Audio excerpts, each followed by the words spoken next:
All right. Good morning. Just in time.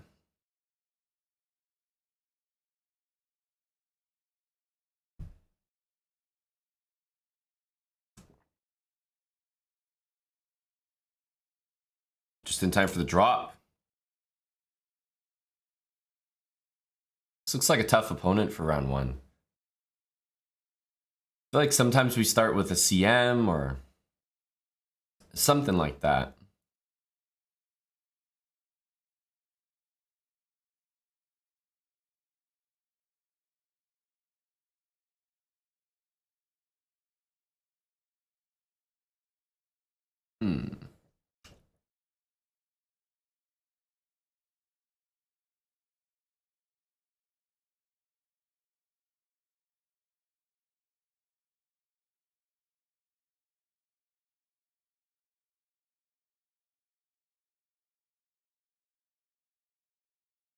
All right. I'll do this. 7 today. Is you feeling a 7? You sure it's not more of a 6.5 kind of day?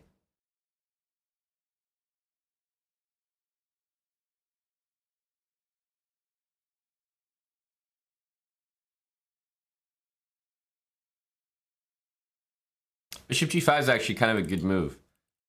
Against that, I was going to play queen h5. Not available anymore. JK Casey, thanks for the 27 months. Lisa, thanks for half a year. Lisa DC, Blitz Trovia, couple years with Prime. Here, I guess. Appreciate the resub. Got a nice fancy new badge there. Bishop here, h6. Rook's out. I mean, I guess.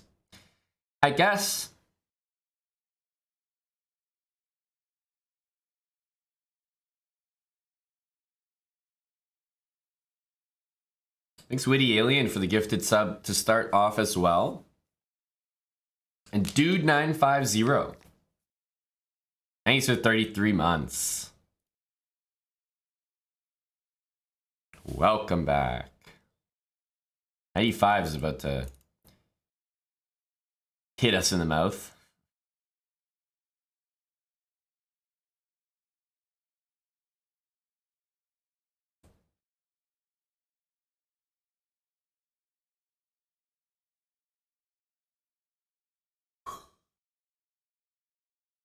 Queen f4.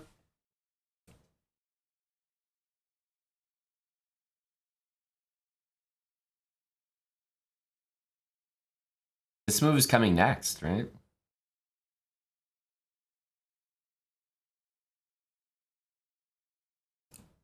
Oh, wow. Oh, wow.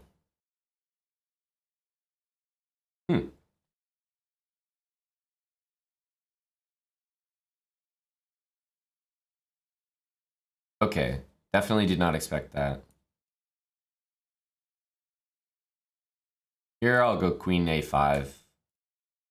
Something like that.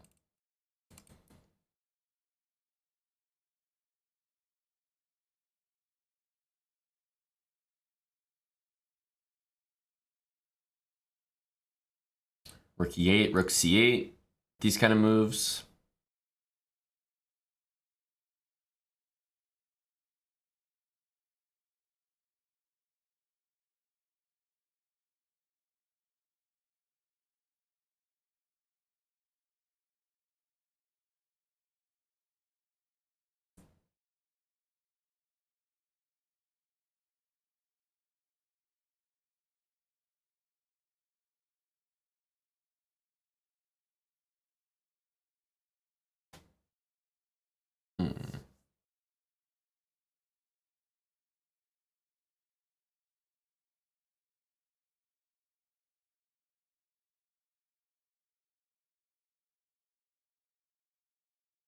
Okay, I mean, I could also take soon.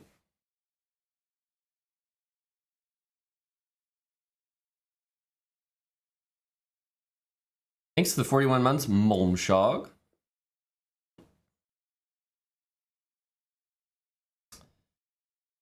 A2's covered.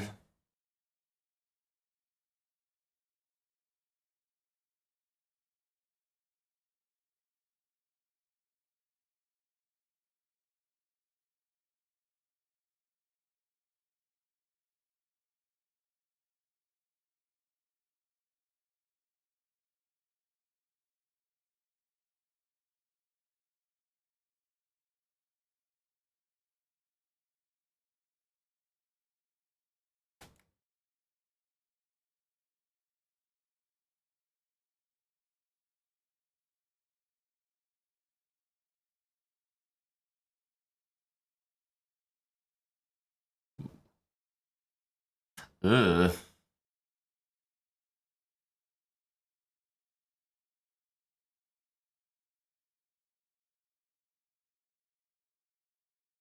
Might go there.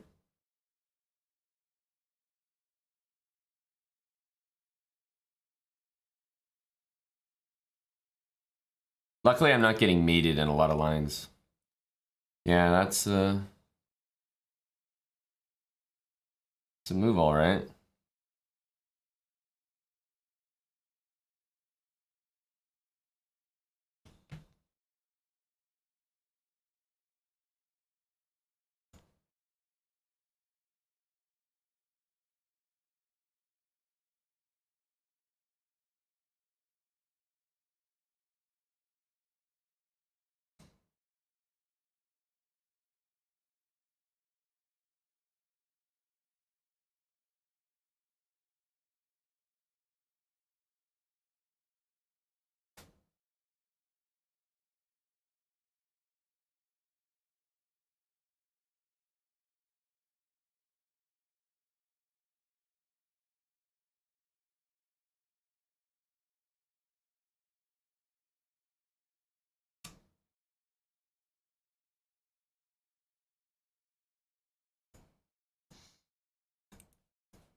I mean, I don't think I did a bad job there. You know? I don't think I did a bad job there. How the hell do you defend that position? I really don't think I did poorly. It's impossible.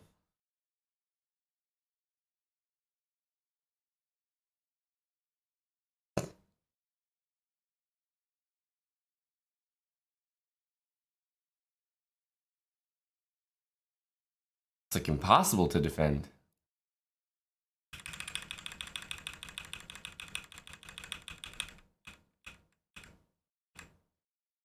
Actually impossible. Like, I mean, white should win this 50 times out of 10. It's just no defense. Here, my position was maybe the best, but it's still like +7. +7. I'm down a pawn and it's +7. That's when you know it's rough.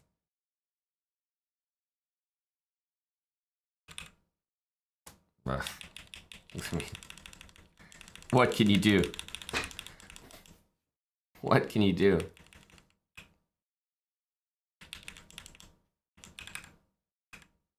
I mean, to not get mated here is impressive.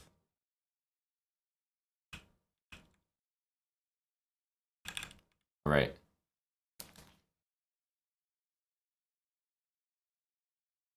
Oh, never mind. There's I guess that game kind of went a while.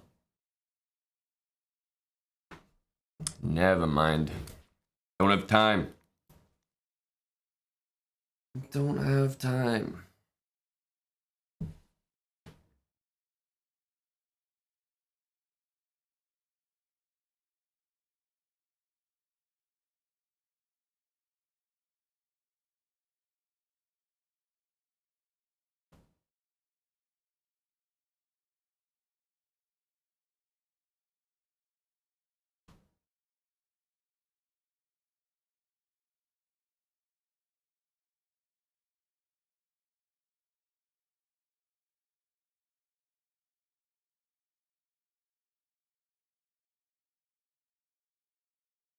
Anna is the last game. I don't think, and I've seen a lot of Title Tuesdays, I don't think I've ever seen one of Anna's games. Which is really weird to say.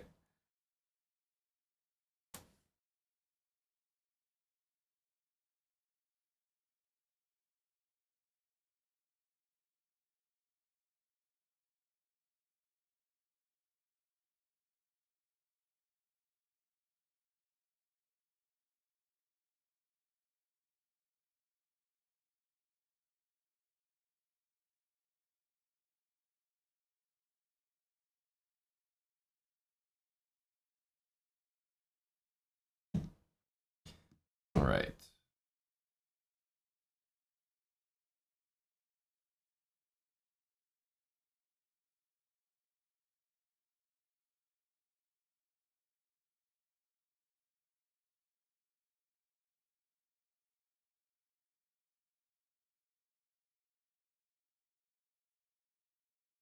Yeah, I am usually one of the last games, but not always. And I've been playing Title Tuesday for like how long? I feel like I've never tuned into an Anna game. Thanks Ajipov for 45 months. Tim in Philly 40 months. And again Momshog 41. So we have all the 40 months here. 41 Momshog, 45 Ajipov, and 40 Tim in Philly.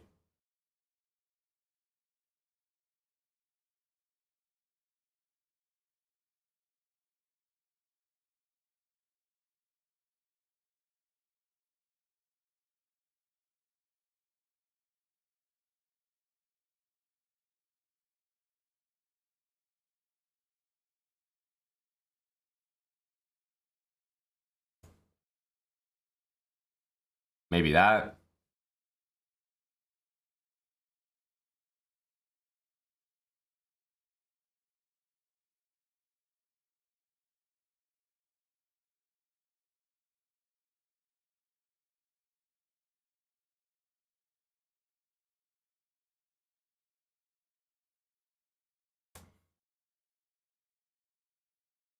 Trade the bishop. Maybe just double the rooks. Go for some basic plan like that. Seems simple enough.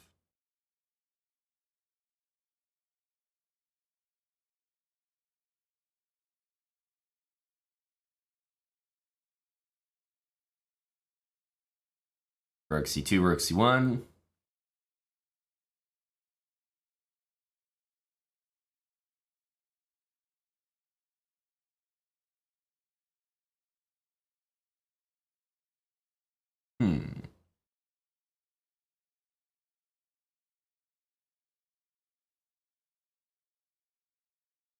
Queen b7 might be useful.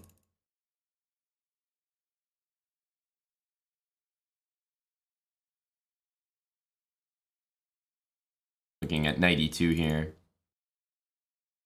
Like, what does he do about this? Is he playing c5?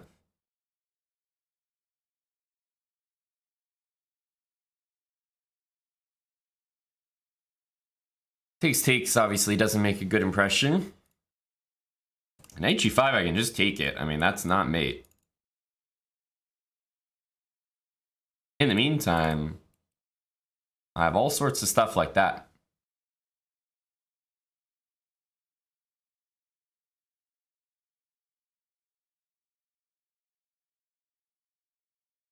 JHC, your rating's up 500 elo since subscribing to SLOWBRAH. What if I told you I'm not surprised?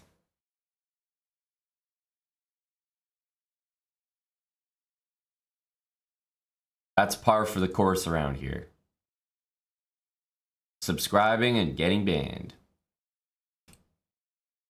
I think this is a capture angle.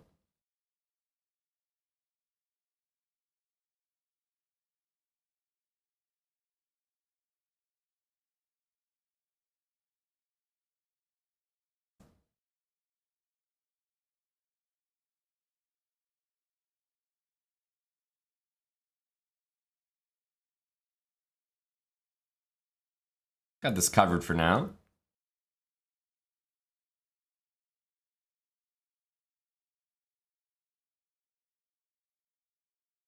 This is playable. Maybe he'll throw the G-pawn up the board then. I can also go rook c6, but do we want to? Rook c6 good.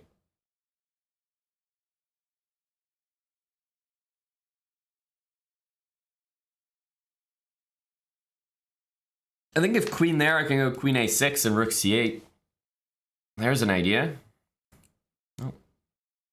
To be honest, I didn't see that, but maybe it's time for knight d4 now. Guards everything.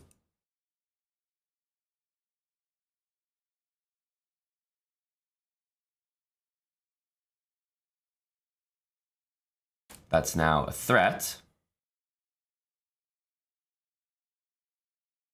I don't have an escape square, but neither does he. So I'm hoping that hurts him here. Can I go knight takes and knight takes?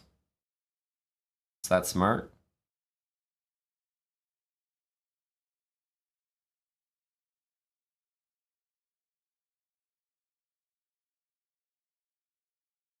Yeah, because I can also play f3 to give myself an escape square.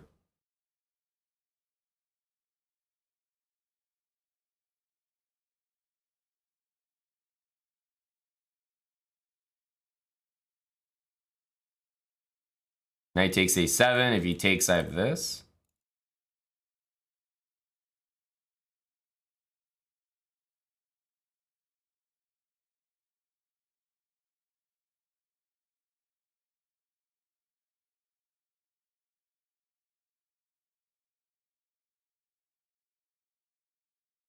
That's what I should have done last turn.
Have to at least try it. Don't we?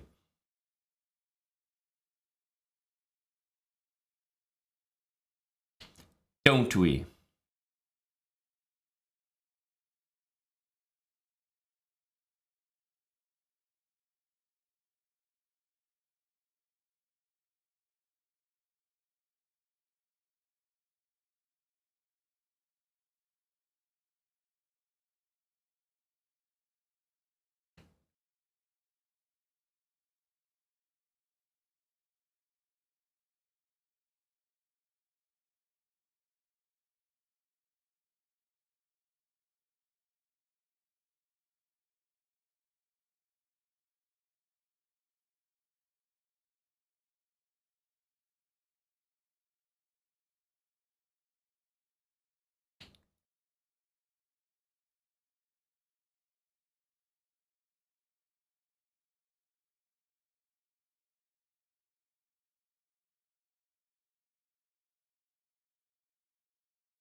GG.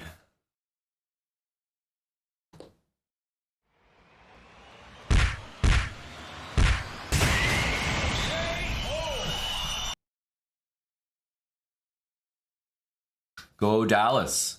That's right, Bam Deezy. Very happy to see that win. Jamu22, thanks for the 3 months. Omnipotent Rift, thanks for the 2 months as well. You see, we weren't even the last game. Jimbly, thanks for 25 months.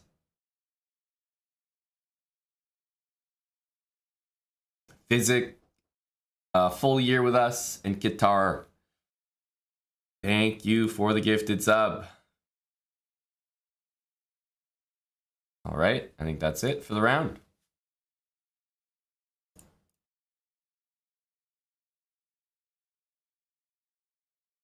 Dimitri. We're trying to recover here.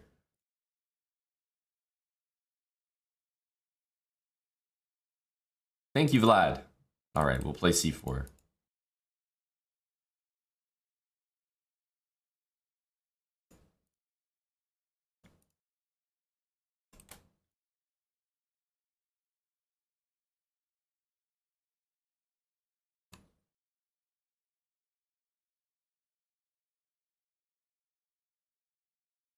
I think B6 is interesting. I guess he wants to play E6 still. Right? E6 is usually... I think that's the way they play these.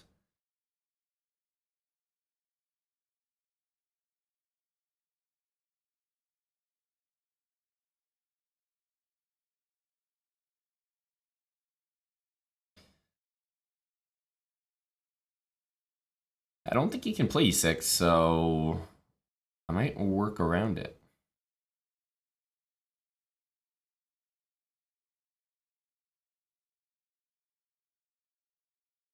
B3? B3 is maybe a bit much.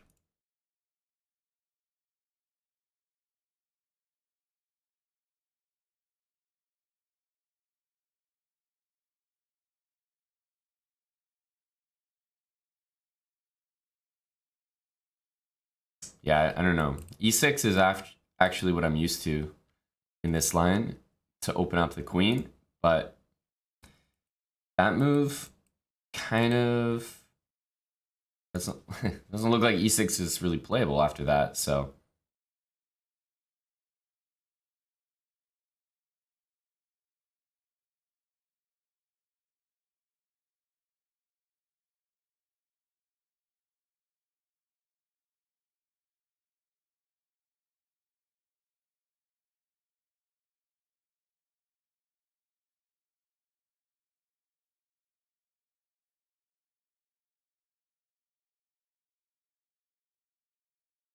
I don't like trading here, but it is kind of forced at this point.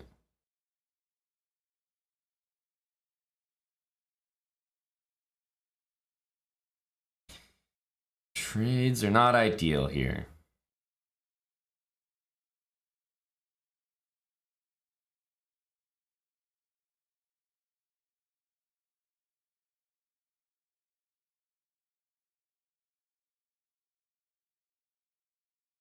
We're gonna go there.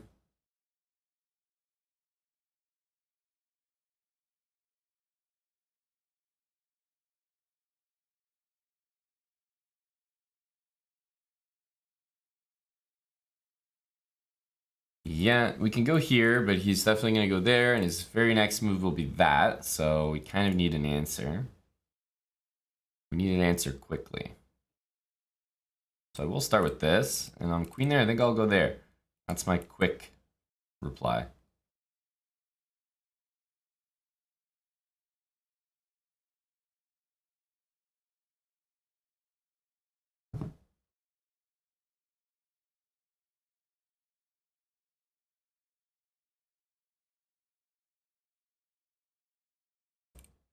Bishop b2 is also an option.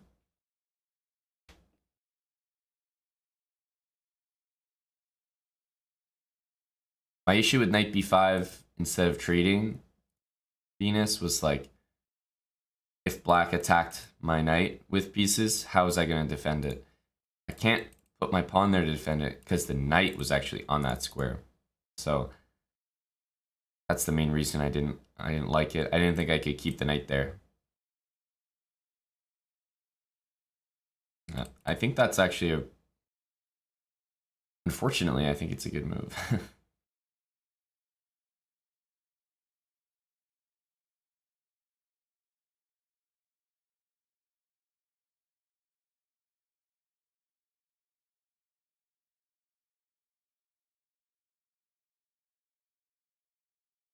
Like, how do I stop knight c7? I think we just leave it and probably play the knight back to a3.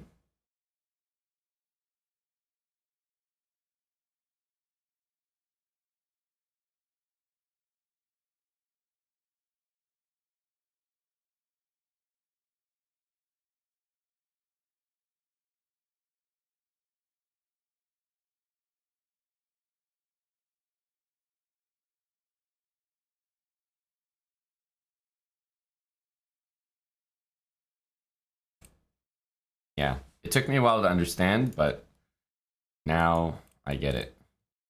My knight goes back to a3, and the knight sits pretty well on the c4 square. That makes sense. Took me a little bit too long to somehow identify that this was the plan, but at least I found it. Trading is, I think, slightly insufficient.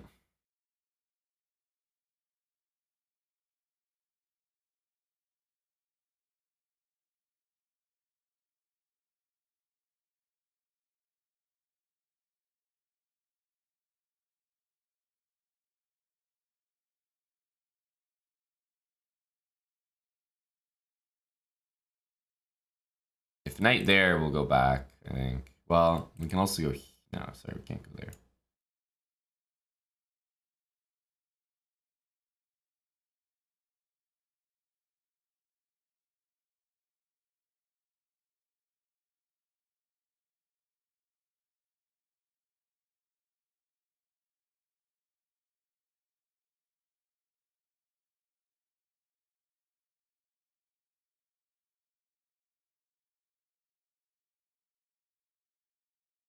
This is insane.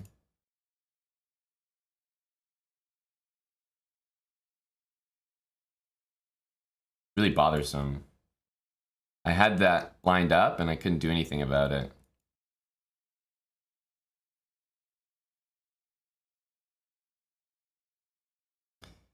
Very annoying.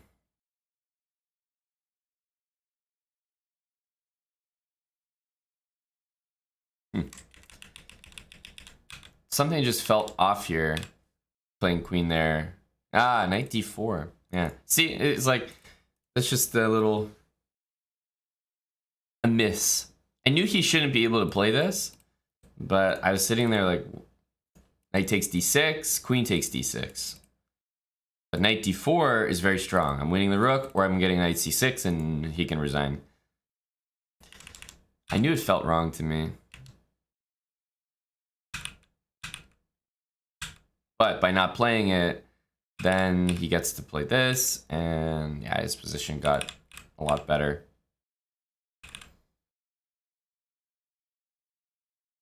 I don't know why he tanked here, but okay. Okay. Yeah, I missed knight d4.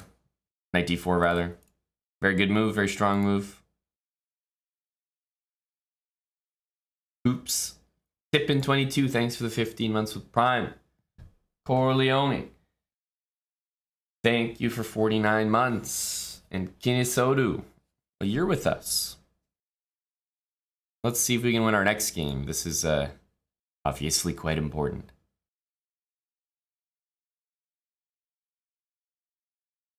Right before the break, we're definitely going to go get a coffee.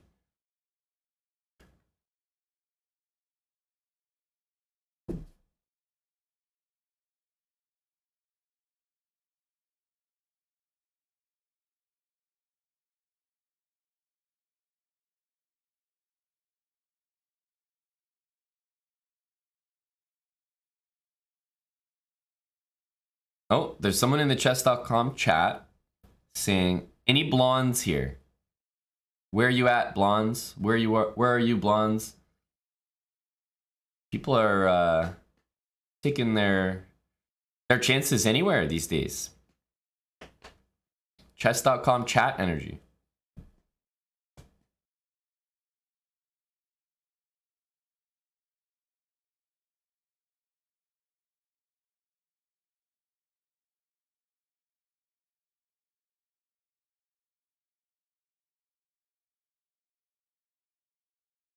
You were hoping Eric was on. Well, I got news for you, buddy. I might be disappointing you for 10 straight days. Eric and Jeff are in Norway.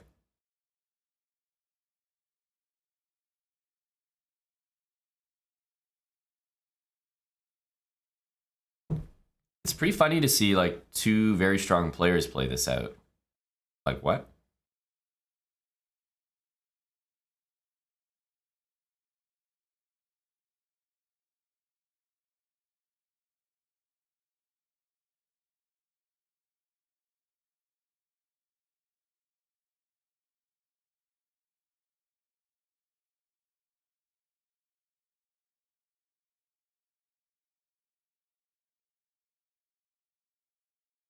Okay.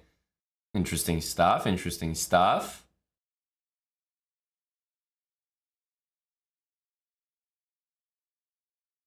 All right. I feel like I play this guy a lot in Title Tuesday. Maybe our ratings work out for certain pairings. Thanks for a couple subs there, Qatar. Knight C3, move 1. Now let's go here. I don't have time to think.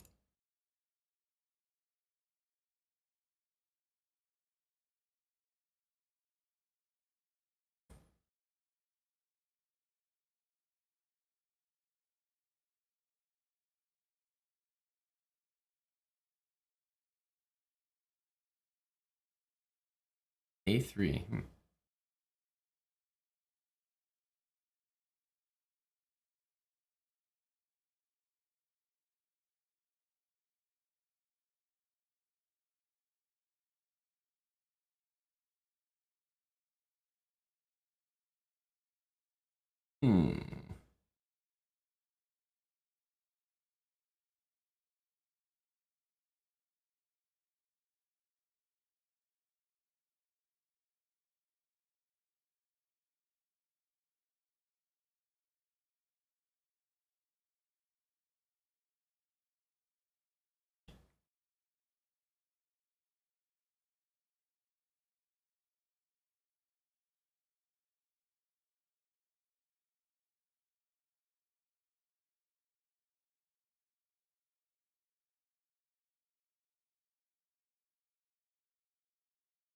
Looks good for black, Leo. I'll take it. High praise coming from you. I will take it. All right, that knight wants to go on E3. Surprise, surprise.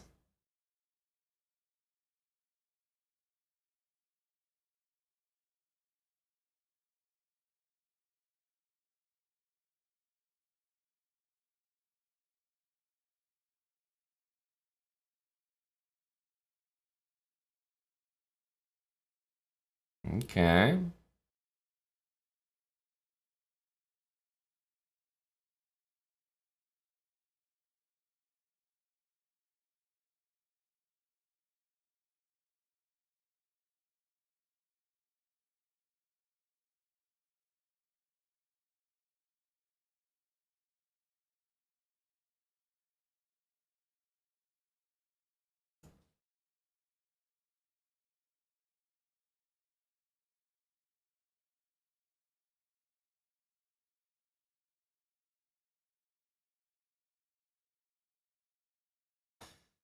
Huh.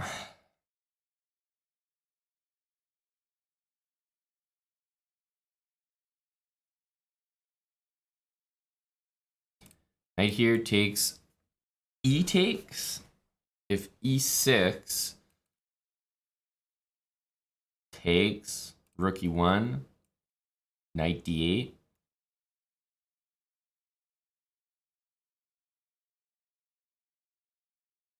I'm going to say it's playable. Oh, wow. Did not expect that. What the heck? I think that was a really bad move.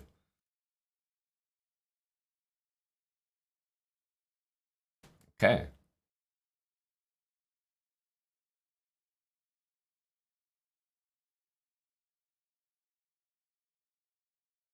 Well, my position just got very good for no reason.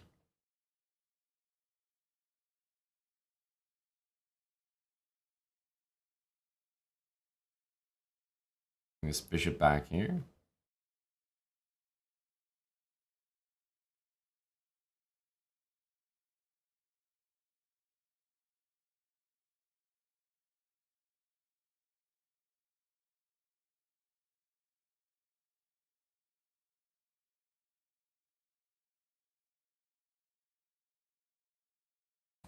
Start pushing that thing, I think.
Okay, we're definitely gonna go here next. Maybe knight e3 is actually the move.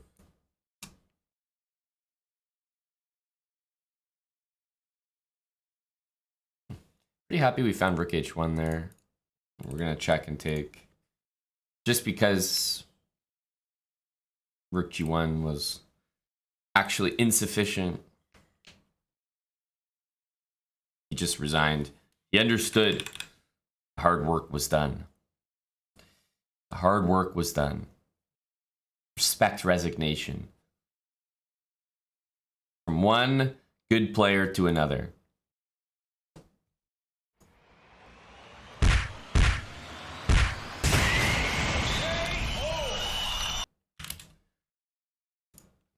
All right, we actually have a lot of time because our game finished well before the end. I'm gonna make a coffee. I'll be right back. Thanks, Guitar, for the 5 subs. Appreciate you, man.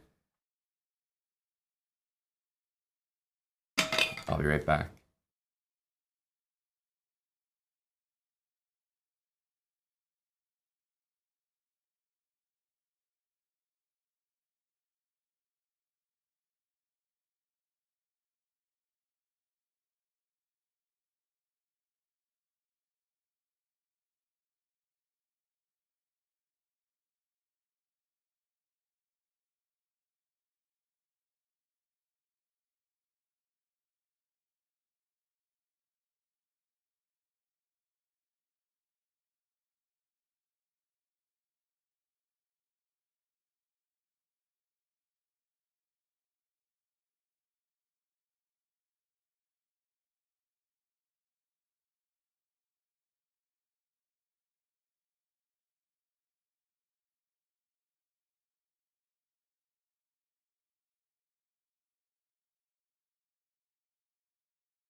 All right. Tom D198, thanks for the brand new Prime. Cheers, Tom. Dead chat. Is it a dead chat? Are you guys dead right now? Is there no one here? When the stream started, I don't do this often, but I guess I slept through some of my alarms. Wasn't up too late last night. Woke up at like, I don't know, maybe like 10:57. Came up here, turned the stream on, and like, I don't think I've actually properly opened my eyes until right now. Like, it was the type of just woke up where like I played the first game with like my night guard in. Like, I don't even know what was happening these first 4 games. I am dead.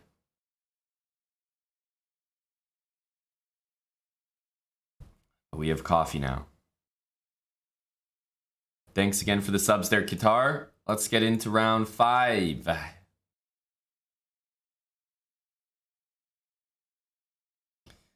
Score is in the title, or it should be. If it's not, you can refresh. I don't think so, DJ Chess Dog. Where, which one are you talking about?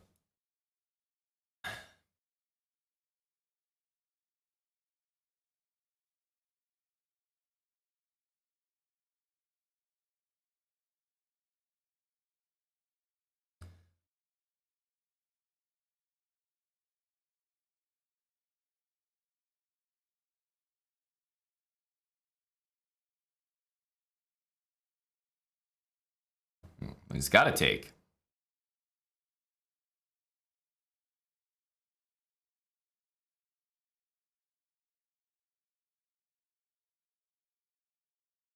Good players make this line look good. Oh, you're talking about Vegas this weekend? Yeah, no, definitely not. Let's go here.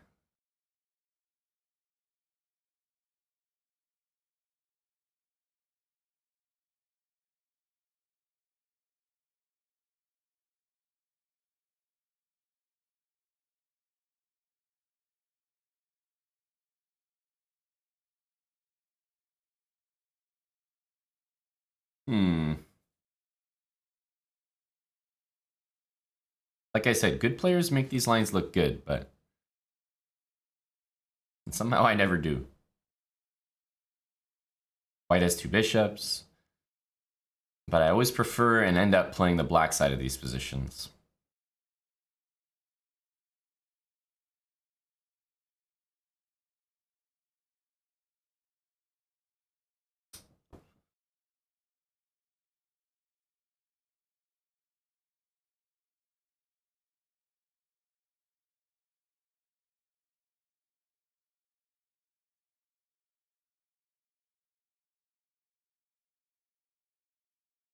Ooh, that I do not think is the correct way to recapture. I do not think that is the best way.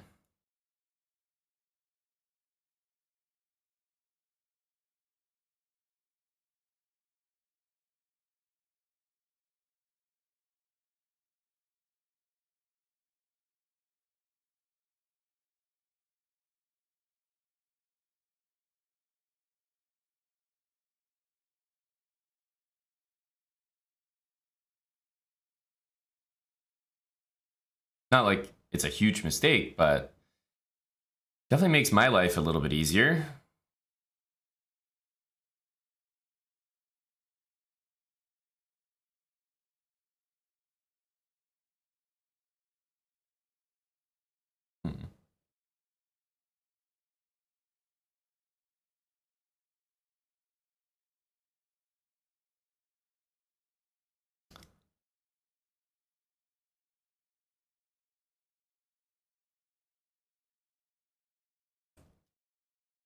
double up the rooks.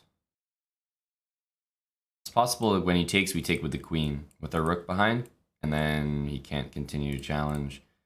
Yeah, that looks like a good move. Here, he moves away, he's starting that. At least he can't play it, so. It's like threatening knight e4, but he can't actually ever move there because of the mate.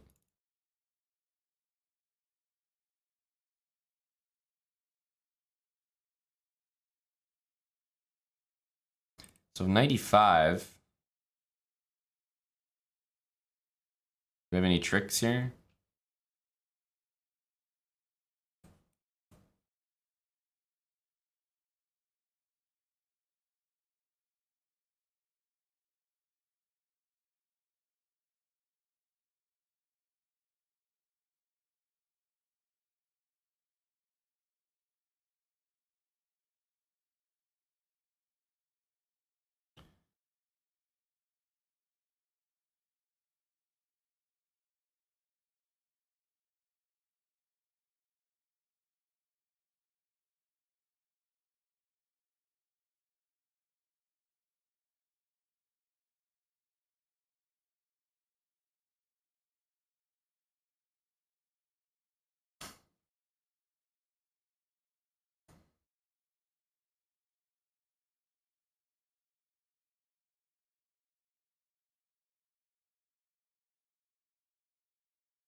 He's gonna have to give up some kind of pawns here.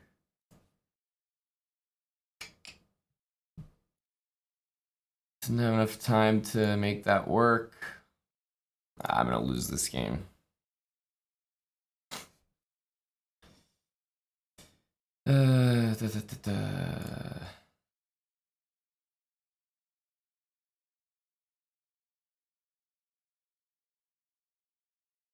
Just didn't have enough time to think there.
positions are just so annoying. It's actually a really nice game by me. You know, these positions are so much better for white, but with a couple seconds, like, it's like I need to be playing this, I need to be playing this, it's gotta take, and then I'm the one with the extra pawn. And it's like, all I need is maybe 5 seconds to identify that. Because, I mean, you just can't play like this with black. Like I said, d takes c5 is a really bad move. The whole game has just been worse. Pawns are all on dark squares, so my bishop's quite good, actually. Like, in any kind of endgame, and just go, like, vacuum all those pawns up. And this is, like, I mean, it should be the worst rook endgame for black possible. Because I'm just sitting there active, and the rook's very passive. But then he plays this, and like, I mean, just don't have time to think.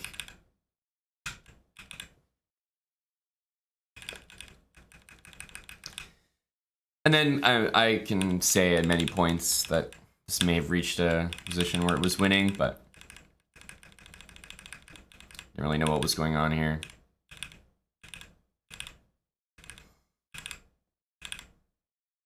Yeah, that move I didn't like. But even f4 I didn't like. I mean, I should just taken. Because then if he plays this, I can play f4 and maybe I have a chance to win it. I don't really know what's happening here. Yeah, just a draw.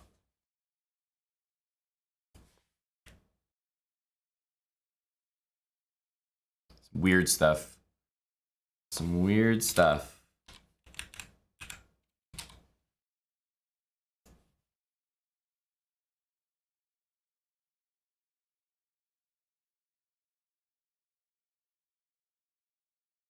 Thanks, Sphinxy, for the 17 months. Devin the Dude for 3 years.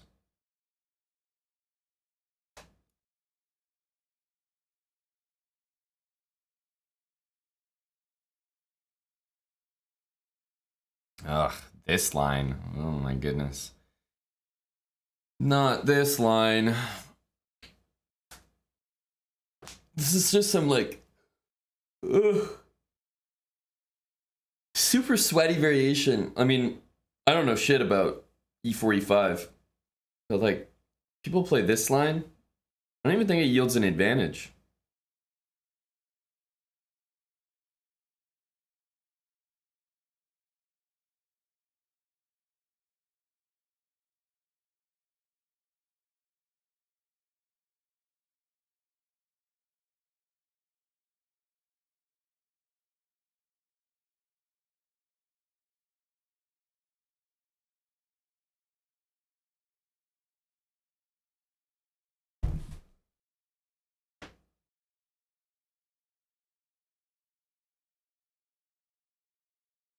This is like, what? Some sort of theory? Dude, I don't have time for this. I don't have time for this.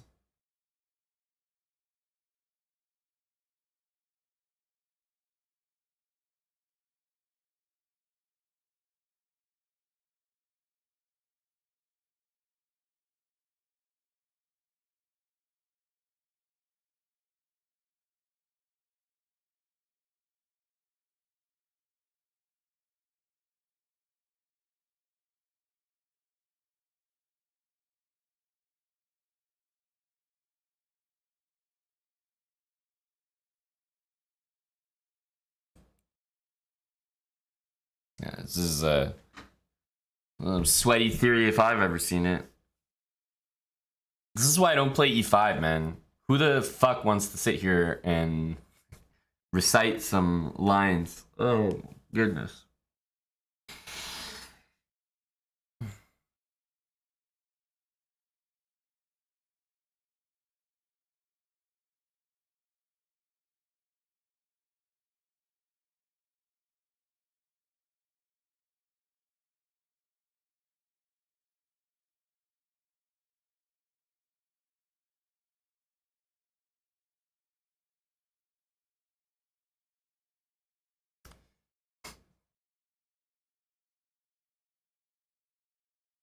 G6. Well, I'll tell you one thing. That move definitely isn't in his textbook.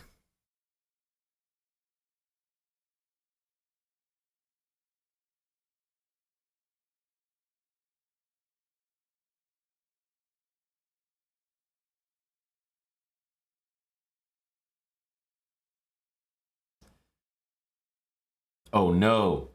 My opponent's gonna have to play chess now? Oh no. I didn't sign up for that.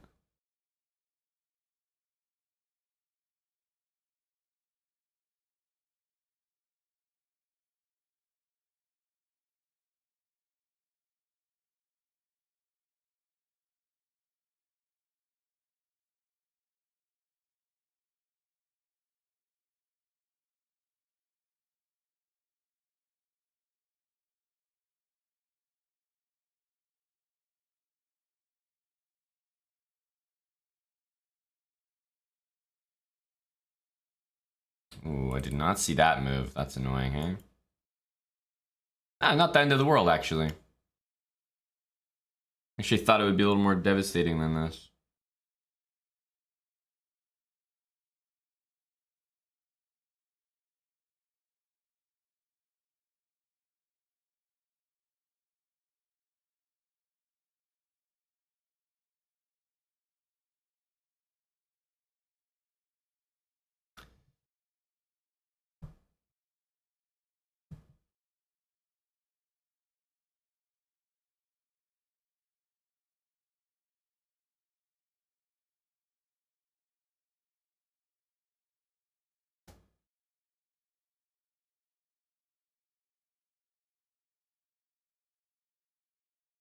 Jesus, what are these sweaty ass moves?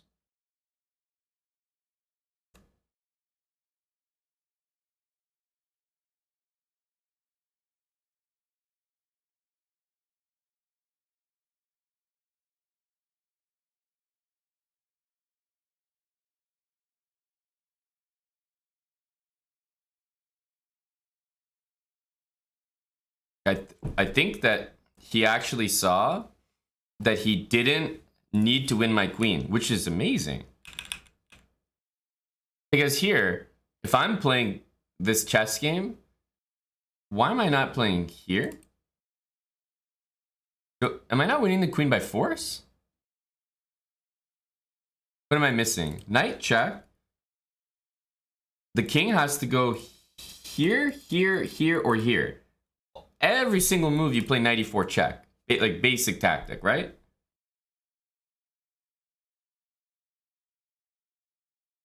But instead he takes here. Madman. It's actually stronger than winning the queen?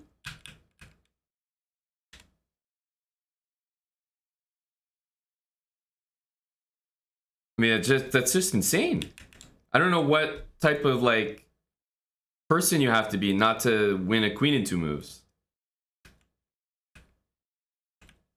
Because this is all forced. And I mean, my best move here is knight d8, but obviously we can resign. Like, bishop takes d8 even, maybe. Wow. Knight takes c5 is stronger than knight f6. Amazing.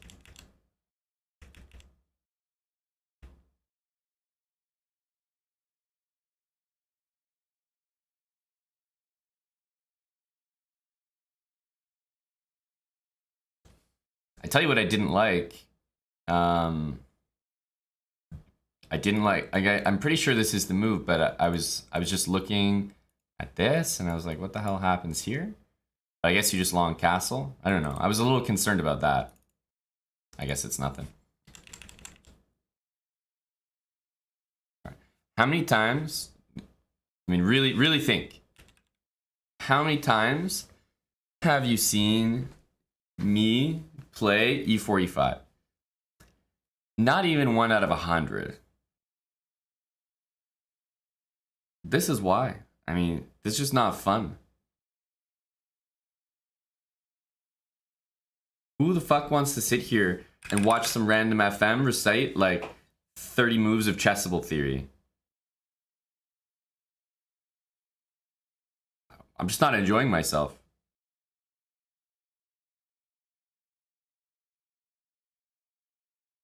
I'm not having a good time, gonna be honest.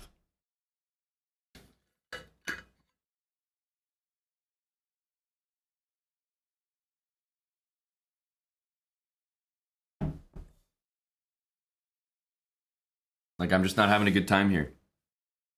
Tommy. Hello, my friend. Thank you for the resub, Tommy. It's good to have you around, sir. Cheering on my professional moves like E5. 87 months from Tommy. And 3 years from TW.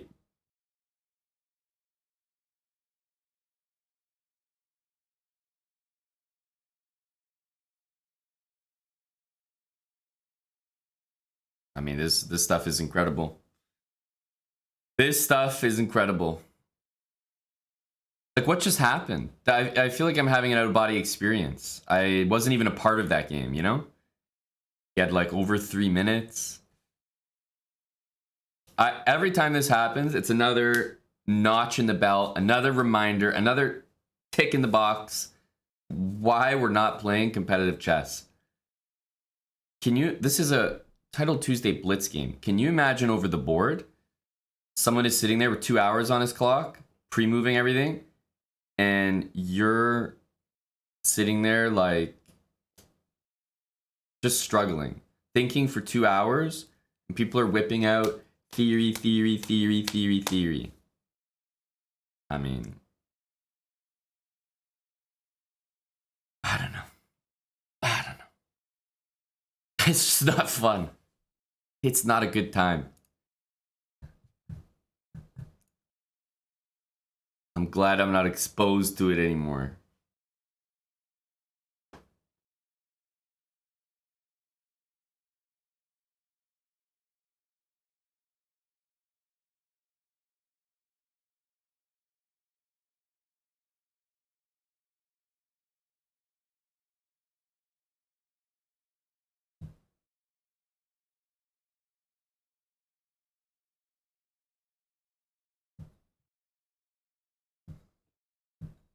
This guy's not really able to crack the defenses here.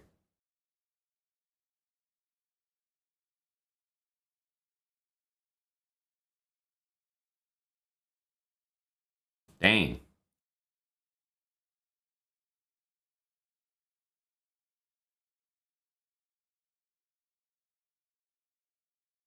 Oh my goodness.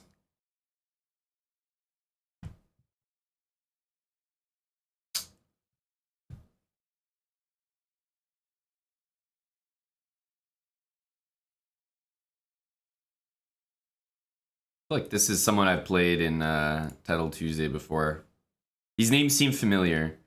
There's like a pocket of 2500s that I'm on a first name basis with because we're Title Tuesday buds.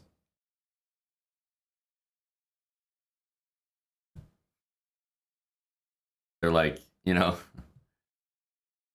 hey, it's Amon. He must have 4 out of 8 right now. What's he doing around here? Hey, what's up, Amon? How you doing, man? Hey, guys. I'm back.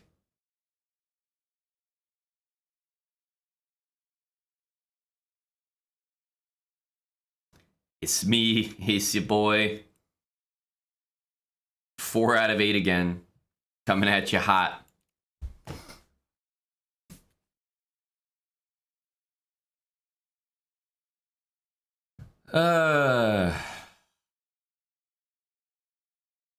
Help me. Send help. Knight d2. Knight a5, knight d2 needs to happen. Stop knight b3.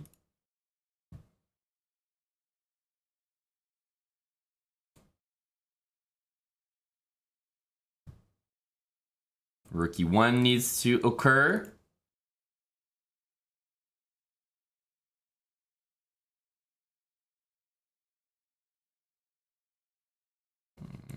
Are we gonna go there? Okay, I have knight c4 there. Maybe I should be playing knight c4 anyway. What the heck am I doing? Knight c4 is a great move. pretty much forces him to take. Okay, a little bit odd. He's gonna go here. It's right in line with my bishop, but I guess you can play moves like that nowadays. Little did I know.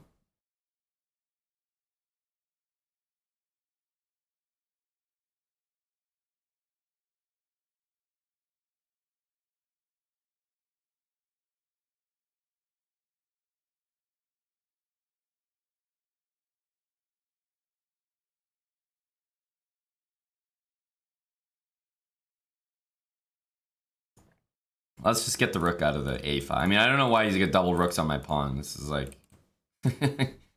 He's bringing out the artillery, the battering ram for the a3 pawn. Okay, my friend. Okay.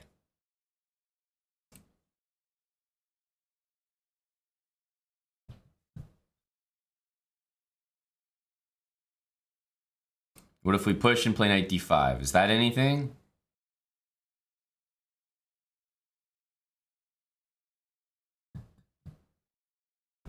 I mean, maybe. Kind of looks good.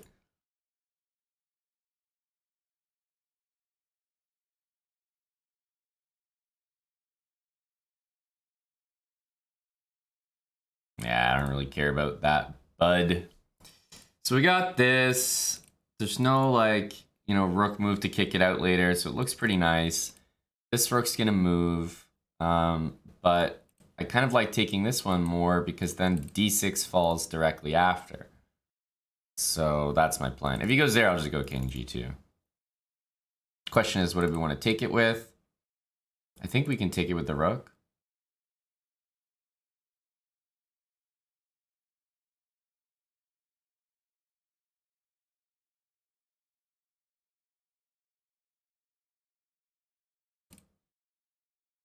Might have to do that. Then rook here. Now we're threatening this.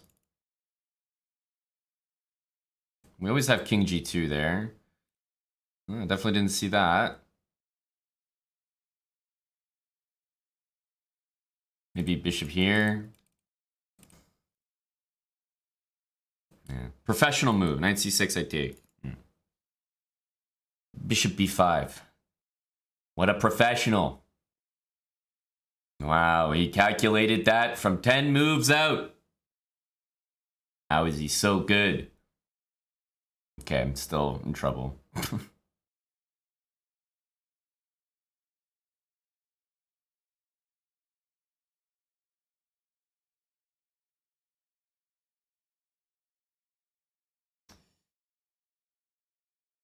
I'm not really in trouble because, like, rook e6 is a tremendous position, but I'm just mostly a little bit curious if there's a way to save a piece. Like, knight c7 takes, knight takes, and then d5 at the end.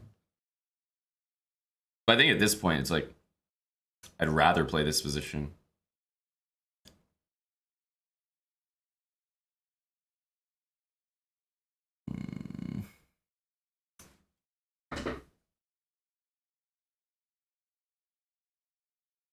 Maybe repeat once more.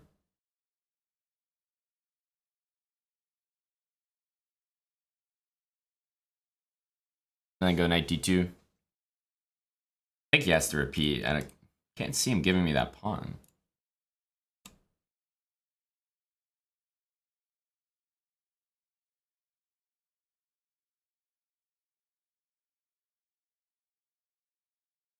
He's thinking, like, how do I avoid a draw? Can't allow a draw? Buddy, I don't want to draw. Just play king f8 already.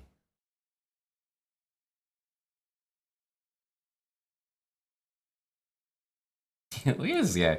King g8. Like, who the hell are you playing for a win? Who the hell are you? Oh, let's go here. I like my knight arriving to e4. I was about to take that beautiful square away from it. All right, I mean, pick that pawn up anytime. It may be time.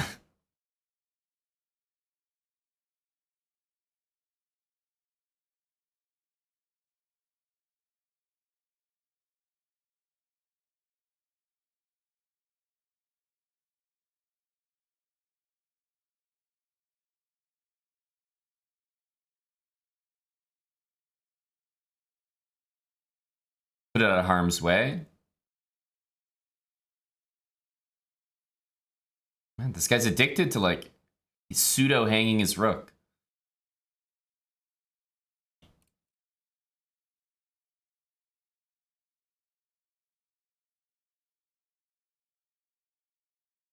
Not enjoying what's happening to my position here. It's still good for me, but a lot worse than it was. A lot worse than it was.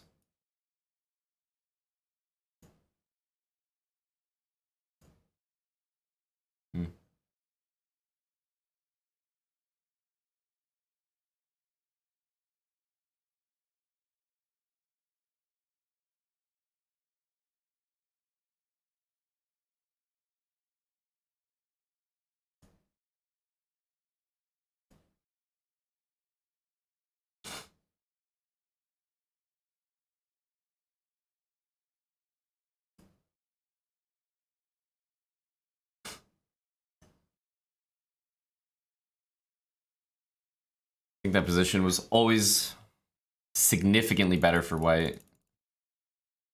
I mean, this was a masterclass type of game. Yeah, I mean, rook takes e6. Me losing material here is like +5. Do you know how good of a position you have to be in to lose material and it's +5? Do you know how good it's got to be?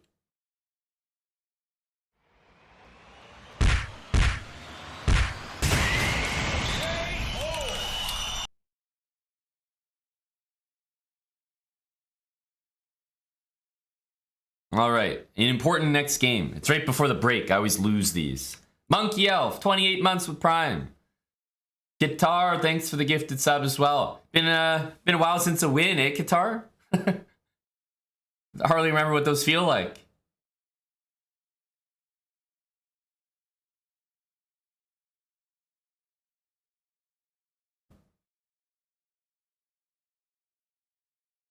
Maybe take. Best try. If you, yeah. See, he's an experienced player. It literally is the best try. If you play king here, king there, I mean, you're dead. You know you're lost. May as well take, assuming he might pre-move king g3. But in my opinion, he took too long with it. He thought about it, and then it's like, no. You gotta just do it immediately.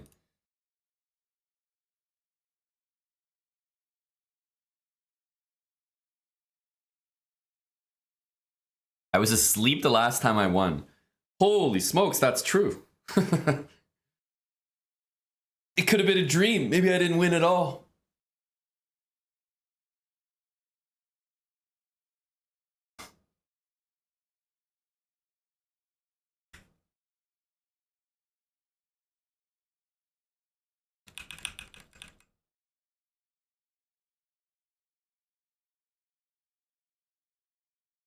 All right, here we go.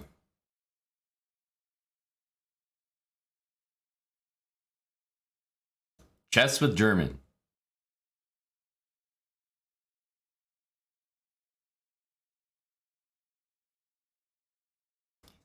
Let's put together a game here that everyone will be able to appreciate. Just start to finish, time management, gameplay. You'll be able to look at this game and say, you know what?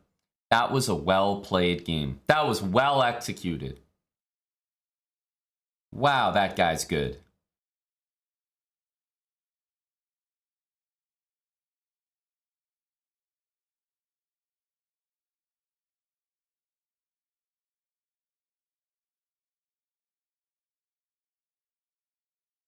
No, that's far too low energy for my liking.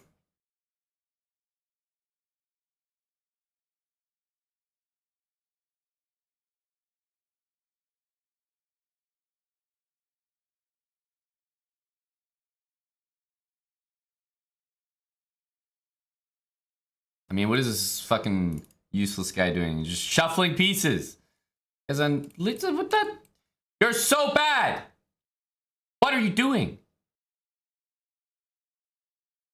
How is this a human? What? You guys move the same pieces like 20 times.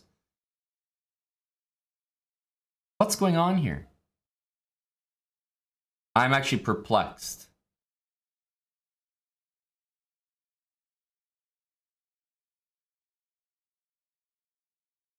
B5 a little premature, in my opinion. Just barely.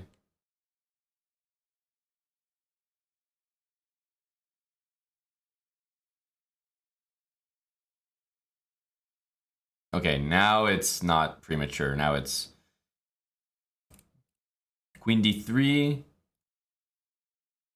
Okay, you could make an argument that that's still the move.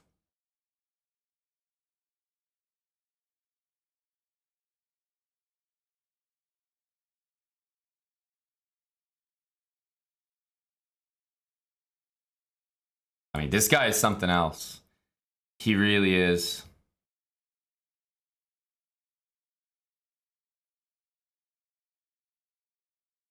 These are some very, very low energy moves.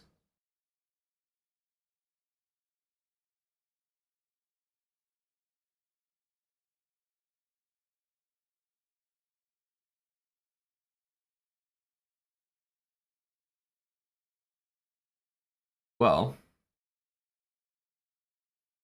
taking in bishop e7 is definitely going to be an okay move. I guess, are we supposed to pretend that we have more inclination than that? I mean, why not just do this, play f5.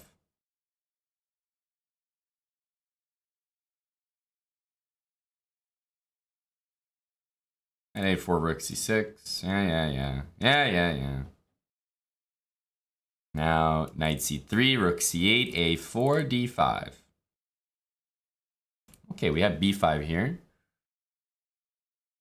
And we have d5. Ugh.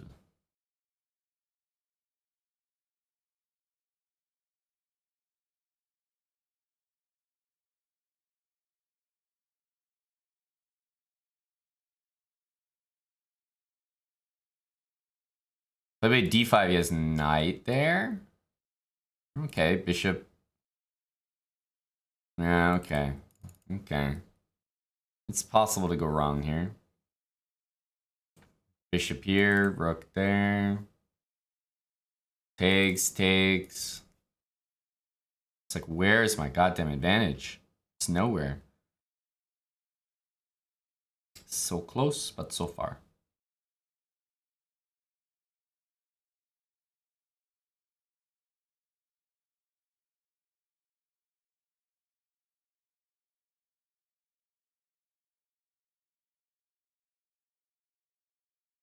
I don't know how you can get away with playing like this.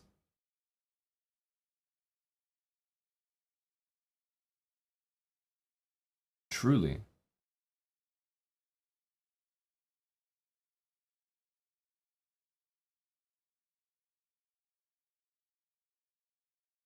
It's impressive.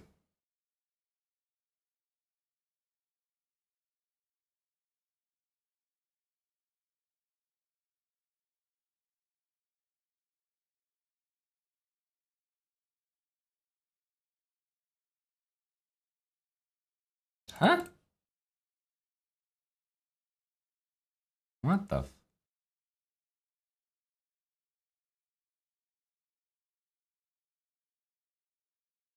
Oh my goodness.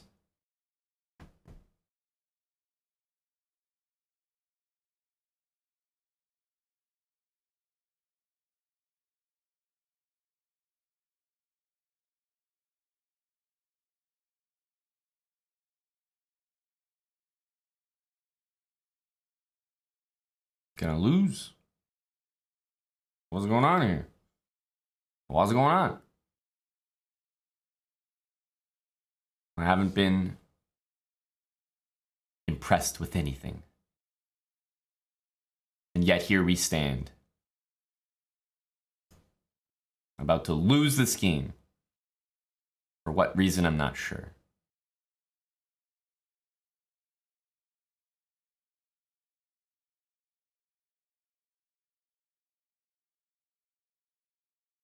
I mean, incredible. Increíble.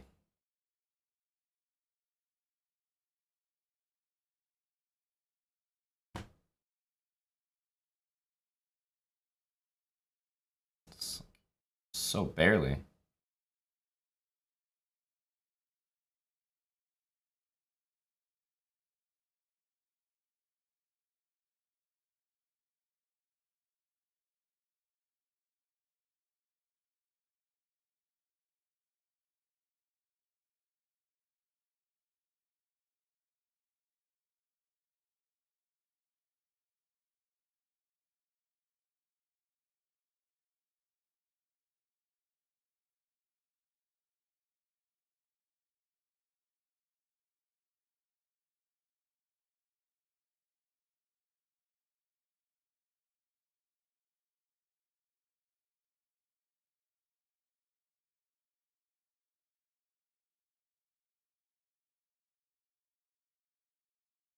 Oh my goodness. I missed that move. Oh no, no.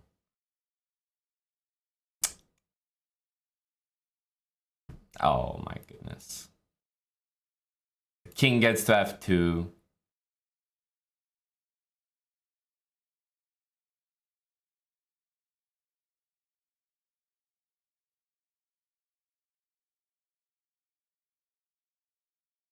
Disturbing.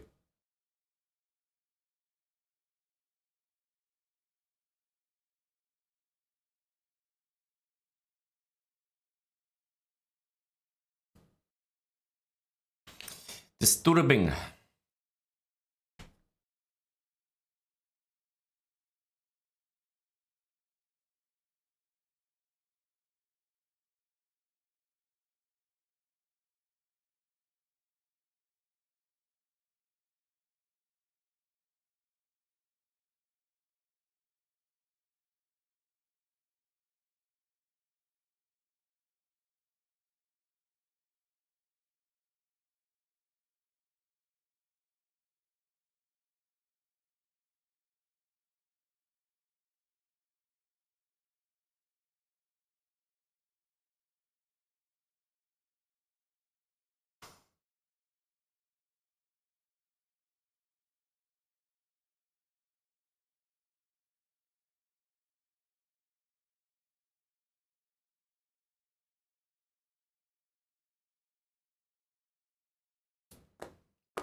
I mean, what?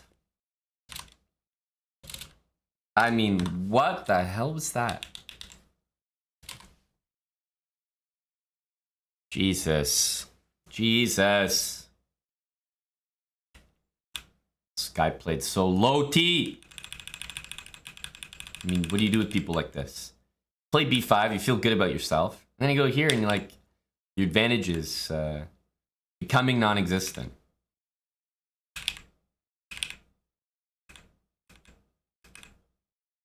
A3, I mean,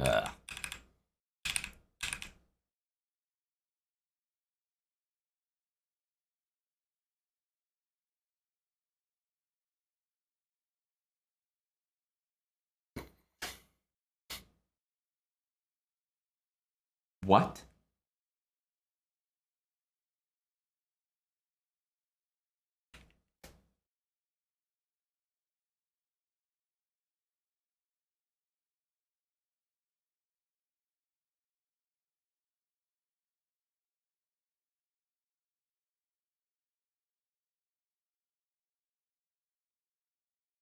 Oh my goodness.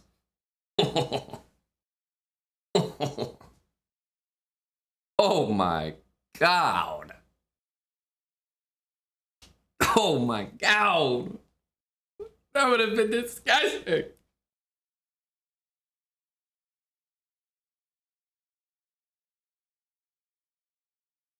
I'd have to ban myself from chess.com, no? I'd have to play rook d6 and then just close my account and just resign. I'd have to leave everything behind.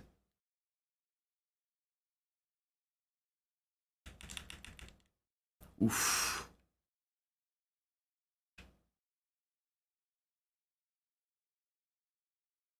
Well, actually, I would have had to see that rook c4 walked into rook d6. I would have had to see this in advance. Oh my goodness, that's disgusting. Oof. Oh.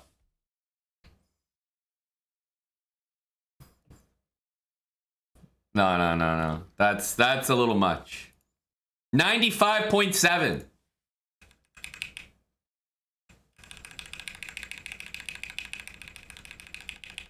I mean, look at us. Just a bunch of, like, very decent moves. And then just a random checkmate in 2. It was such a harmless game.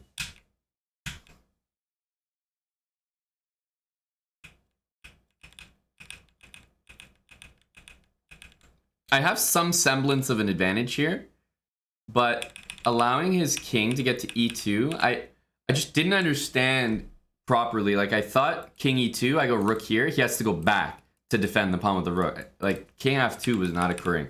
So this was done, and now it's like a dead draw. May as well try g4.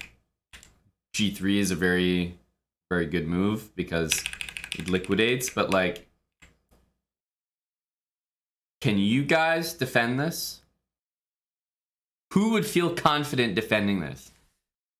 This guy found a way to lose. Who would feel confident making a draw here?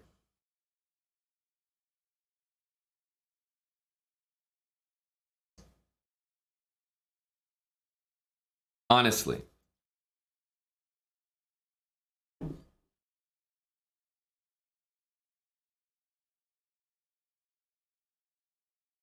Like, if you played it 10 times in a simulation, you might make a draw. But would you make a draw every time?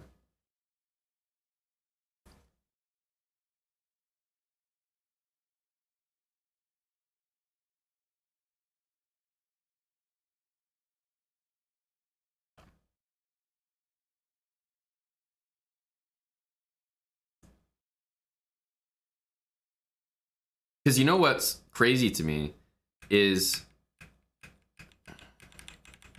like, we're trying here, okay? Obviously, it's a draw at every moment, so...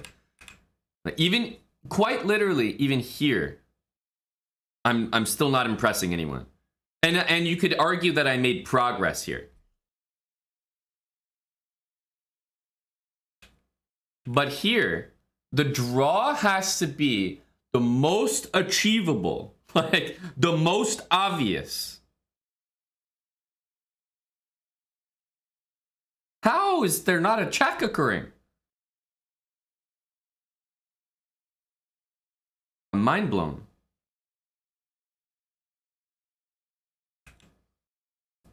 Rook f2 is excellent. That's a sensible reply. Said nobody.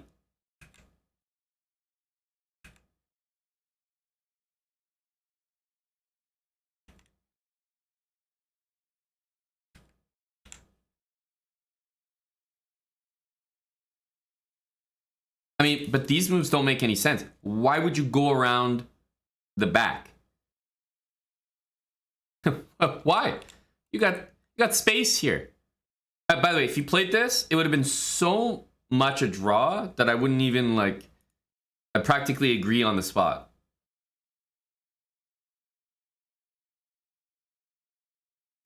Rook f2.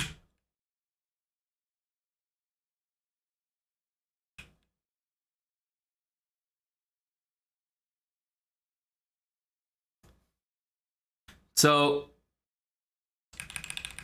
we have some people confident that they would make a draw here. We have some confident Calvins. Keith Jr., thanks for the 5 gifted subs. We may have to test people after Title Tuesday. That's right. We may have to throw everyone into the gauntlet. Defend this or get fucking banned.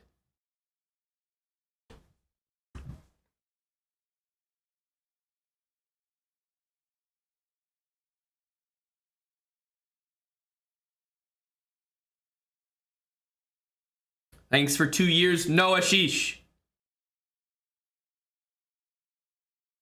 Oh my goodness, there's a game on right now?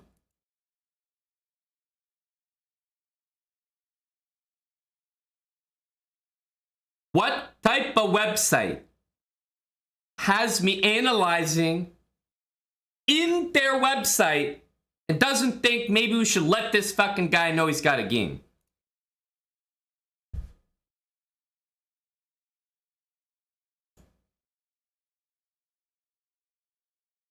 Jesus Christ. What's going on here?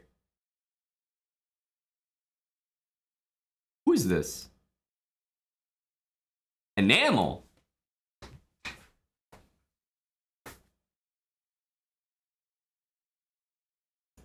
We gotta take this seriously.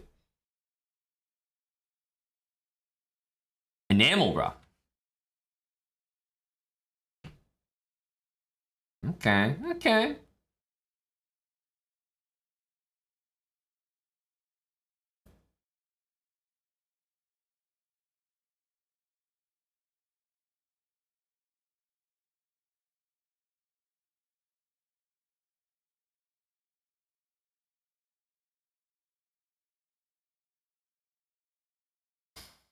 Hmm.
was gonna pre-move that, but I don't know what nonsense might happen.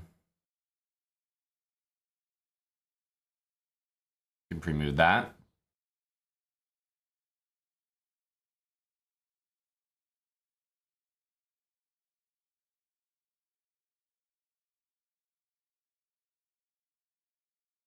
I'm taking see ya.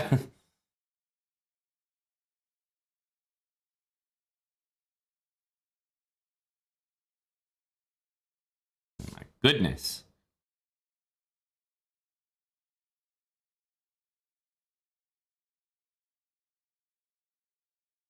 I'm quite sure I'm missing something here. Waiting to find out what it is.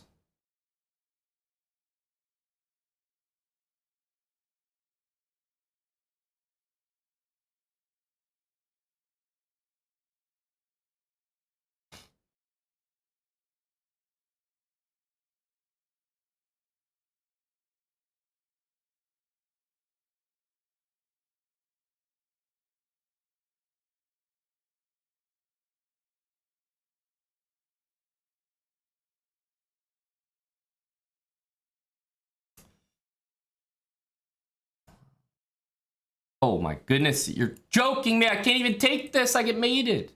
Oh, dude, what the hell kind of luck is that? I can't even take the bishop. Oh my goodness. Here, I should have done this. And wait, but then I can't even take the bishop. How does that work?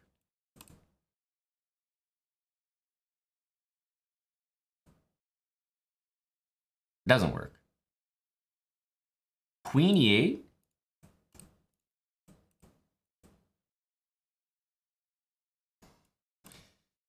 Has to be queen e8 and rook b7. I mean, that's a little ridiculous. Him sacking on c3, by the way, has been a good move the whole game. The thing is, it's not the type of sack where you sack and you mate. You sack and you're just better. Like, you're just better down the material. Like, I didn't really understand this whole thing. This was a really annoying pin. We should have just, like, got our queen out of the way. But this should be, like, okay. However, I did not understand what to do here properly. Maybe rook d2.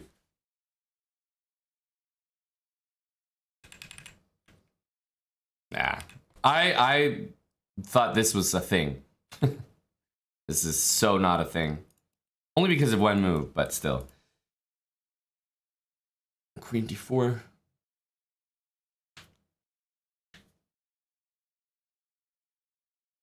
No time to calculate. I know, yeah. It's kind of weird how that happened. I wonder why there was no time to calculate. Maybe because I was analyzing my game, trying to improve as a chess player. Trying to use the functionalities of chess.com.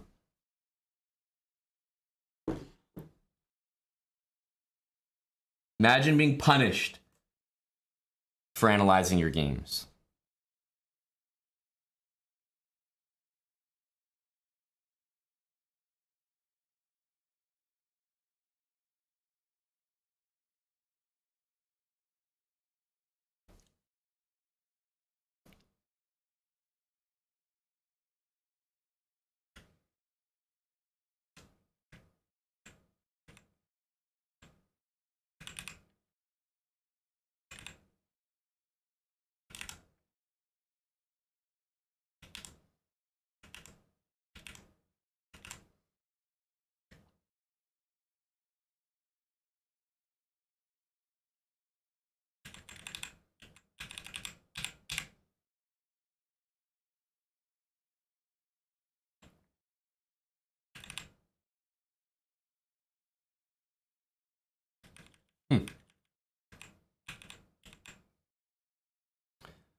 Strange game.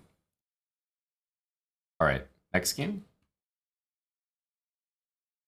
What the hell is this position?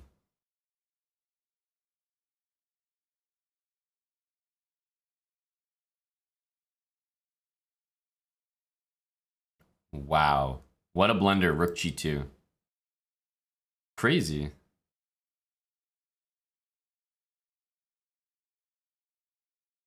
These GMs, they just find a way out of everything. It's kind of so impressive.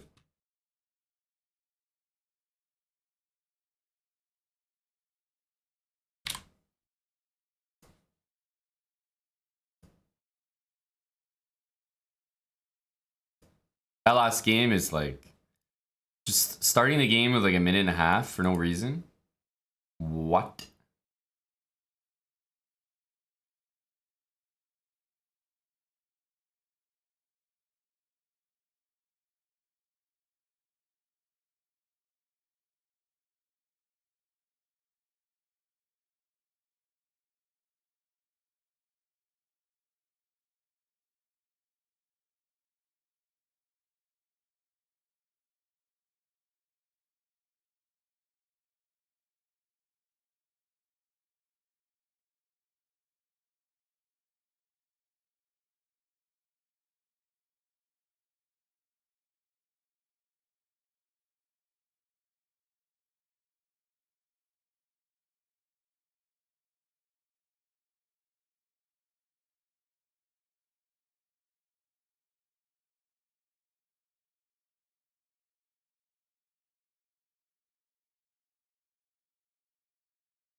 Bishop f4.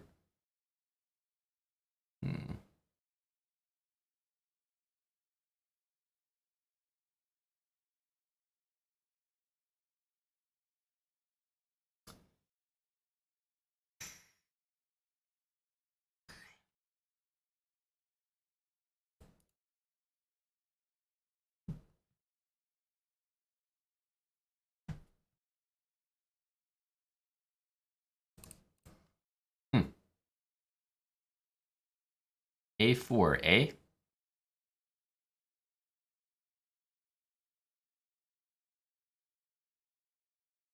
Is d5 insane?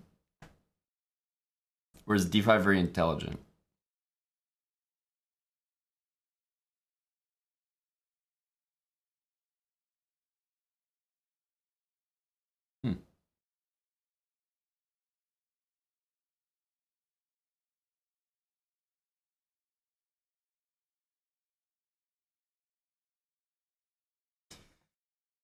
Maybe this is not so crazy?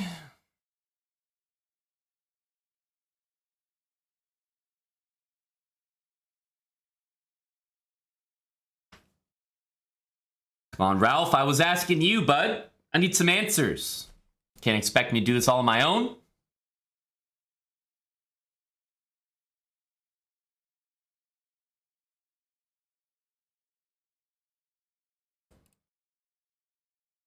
I'm definitely gonna get the hell off that file.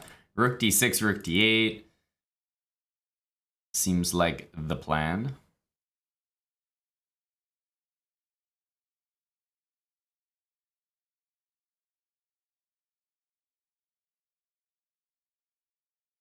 So here, e5 looks great, but drops stuff.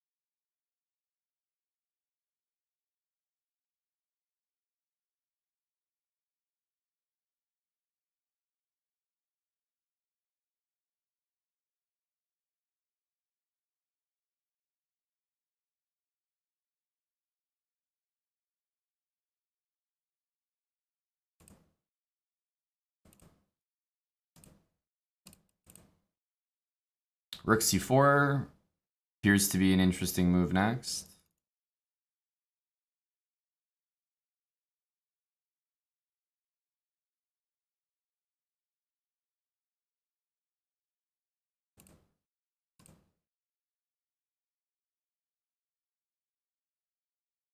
That doesn't look like the vibe.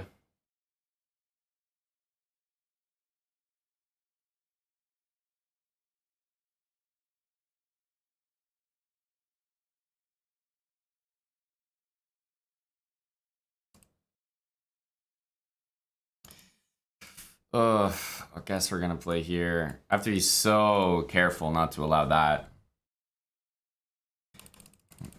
That move is concerning. I think I might need to play f5. To be quite honest with you. It's way too strong to even sit here contemplating. b4 though looks good. If here he's got d5, so I think we have to do this.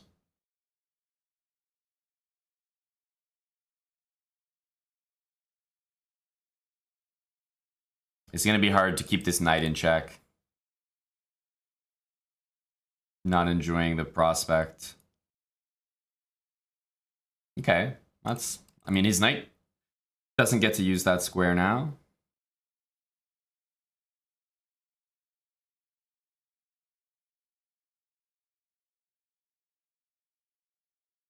Someone tell me why I'm allowing this?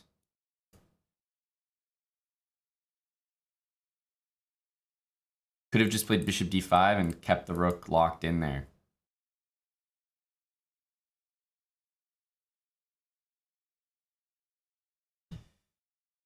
Ugh. Ugh. Disgusting.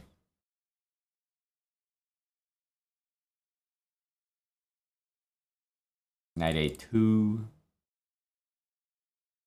Disgusting.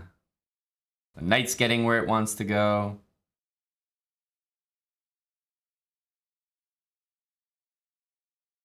So frustrating.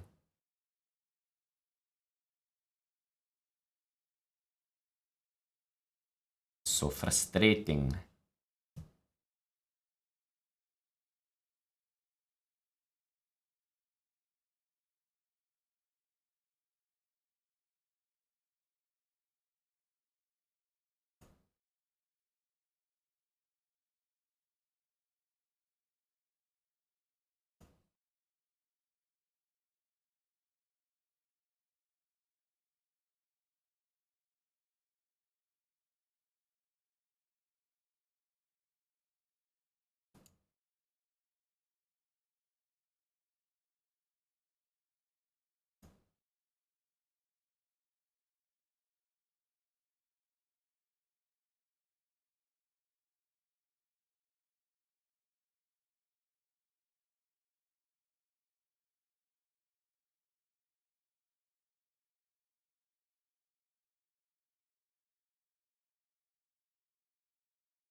Somehow getting it done.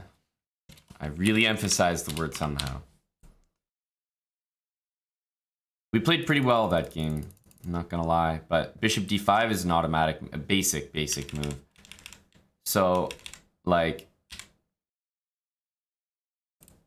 I think this is a move, but just had to be like so precise. I like b5, better winning chances. I like f5. I like g5, and I like g4. This was like model game. Now you bring the bishop back, trap the rook in there. He's gonna have to play g3, right? And now I can move my rooks. Now I'll just go here or something, or even this. Basically, I did the exact same thing, except I allowed him to bring the rook out. The rook doesn't need to be part of the game.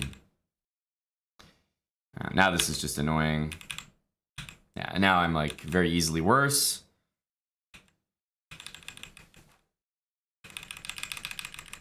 And here we're, well, here we're definitely lost, but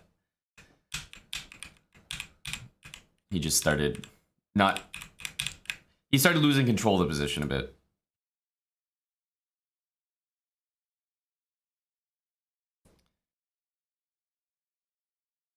All right. Guitar, thanks for another gifted sub. One more game.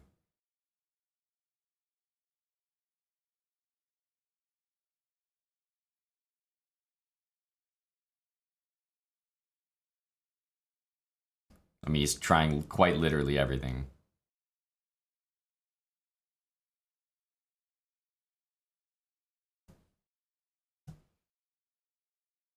Thanks, Noah Sheesh, again for the reset.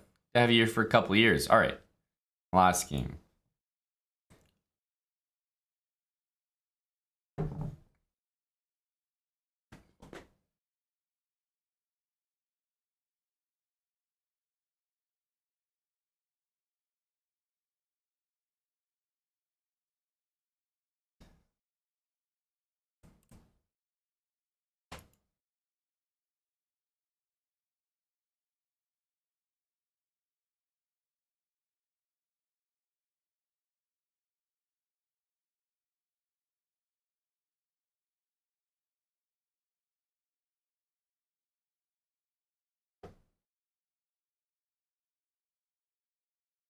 Stop 94. I think he's kind of waiting to play G5, which is why I'm not necessarily castling. I can kind of tell he's really attached to that idea.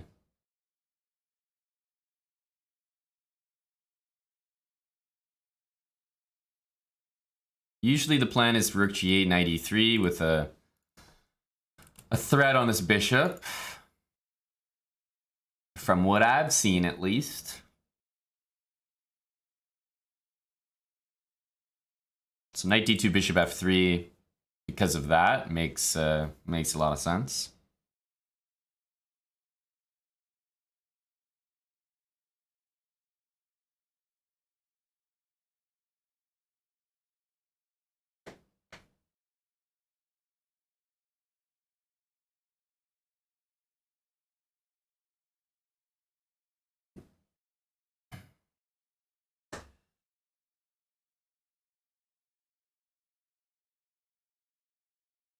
So if he plays e5, I think his light squares are too weak. We're kind of threatening to go there. Yeah, he wants this thing. I don't really think it works, but... Takes. You're telling me this does nothing? My f6? That's a little weird.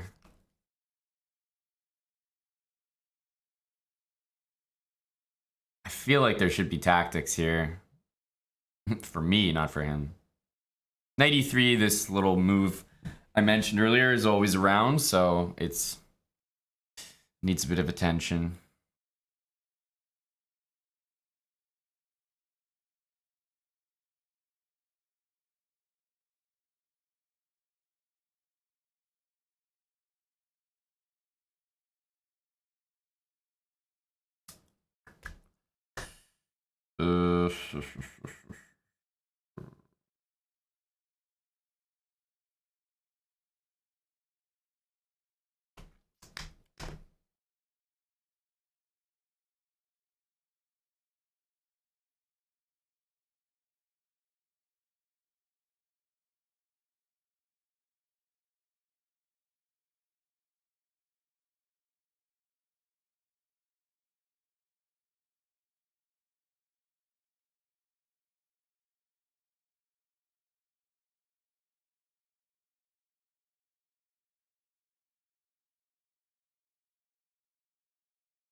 Right here, I might just go there.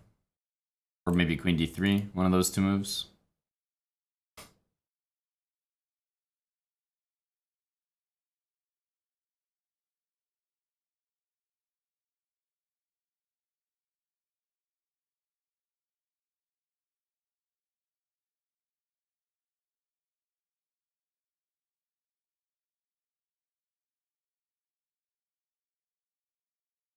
Queen e4 actually might be the best looking one.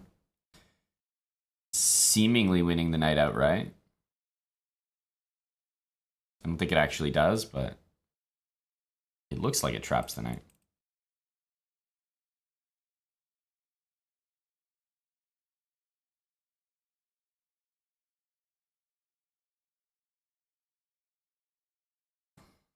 I feel like it's a good thing to have him play a move like that. Usually a good sign.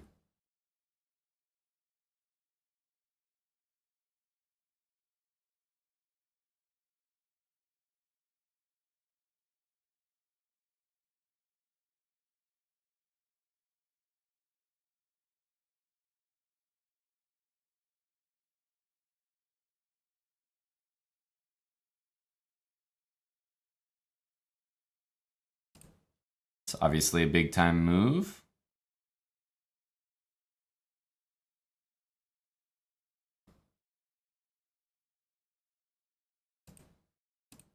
That's checkmate.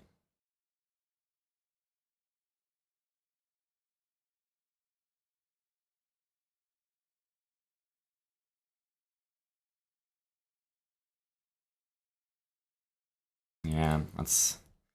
I noticed that at the last minute. It's just like so unlucky. That's, I mean, it's just really unlucky. I don't know what to say.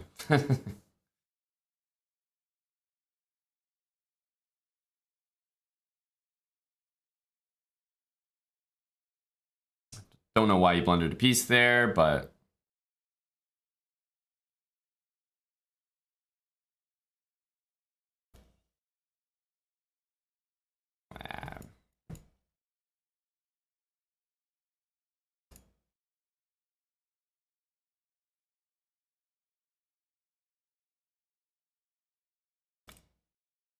Queen A4 guards the rook.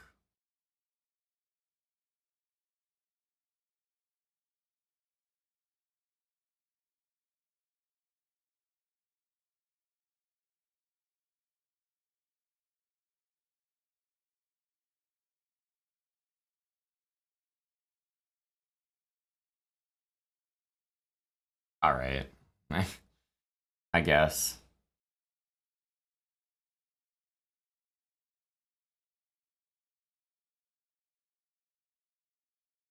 You want to play, we can play.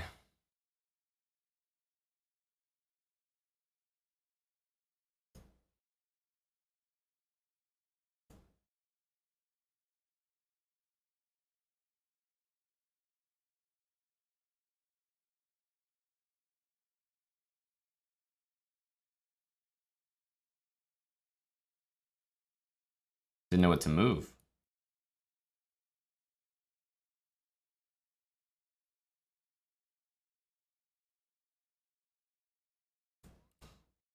Definitely don't like that move by me.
I mean, how boring is that?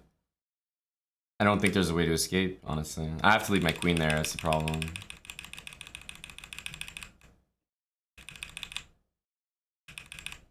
Yeah, this was bad. Here I probably could have gone to f3, but it's just not very intuitive to go to f3 and block your pawn, but I can go there. Yeah. I knew I was outplaying him there just at the end, but I was also like, I mean, obviously I'm just lost here. So, position is like -6, -7. Like, it's just over. I'm down a piece. What to do? So he kind of just loses a piece for no reason. We come back down a piece. Here, I tell you one thing, he's lost. But the luck that queen f5, every move is like completely winning for white. Of rook g5. And it's just like, it's just one of those positions where every intuition tells you to do this. You're completely winning. King can't castle in either direction. You're literally threatening mate in 2. Hitting the knight, guarding your knight. Nothing can attack it. And then he just has a random move. These are the type of things that like you just can't prepare for. It's just unlucky. Just unlucky. Because like 9 times out of 10 in a position, a move like this will be tremendous. And it's like, yes, I have other good moves, but I'm just not looking for them because queen f5 looks like it does everything. It looks like a amazing move. So, I don't know. I don't know. Some bad luck today. That's the only reason we didn't finish with 10 points. Just bad luck. Just like every single week for 8 years. Bad luck. This is the tournament here. Azeri Chess, Hickey, and Nitzen Steinberg. Who? Wow, is this like a very strong title Tuesday or what? 3 9.5s and 5 9 points? What? I don't think I've ever seen a final standings like that. Usually an 8.5 gets in there. Oh, that's surprising. 8.5 only gets you top 20. Wait a minute, what's going on here? I'm being serious. Is this the strongest title Tuesday ever? It might. I don't know if it has every single top player, but is this the new norm? 8.5 out of 11. You're telling me that barely gets you top 20.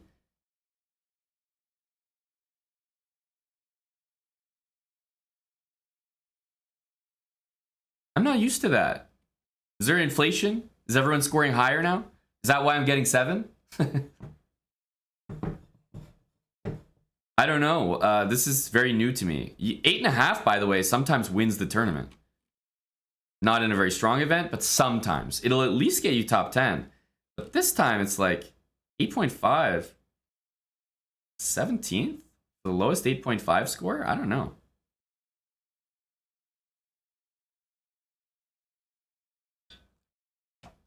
All right, I guess that's the new norm. Holy smokes. Nihal got 7.5. Look at all these guys with 7.5. Nihal, Dubov, Andreikin. These guys usually win the event. All 3 of them, literally. 7.5. Holy cow. How many, wait, how many people usually play these Title Tuesdays?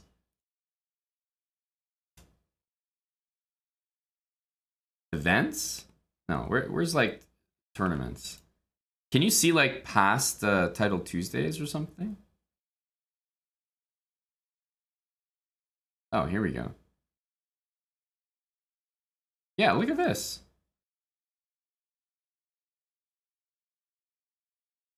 Look at how many players are in. 399, 538, 563, 552,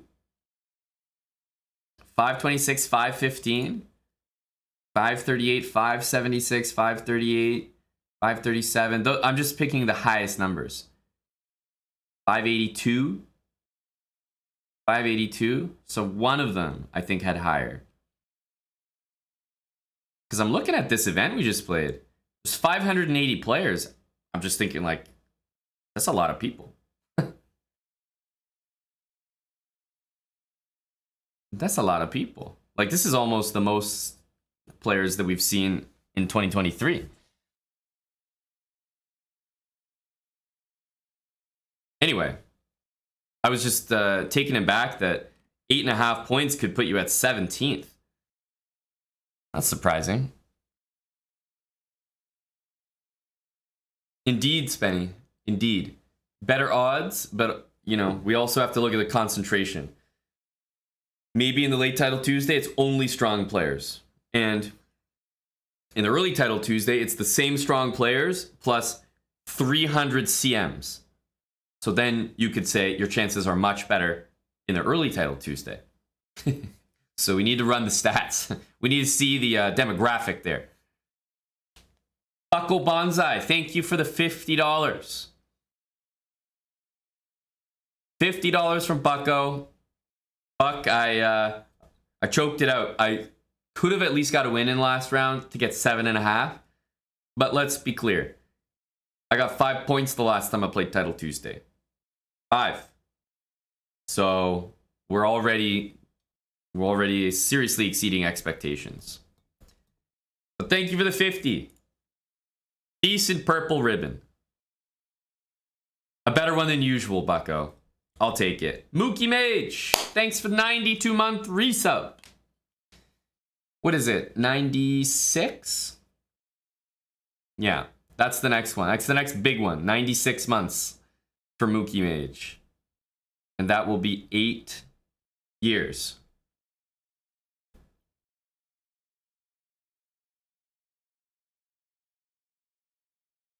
Our definitions of choking it out differ greatly. Well, Bucko, I'm just happy to be paid $50 for my experience. Thank you, Mookie Mage. Long time resub, 92 months. That's a real supporter right there. Been there since the start. Thank you, Mookie.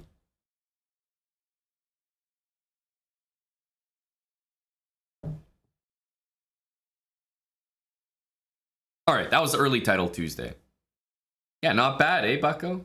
Not bad at all. I was, just having some coffee here. Might need to go for a refill. That was the early Title Tuesday. Much better than last time we did it, that's for sure. That's the early Title Tuesday. The late edition starts in, what, almost 3 hours, 45 minutes. 5 p.m. Eastern. So I'll definitely be playing that. But the stream is going to be on all day. I'm going to take a short break right now, get a refill, come back. We have a few things to do today. We're definitely doing our bullet habits. That's been on the back burner, but it's coming back to the burner. And we also have our new series that we started, SLOWBRAH. So I'll be back in a few minutes, and we'll continue. Thanks for tuning in so early, the early crew. I'll be back in a minute.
Okay. I have returned. We are going to bring back our bullet habits. The question is, what are we going to listen to in the meantime? What's the music vibe? Hello to Big Neil. Hello to Buddy Neil. Great to see you in the chat, Mr. Vlab, as always, sir. Gaxi92, 26 months. You demand a viewer title Tuesday? Well, we are going to have one, of course. We're going to have one, of course. I don't know if it'll be right now, but we're going to have one. We always do. But I'm going to start with our bullet habits. It's been a little while. It really has. I put it on hold. I was doing some other series, and then I just never got back to it.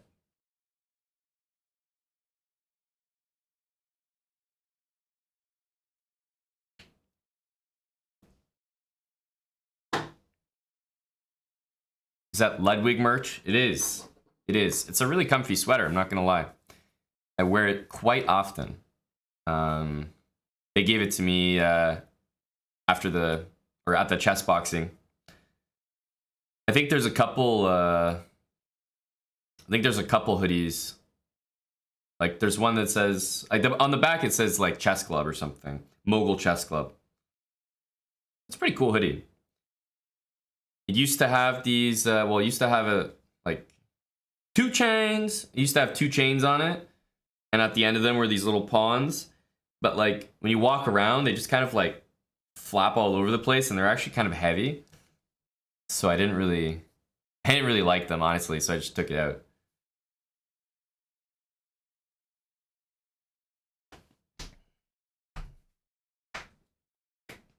Dr. Davil11, thanks for the Prime for 20 months. All right, let's adjust this here. Remember this, guy? Remember this screen? Remember the habits?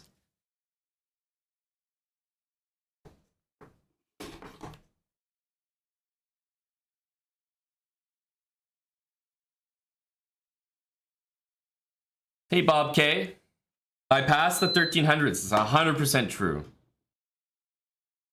Do you remember bullet habits, Ralph? Does Neil remember any habits?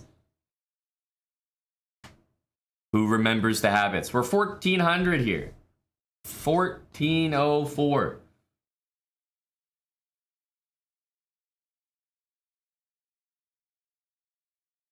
I don't blame you. It's not your fault. It's been a while since we've talked about it.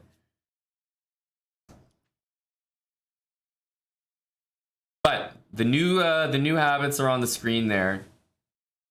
The main thing is that, you know, at this point when you're playing Bullet, you've reached 1400, is a good moment to start transitioning into those habits openings that we've looked at before. Remember? You know, we pretty much always, maybe I can pull up like an analysis board or something. We've pretty much always played, you know, this very simple stuff, you know, H3, A3, whatever. But, you know, when people play Sicilian, it's nicer to maybe play with C3. When people play the Caro Khan, it's nicer to maybe play the two knights. The same openings that we used in the Blitz Habit series. So, if you've already seen that series, this should make so much sense. If you haven't seen it, not only do I recommend you go watch it, but this will be, I think, an enriching experience, because we're going to start playing openings which I think have a little bit more pizzazz to them. More aggressive, a lot more going on, more tactical chances. You'll see that basic sacrifices are okay.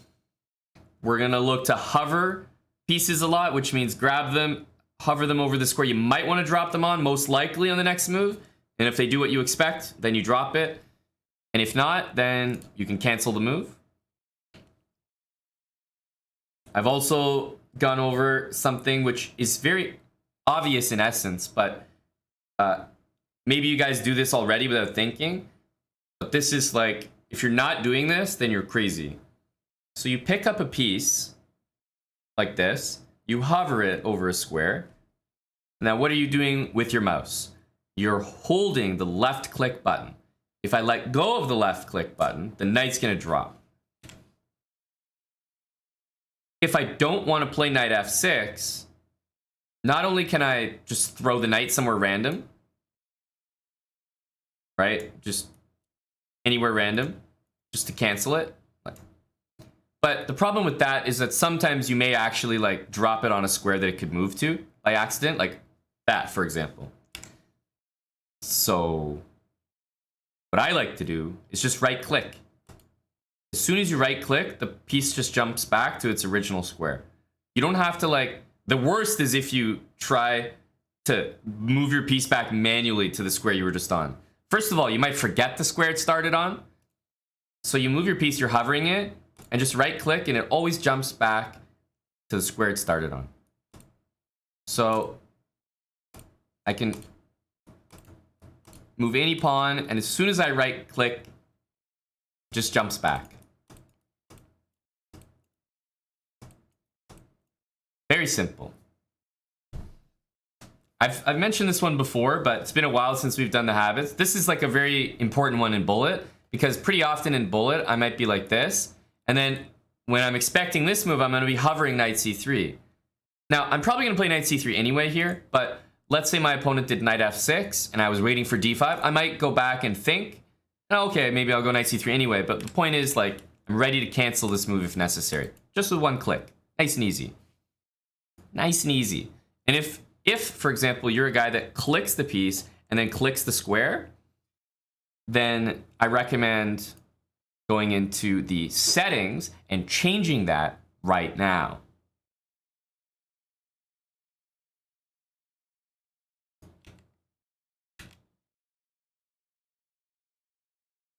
That's the only advice I have for you. Click to movers. Disgusting. I've also mentioned this before, but I feel compelled to mention it again. The move method on chess.com. There's 3 options. Drag or click, click or drag.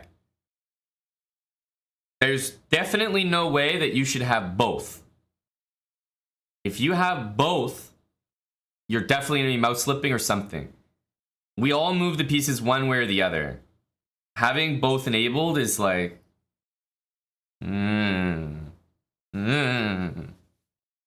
So I recommend just click or just drag, whichever one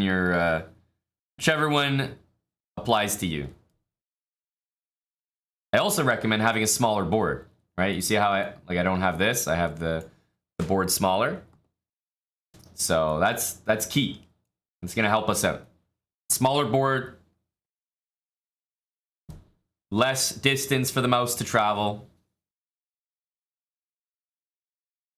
All right, we're gonna get back into it. We're doing 1-minute games. Our Bullet Habits series, we're at 1400. No increment, we don't play with increment. But the main changes for our habits now, you'll see pre-move safe opening moves and recaptures. I want you guys to start using pre-moves a bit more at 1400. And it's going to take some getting used to when is a safe time to pre-move, but you know, in the opening, if I'm playing like e4 knight f3, yeah, you might catch me pre-moving c3. Maybe I'm going to be blundering a pawn once in a while, but over the long run, that's going to help us out. Start to get that time advantage in the opening. Pre-move things you're familiar with. We have our basic tactics from the last level, and we're going to start using the openings that we're familiar with from the Blitz Habits series, when we started to evolve our openings a little bit. That's what it means when it says play active chess, not reactive. Up till now, we've almost always been reactive. Like, we do things, we make our random pawn moves, but basically when our opponent does stuff, we react to it. Now we're going to start doing our own stuff. Okay, that's the long and short of it. Let's begin. Thanks, Jumpy Chess, for the 33 months with Prime. Welcome, Jumpy. All right, here we go.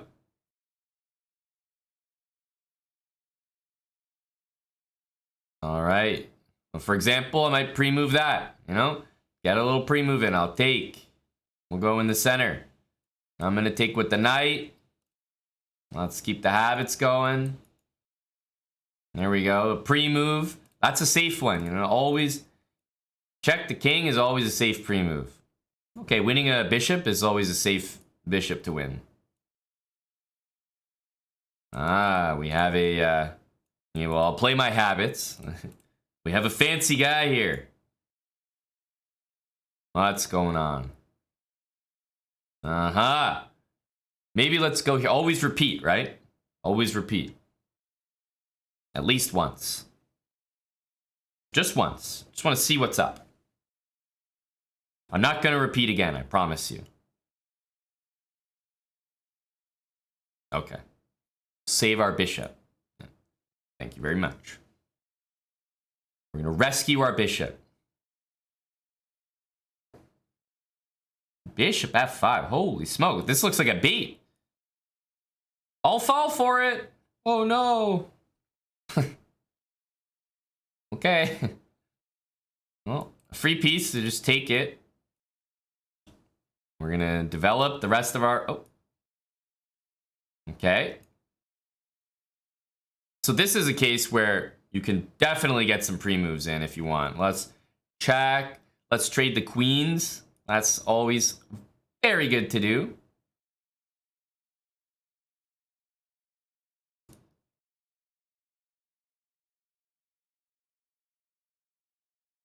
We want to take all the pawns, right?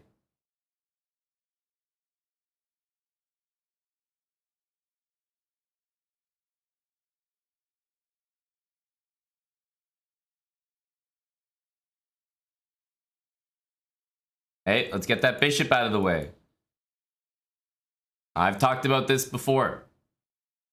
This is ladder executed to a T. I mean, all you want to do is something like this. Hello, Dill. Hello, I'm on. You here to work on your habits, Dill? What nutrition type of habits? This is your nutrition habits. Cheers, Dill. This looks great. Almost gives me cookies and cream vibes. How about a bit of banana, blueberry, and peanut butter? Wow, this tastes amazing. This tastes like I'm on a bulk. Have one more good bulk and then good sip, and then I'm headless. I always think it's headless. Headless Dylan. That's how we monetize people. Yeah, just take it off. There you go. Thanks very much. But you didn't want food, right? You just wanted it in between. Yeah, no, this is perfect. Okay. Yeah, because I got one of these here. Cool. That's good for now. Enjoy. Keep learning. Keep learning. Keep learning.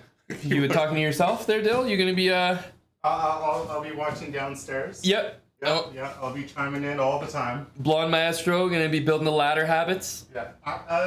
Actually, I'm in a game right now that I actually did. I got ladder. Yeah. Oh, there you go. I'm talking about Stonewall. Oh, you. Confused. Not your stone. Sorry. You've been doing the Stonewall. That's acceptable as well. Yeah. That's acceptable. You're off the hook. Well, okay. I got something I'm working on. Yeah. Thanks a lot, Dill. Enjoy. Dill's a Stonewall, bro. Look at that. Just like you guys. Any other Stonewallers here? Nabbit, thanks for 63 months. We got some habits being built. Guys, when it comes to the end of the game and executing a checkmate, first of all, I don't like the idea of having this bishop anywhere near these squares, because the ladder is going to go like this. The last thing I want is some sort of weird stalemate where this bishop is controlling a square and the king can't go there, so it's a stalemate. So that's why it's like absolutely necessary to move that bishop out of the way before you get too caught up and going for this. It's just one move, just move it out of the way. You know that you have your pattern already ready. Just get the bishop out of the way. There will be times in your bullet career where that is a stalemate, and it will never happen if you just take the time to make a move like that. And as for the pattern, the queen is further away from the king, then the rook, which means this is infallible. Like, this will work every single time. Cthulhu Dancing, thanks for the gifted sub. And Thaddeus, 2 months with Prime. I got my protein shake. Cheers.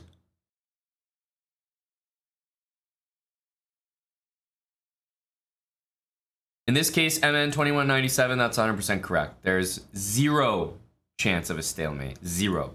Queen and rook can never stalemate a king when they're moving up the board. Of course, when they're oriented in the proper way. Rook closer to the king.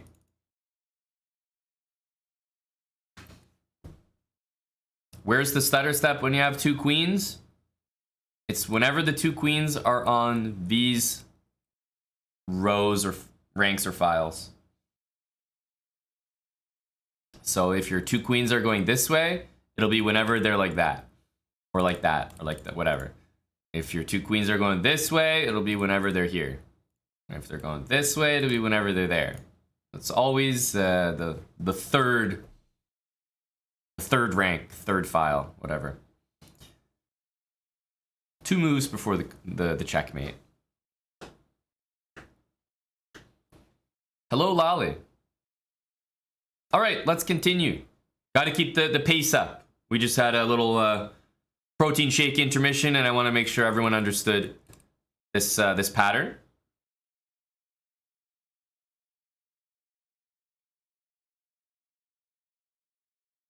E4, we'll be hovering this. Oh, we've seen this before. In fact, there we go.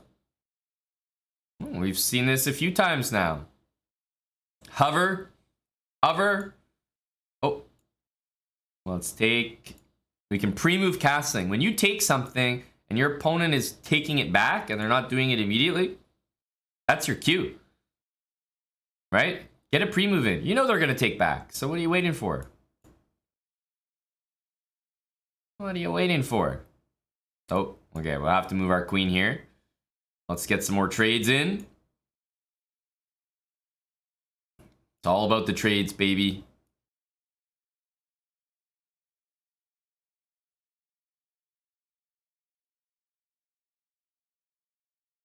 Might want to double the rooks. Here, we actually have a free pawn there. I'm just going to basically pickpocket you. Go in and go out. Ah, he's a tricky guy, this one. Wait, let's guard that. Pre-move recaptures, right? Those are nice, easy pre-moves to make.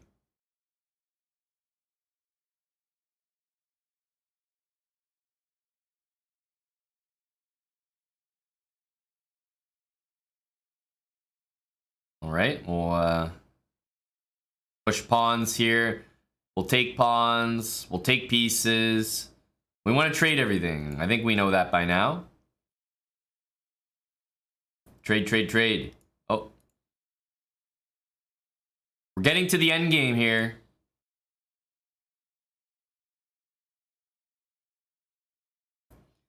So this is a moment where I would say we want to start getting some pre-moves in. So they might not be good ones, but let's pre-move. Pre-move. Yeah, we gotta just get some pre-moves in, right? That it would be a bad sign to try to like play that position perfectly. It's like, dude, it's a bullet game. We got 3 seconds. No one's checkmating anyone. Let's just hurry up. Oh, he definitely had some moves. That was a great game by my opponent there. Hey, I'm only getting the white pieces here. This is a great little show. Oh, bishop there. All right, I'll take. All right. Knight h4 might look weird, but one of my favorite things to do. So let's see if he knows what he's doing here. Because really, I just won that bishop. Right? I just won the bishop.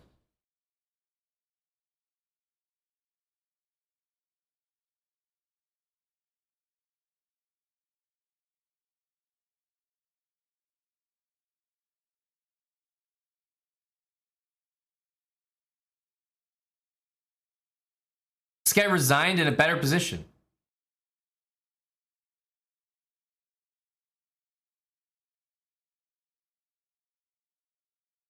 He resigned in a better position. This is what I was telling you guys. I said, let's see if he knows.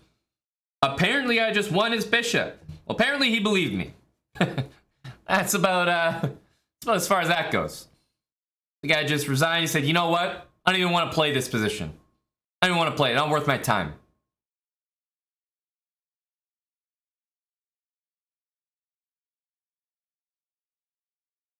Well, I can confirm that he does not know. Yep, we're now fully aware he does not know about Queen A5. Sun in Leo, thanks for the 23 months. Well, we'll take that respect resignation. Thank you very much. Thank you very much.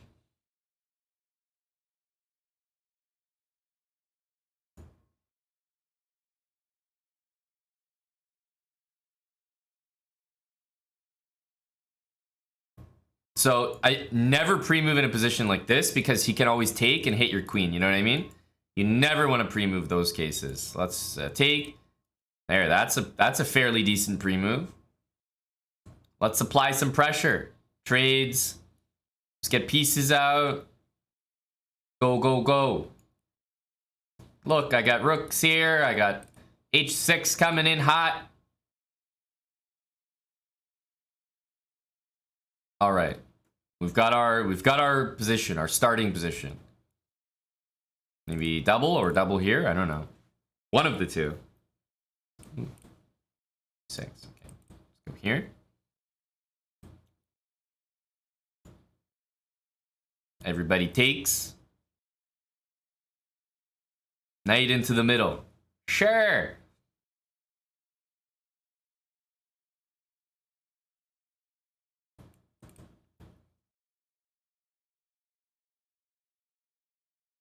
Maybe this is the moment. This is the moment where good things happen. Let's attack the queen. Okay, our rook is at, hey, basic sacrifices. It says that, right? Basic sacrifice.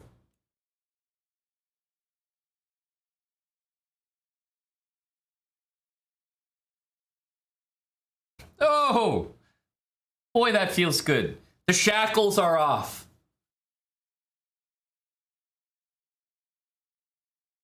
Oh, that feels great. Basic sacrifice. What are you talking about, Land Beyond? The most basic sacrifice of all is rook for knight or rook for bishop. I think basic sacrifices are like piece for pawn or 2 pawns or something, or rook for bishop, rook for knight. Those are like the most common sacrifices in chess. And especially in bullet, the weight of like a rook versus a knight goes way down. Truly. Being down the exchange in a bullet game is not a big deal.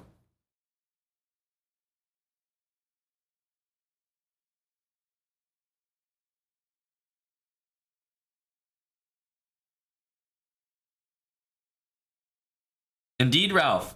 Got a nice fresh prime there. Mahafilak. Thanks for the prime. Brand new, fresh as ever. A pawn sack isn't basic? No. I mean, pawn sack? It's like not even a sacrifice. You can't view being down 1 pawn as like a sacrifice in a bullet game. That should just be standard stuff. I mean, who cares about a pawn in a bullet game? Let's be real. That's more than basic. Pawn is nothing to us bullet chads. Let's continue. Okay, we finally got the black pieces here.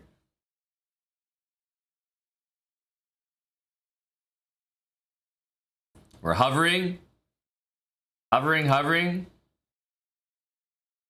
Hovering is very effective unless you see something like this, right? You're not going to be too upset with your move. We got h6. Oh, we don't have h6 anymore. Let's continue to get our pieces out.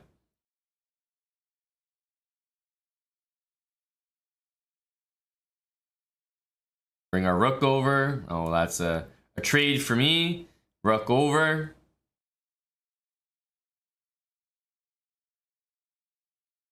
Hang on a sec. Buddy, this isn't even a sacrifice. That's just 2 pieces. Well executed. Well executed.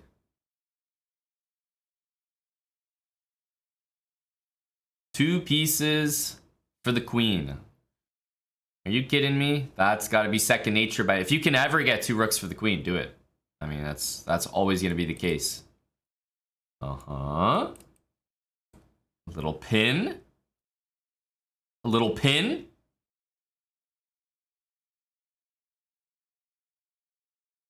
Okay. Well, clean up on the second rank here.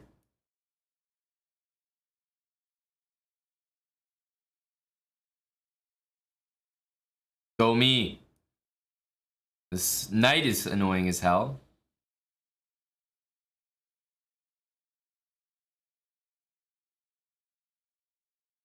This is a paralyzing move. You see that? His knight has no squares. Nothing.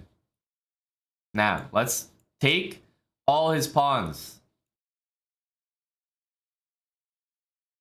The first step is just get rid of everything. That way, the worst that can happen to you is you lose. When you're up this much material, there's no point in like trying to like check and make a mate happen. It's tough to mate when there's pawns in the way. Make your life so much easier. Just to take everything. Even if you had to give up all 3 of these for all 3 of these, it's worth it. Then you go try to make a queen. If he goes and stops it, you make a queen over here. You're still going to have extra pawns for queens. I mean, it's just much, much easier. And you can do it all with like pre-moves. Once you take all these pawns, then you go with pre-moves. Because look, if you can't win that position where you're queening pawns and then using the ladder to checkmate the king, then trust me, you will not be able to win this position. No one is able to like just all of a sudden magically like create a checkmate here. You guys aren't that good. You got to understand that. If I'm 1450, I'm not trying to be a hero here. Just trying to take the pieces off the board and win it in a very, very routine fashion.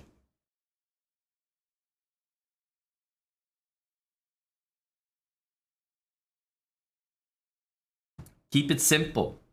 Keep it fundamental.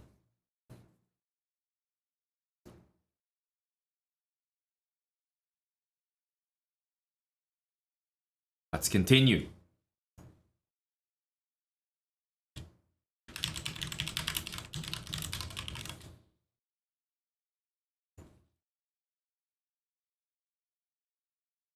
All right, we've seen e4. Okay, let's take. Get these pre-moves in, you know? Now you can't castle. Getting our pieces out. Pieces out. H3. Oh, okay, I don't know. Not H3, that's for sure.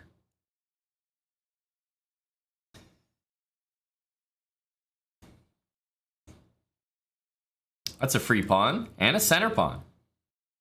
Thank you. Whoa! You're gonna leave your queen hanging like that, big guy? Big feller?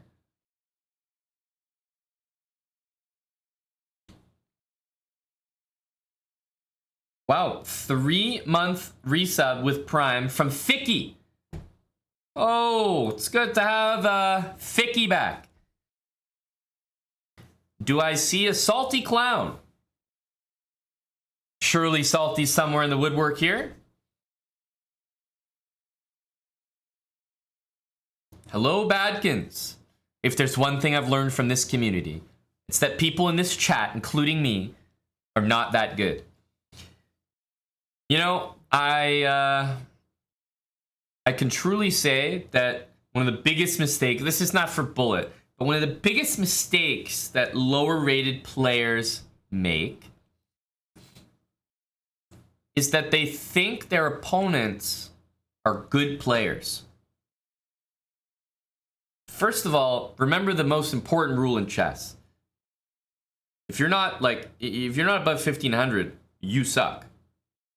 And if you're playing someone, that means they suck too. They're around your level. Those are the most important things to remember. You suck, and so do they. So when your opponent does something, like makes a move, I see so many people, they're like, all they do is react to it. They see the move, and it's like, whoa, that was a strong move. You know, you attacked my queen. It's like half the moves your opponent makes are awful. Blunders, hanging shit, like everything. It's all bad. But you never actually take a timeout and try to punish them because you think they're good for some reason. They're not good. They're bad. They're blundering all over the place. I mean, it's unbelievable. You have to remember, these guys are bad too. They make mistakes. They make a lot of them.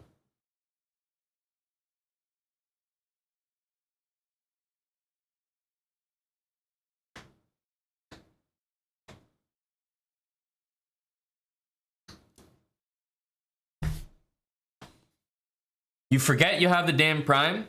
Well, Thicky, let's fix that right now. What you're going to do is you're going to go into your calendar. All right? 30, let's say 31 days to account. 31 days from today, you're going to set a reminder. Resub to SLOWBRAH with Prime. And you're going to have it be recurring every month. Resub to SLOWBRAH with Prime. Resub to SLOWBRAH with Prime. You're going to ask it to notify you. You know? Going to ask it to notify you. Maybe an hour before. 30 minutes before. You're going to have a recurring reminder, resub, SLOWBRAH with Prime. Every month, you're going to get that reminder in your calendar, your personal calendar, your Google Calendar, your iCloud calendar. Now we should see Thicky back here in 31 days maximum with another Prime sub. Exactly. In fact, maybe I should shout that, Ministry of Blunders, so that it works for everyone right now. All right, everyone, take your headphones off. Hey Siri, remind me to resub to SLOWBRAH on Twitch in 30 days.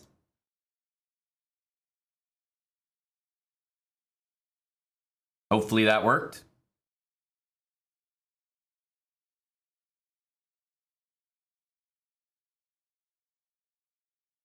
Oh, it worked. Ministry of Blunders. There you go. 6 months with Prime. Look at that. Ministry. You're leading by example, buddy. Thank you for the 6-month resub with Prime. TGZ, 27 months with Prime. You see? Everyone just needed a reminder. You probably all got Prime sitting there. You got Prime sitting there waiting to be used. I mean, what are they good for? You gotta make use of your Prime sub. Remember, you know, a lot of us have Amazon Prime, right? But this is like, you're not even taking advantage of what you have to the fullest. You gotta use that Prime. You gotta make your Prime subscription worth it. Reliable Randy, thanks for 21 months. How am I gonna say this? BSLGH. Thanks for the 100 bits. I'm glad you like the advice. I'm not sure how to pronounce this this username, honestly, and you know, if I'm not careful here, this could be another. Is this a movement by any chance? BSLGH. Is this a?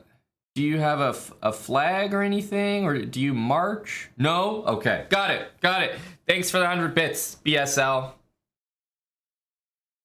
BS all your initials. Got it. Who's the DJ in the track? This is Adriatic from Tomorrowland. Thank you, BSL. Elegant Elephant, 29 months. Let's continue. We're at 1450.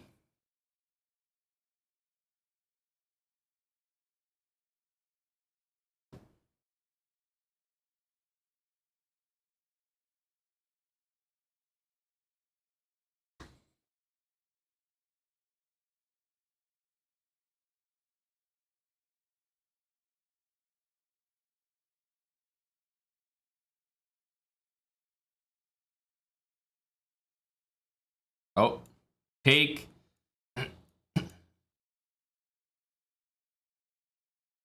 Hey, look, it's a basic sacrifice. Haha.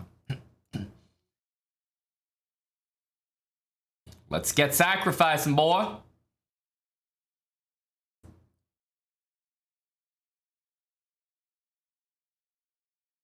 Oh. No, we can't be doing that, surely. This can't be allowed. Maybe knight takes so that I can win another piece. No, I mean, that's a blunder and a half. Like I said, it's a blunder and a half, like I said.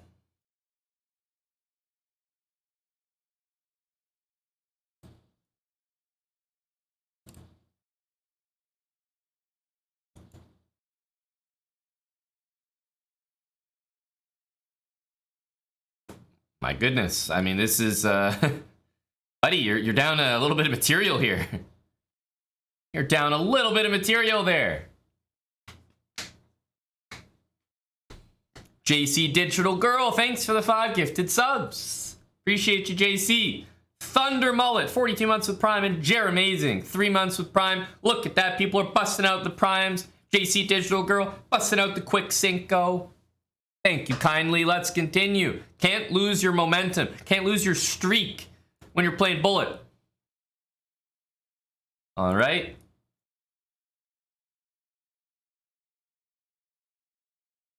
Here we go, here we go. No, no, no, no, no, no, no. You can't be doing that as a 12-car garage. Do we think that this is acceptable? Your bishop in the middle of the board? Rook. Always a nice pre-move, you know? I'll play d6. Queen d2, rook d1. These are my moves. I'm going to hover them. h3. Want to make sure we're still keeping things in check here. Go habits. Queen here. Okay, knight. Get the knight involved. Trade, you know. I respect you. I respect you. Check. I'm actually not sure what this move does, to be honest. Let's trade more pieces. Let's trade more pieces. Sure. Taking stuff. Probably want to trade more pieces. That's nice and easy, you know?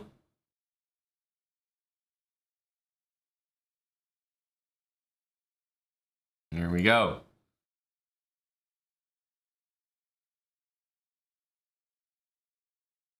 What's he doing? He's not actually stopping me from queening. Let's wrangle up these pawns. Now in this position, we've got the rook defended. That means we can go all the way and boom, boom, boom, boom.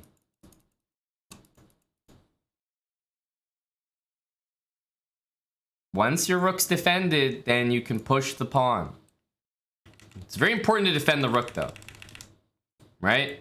You have to defend it so that the pawn can move. If you push the pawn too early, the guy's just gonna go take your rook. Can't be doing that. Gotta defend, and then push the pawn. The rook's not on. I could also go rook g3, exact same idea.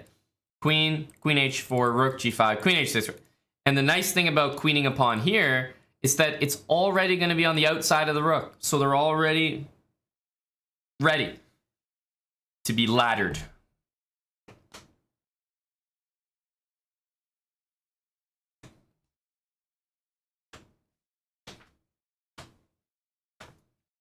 T-Stone 91, thanks for the 9 months with Prime. Professor EXP, 26 months. Welcome back, Professor.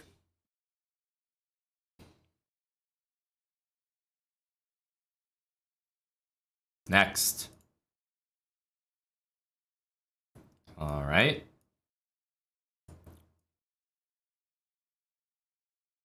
Oh, okay. Oh, okay. When people are pre-moving a lot, I do like to take something just to basically check to make sure. Here are my hovers. Oh. No. No. No, no, no, no. You can't be that nice to me. No. You can't let that happen.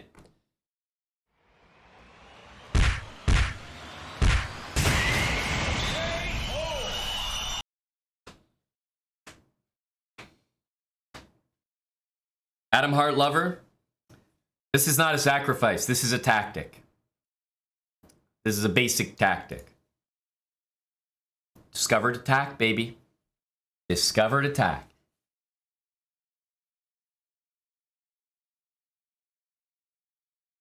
All right, 1473 and improving. Obviously, our Damp Basket. We've definitely played this individual before.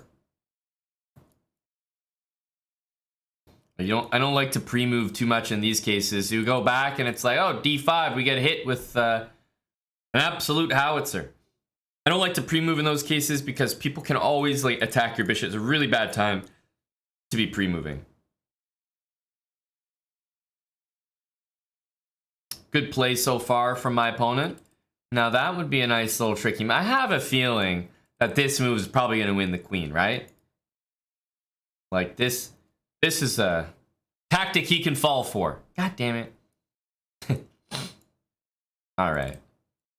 We'll bring pieces to the middle. E4, C6. Push some pieces around. Push them around. Everything's getting attacked. Push, push, push.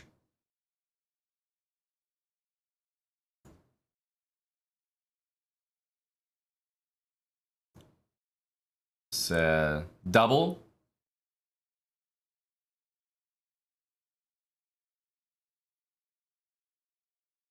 Basic sacks are allowed. Yeah, they're supposed to be intentional, you know? One would have signed up for it. Huh? I don't think he needed to do that. He actually had a good position there. It's unnecessary. Good move. He brought the habits in.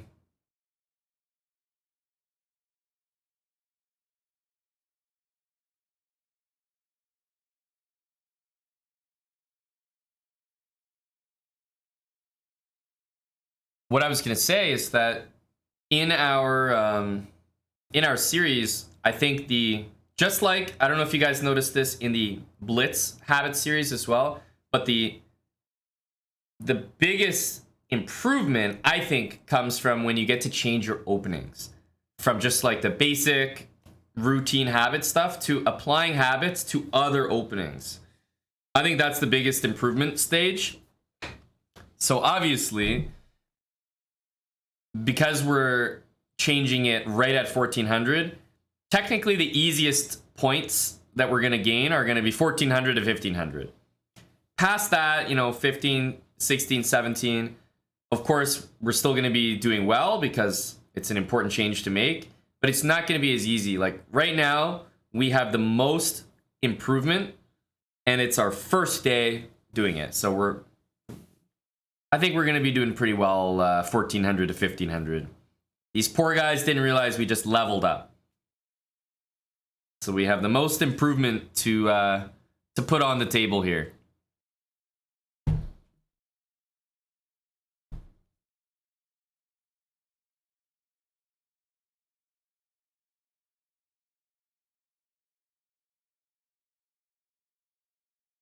Can you apply the same habits to Blitz? I see some people got that comment in the chat already, but funny you should ask. We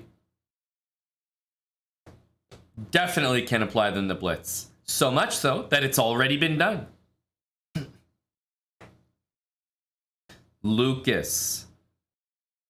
to mate. Oh no, Lucas. Come on, bud. Exclamation mark habits, I believe, Mattis. Yes, exclamation mark habits.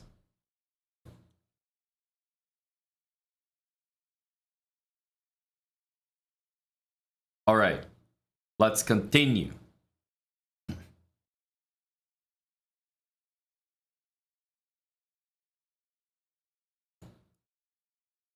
Never pre-move when the bishop can take. Here is a good example of like safe pre-moves, right?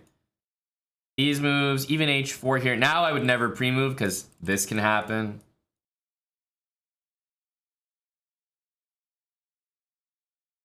Oh, sure. Okay, here, I guess.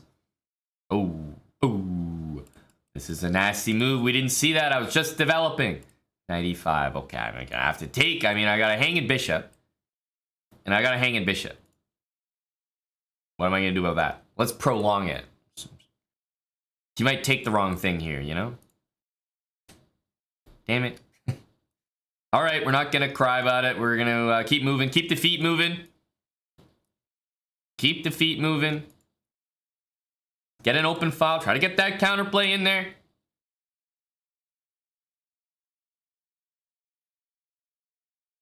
Keep the feet moving.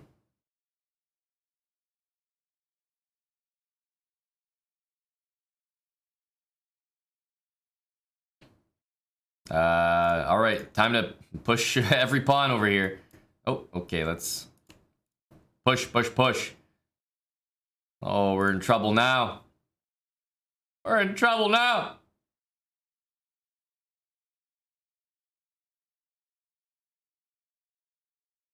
How are we gonna stop this? I'm gonna have to start giving away my pawns, you know? This is important.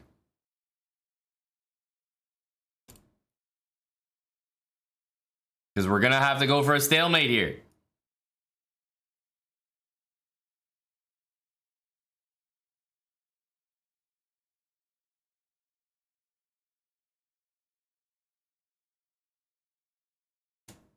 Look at that. And look how good the technique was. This is what I keep telling you guys.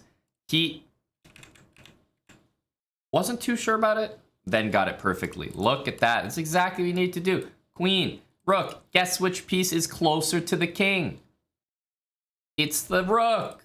It's impossible to stalemate here. Truly impossible. Really good technique by white. We're gonna use this all the time. Anytime you have a bad position, you're down material, you're just getting beat, because that will happen. At least make sure to give away all your pawns so that you have a chance at stalemate. Pawn can't move, at least we have a chance. So absolutely make sure to do that. Hey, eviscerated.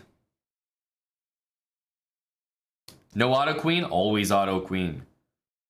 Always auto queen, chess ninja.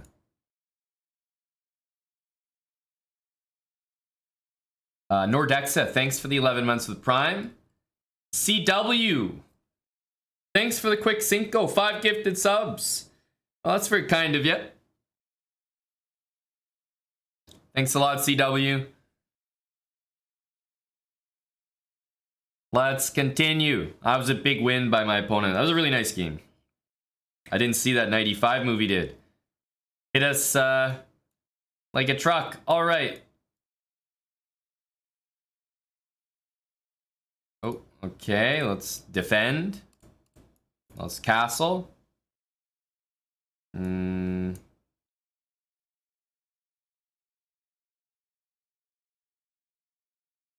Pin, attack. I don't know.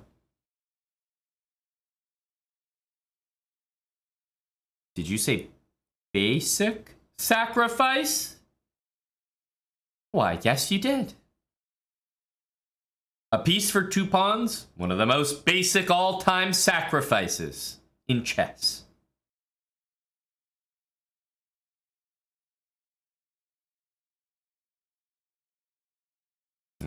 Pretty good move, not gonna lie. I'm gonna have to take my material here.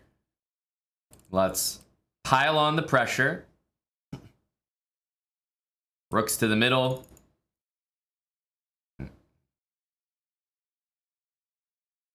Here we go. I'm not in a rush to take this. I mean, I got a ton of pressure here. That's the way I feel. H3. Hey, stop that. The hell? Get off my lawn. Okay, that's a pretty good move by him, I think, actually.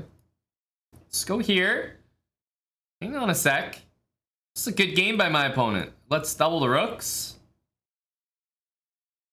We're gonna have to take that.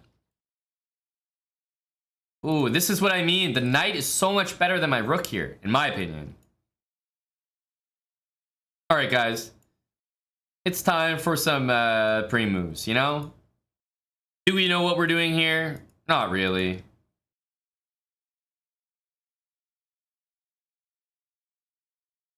Oh. Pawn on a dark square. That way he can't get it.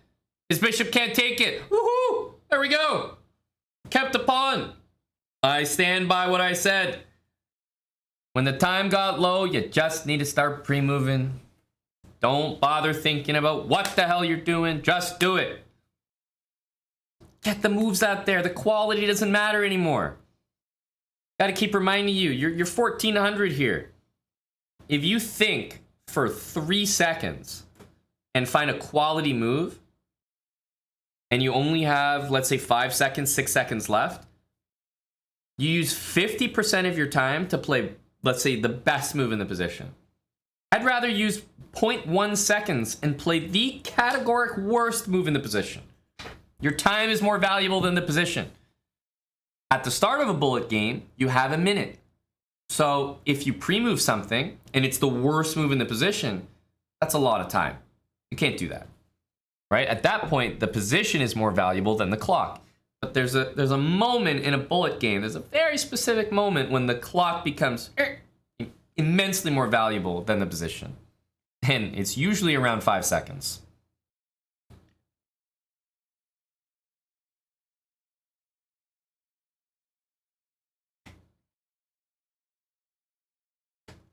Added in.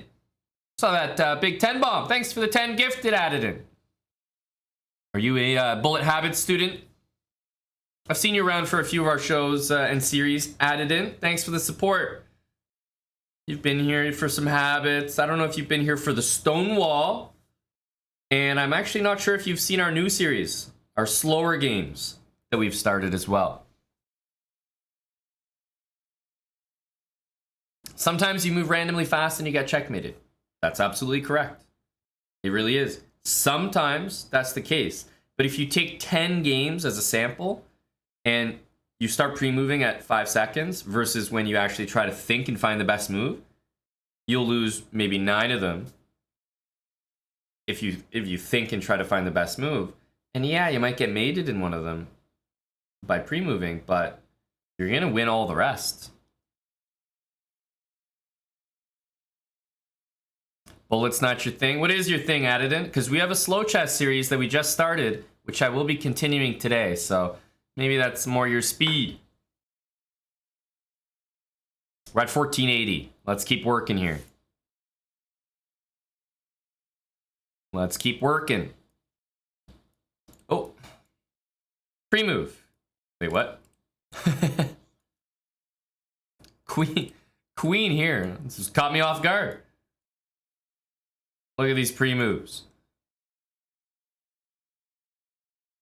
Nice and easy.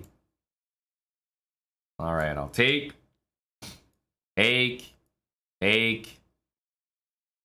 More trades.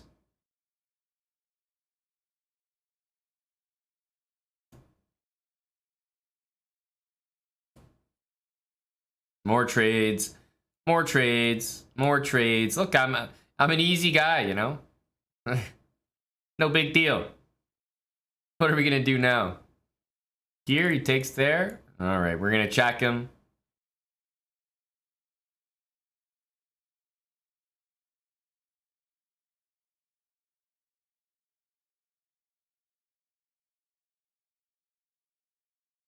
We're just vacuuming the pawns off the board for each other. All right. If you're in a bullet game and you have a situation like this, dude, rook behind the pawn, and then you got to motor. You got to get the pawns rolling. You have to. That's the rule. Oh, look how easy that was. All right, buddy. I'm not even going to take your rook. I'm going to sit here, and you're going to resign thinking about what you've done. That's right. Reflect on your actions.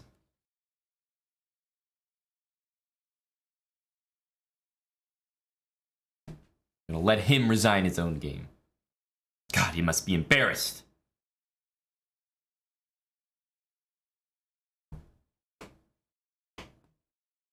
Yeah, that's true, eviscerated. That is true. Just grounded him. Go to your room.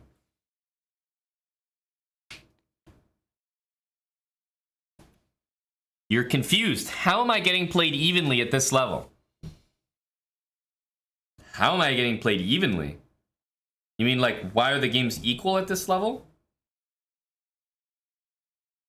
They're equal because of the habits. I would be getting blown off the board if it wasn't for them. The bullet habits are keeping me afloat here. I tell you, I swear by them.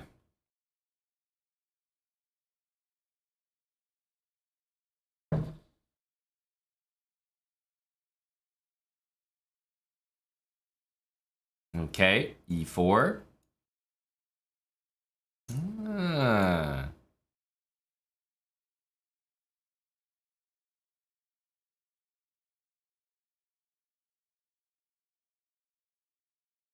Little habits, little rook to the middle. I mean, I think we know the drill by now. Okay. Let's trade more things, bring more pieces to the middle. Nice and easy. Nice and easy. My rook's coming out. I'm hovering that. There we go. Hey, wait a minute. Is this a sacrifice I sniff? Not even gonna calculate it. We're just gonna do it. Go me. Just gonna take it. Hopefully he's intimidated. Okay. We didn't account for this one. Check. We check him again. Bring the other rook in. I'm coming in for more. Looking to say hello. Oh, damn it. Okay. Bring more artillery in. No, don't panic. Don't panic. Bring more artillery in. Defend the knight? I don't know. Oh my goodness. This guy wants to trade queens with me. We can't. I sacked material for this. Let me do that. Oh my. Let me do it. Oh, now he lets me do it when it's no good. Oh, we have 5 seconds. Holy smokes.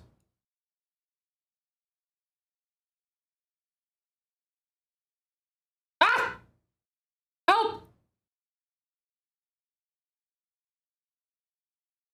Ah! Pre-move a check.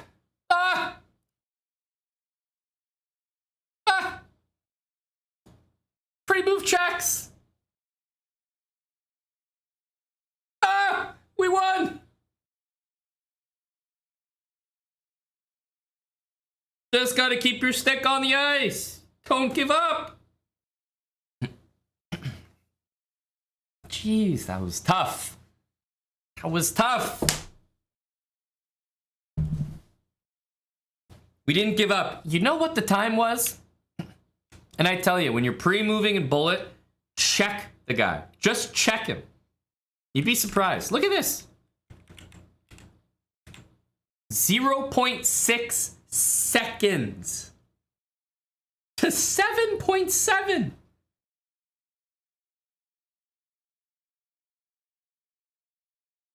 Like, all he needs to do is make 5 more legal moves, and he's good.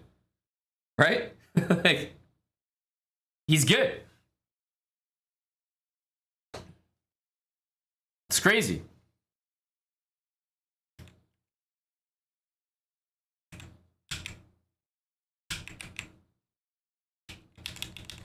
He made 1, 2, 3 moves from that position. 3 moves. This is what I'm saying. Like, when it gets down to it and you're in a time scrambling bullet, I don't know what he was thinking here. He played a tremendous game. I think the guy's a great player. But you know what? There's a flaw somewhere in there. Why is he rated 1498? He's clearly a good player. Why is he rated 1498? Maybe because of stuff like that. He just freezes at the end for no reason. Guy's got 8 seconds. I mean, you just got to turn the jets on. Your opponent has 0.6 seconds. Who cares? Just literally pre-move like 1, 2, 3, 4, 5, 6 moves. Like, who cares? Thinking too much, trying to be too perfect. Just get something on the board. It does not need to be a good move. He's trying to play chess and not trying to play bullet. Extremely accurate. Absolutely. And unfortunately, you do need to put your chess aside and just go for the speed. Timges, thanks for the Prime sub. Hey, a brand new one. Fresh. That's right, Ralph. I thought I smelled me a fresh Prime.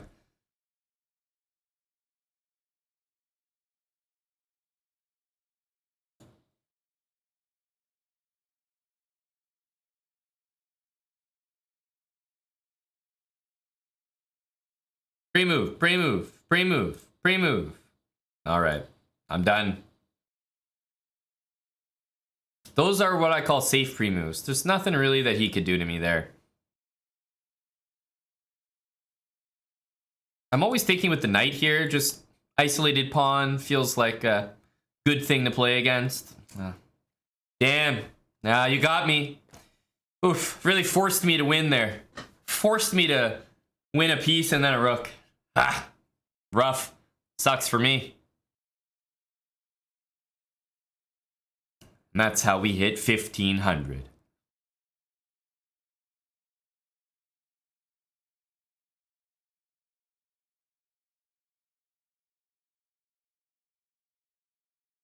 Thank you, 5 months. High B5. Cheers, buddy.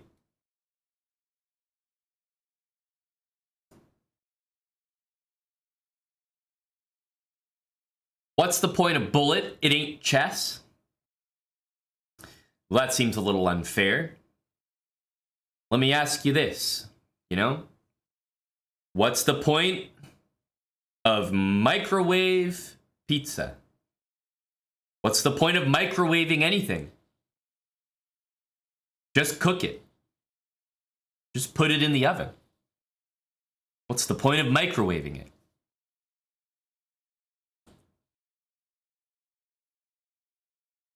Just put it in the oven. No, that's right. You microwave something because you want to have it quicker. There's an end goal, and you want to get to it quicker. So you microwave it. Yeah, I want to log on and feel the satisfaction of catching a dub. I want to play a 2-hour game. I just felt that experience in, what, 25 seconds? Feels great. I just microwaved my food.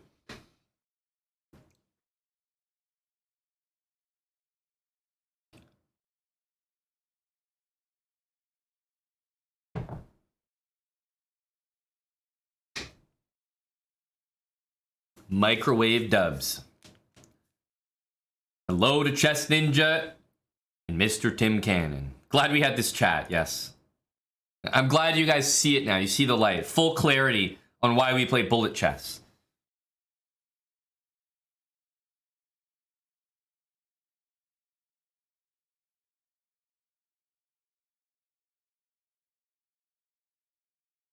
All right, red 1500. Let's continue.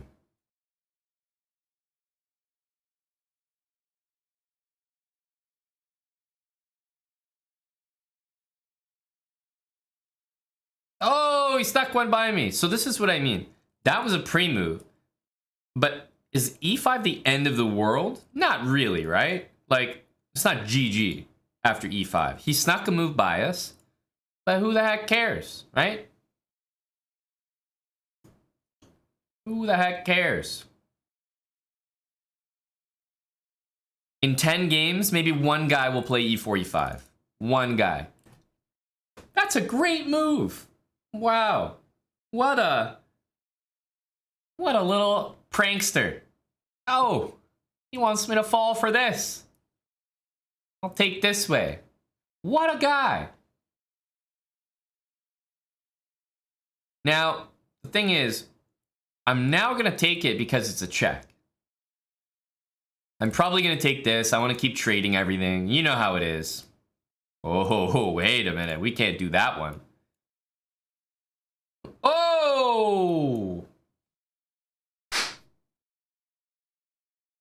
Oh! Oh! Oh! Oh! Oh! Gotta get the Eric KO in here. The rarely seen Eric KO. Oh. Ouch. What the hell? Oh my goodness. We just got taken to the trash by Trash Hand.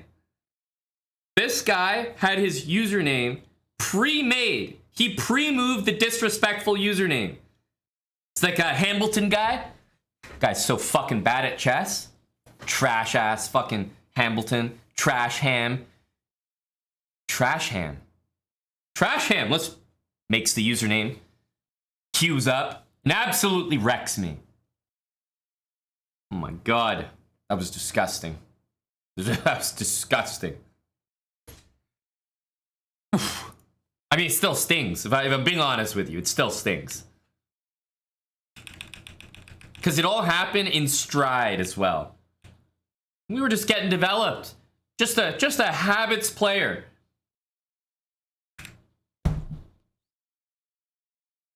Oh. Ouch. I mean, this is a massacre. Wait a minute. Oh my goodness, I didn't even realize he played Queen H8. Oh, never mind. I'm fine then. I thought I was disrespected to the maximum here, but at least we maintained some dignity. Queen H8 mate. All right. Well, at least he leaves me that to cope with. We got absolutely annihilated, but completely missed Rook H8 mate there. We'll live. We'll barely survive after that. We got killed. That was just a nasty KO. Rook H7. Guy's a beast. That guy's a beast. Oh. So this is a good time for pre-moves. He's panicked, right? He's panicked. This is a great time for pre-moves. Go me. Oh, no, no, no.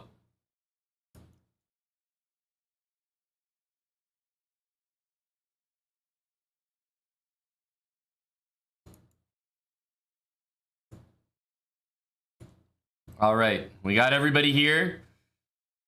Everybody's showed up to the party.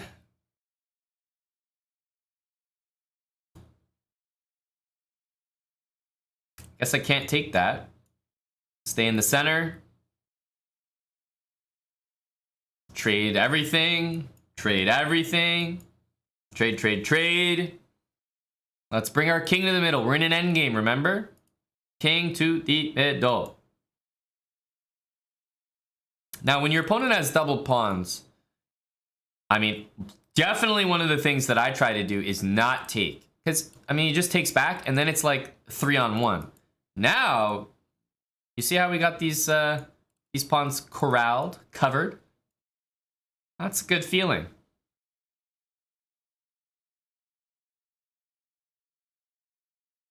Especially in an endgame. Like, I'm not interested in taking. Doesn't do anything for me.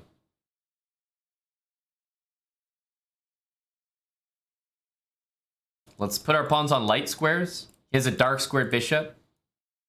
Uh-huh. Look, he has nothing to do. Very unpleasant for him.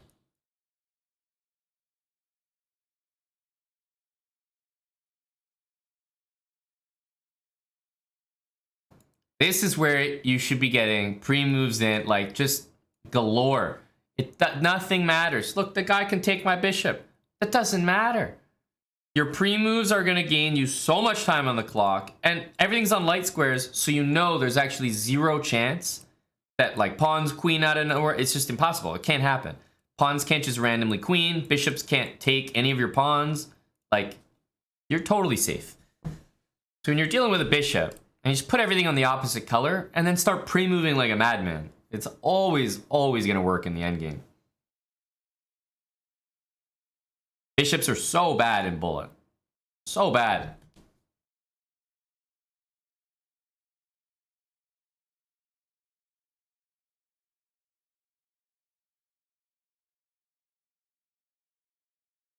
Okay. Hover, hover, hover. We're definitely going to take that.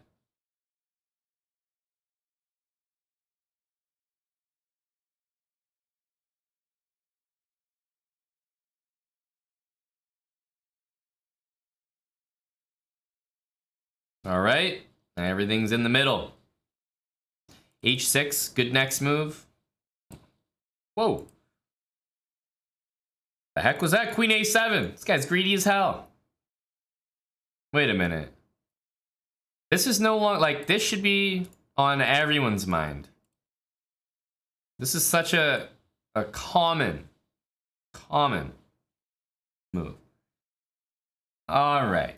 I see what you're up to here. I do. But the problem is you're going to be down a lot. You're going to be down a lot. H6. It's like, how could you trade away your last piece? All right. So, we see our position here.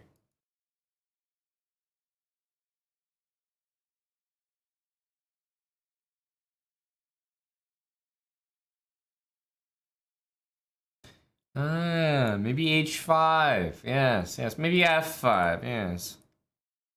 There we go. Little technique for you. Now, in this position, everything can be pre-moved, right? Literally every move till checkmate can be pre-moved because you have the rook. All you need to do is put your rook on a square that is on the inside of the pawn you're queening. Where's this king? Right? The king is over here. So you know that when you're doing a queen and rook ladder, that your rook has to be in between the king and the pawn. So I'm just going to put it on a square that's in between. That way it's already set up. And now I need to defend my rook because I can't just go queen the pawn because there's a moment where my rook's going to be under attack. So I have to go defend it. Once it's defended, queen, set up the ladder, mate, and it's impossible to stalemate. It will never be stalemate. It truly won't. Unless there are other random pieces on the board, like a bishop, that could ruin things, but that's why I always put the bishops, bring the knights back out of the way, put all your pieces out of the way so that they don't ruin your checkmate techniques.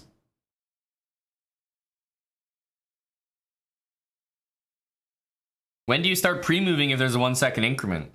Buddy, if there's a 1 second increment, it's all out the window. If there's a 1 second increment, you better be playing Title Tuesday. That's all I gotta say. Next game.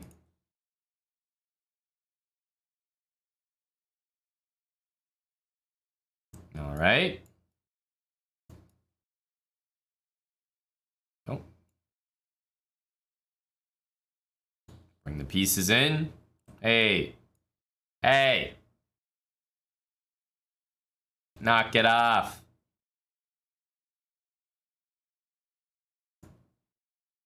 Bring our rook to the middle. I mean, lined up against that. Oof. That does not look very friendly. Oh, no. Oh. Oh. If that happened, man. So the thing about this is that he's going to get 2 rooks for the queen, but he forgot an important detail. Not only can I just take it and I'll have at least the bishop, not only can I take it and then check him and then win the rook, but I can check him first. Check first, and that way I get everything you own.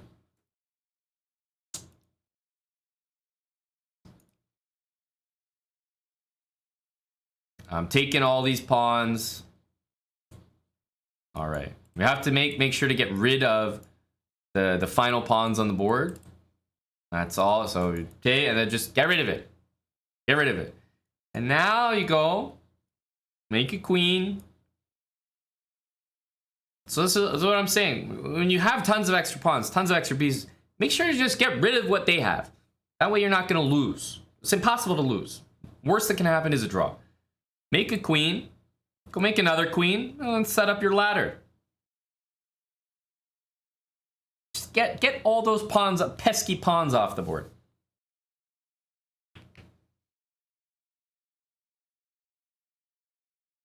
Realty money. Your question may not be as silly as you intended it to be. The answer is no. I would not promote the second pawn to a rook. I would always leave auto queen on, and I would basically never under promote unless I needed to avoid a stalemate. Now, queen and rook are very easy to do the ladder with, but no. If over a sample of 100 games, if I always under promoted to a rook, I think that would do more harm than good. Having 2 queens is just as good as having queen and rook. It's just you have to make sure that final stutter step is something you're doing. And I think it's worth it to practice that technique so that you auto queen and then you just do your ladder nice and easy. It's a very simple technique. Once you know it, then having a queen is just as good as having a rook. How many checkmating patterns do I know by heart? 1, the ladder. The rest I just make up on the spot.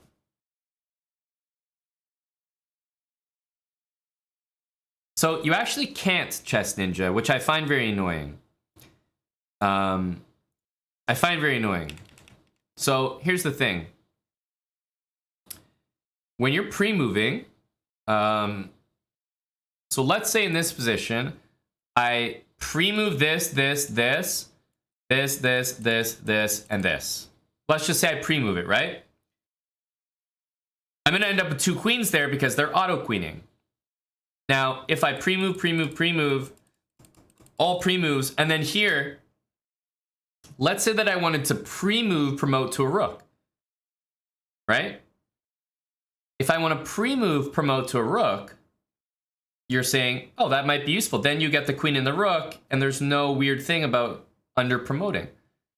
But the problem is, when you pre-move and you go to promote, you may mess up your entire pre-move sequence. Because what happens, it's very hard to show without moves occurring, but what happens when you go to pre-move something and it's like an under promotion,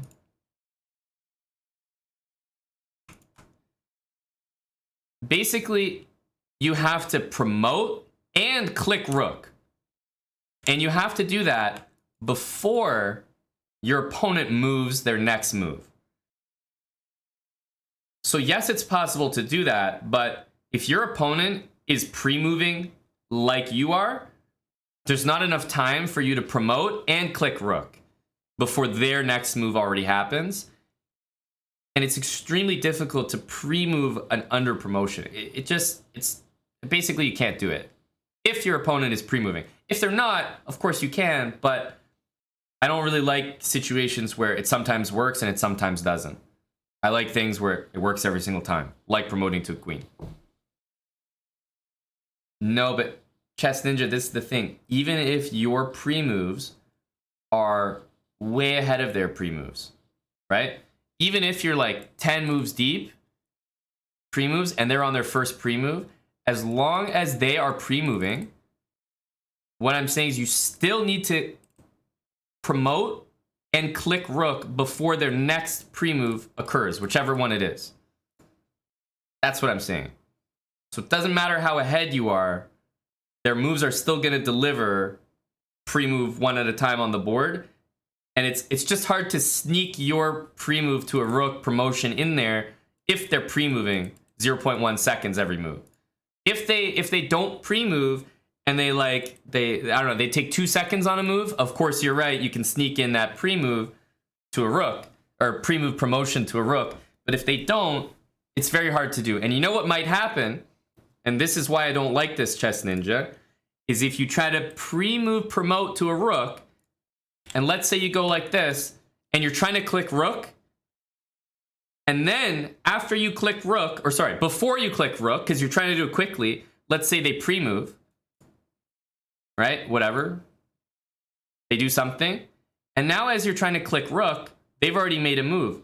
So in fact, what's occurred is they've made a move, and now you've just tried to click the rook with your left click button. So now you've left clicked, and because they made a move, your little chart of pieces to promote to just disappeared.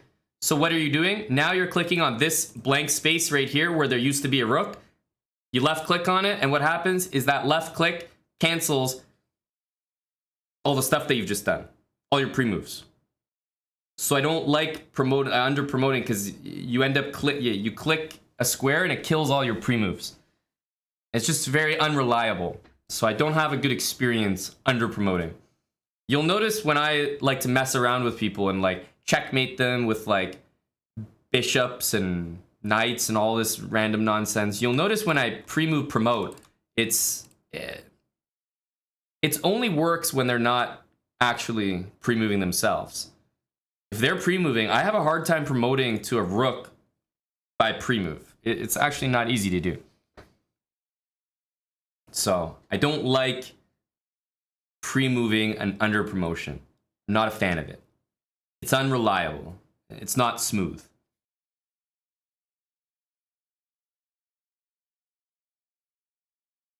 All right, that's the series. The whole series was about that question. Bullet habits ultimately comes down to this answer. That's the series right there.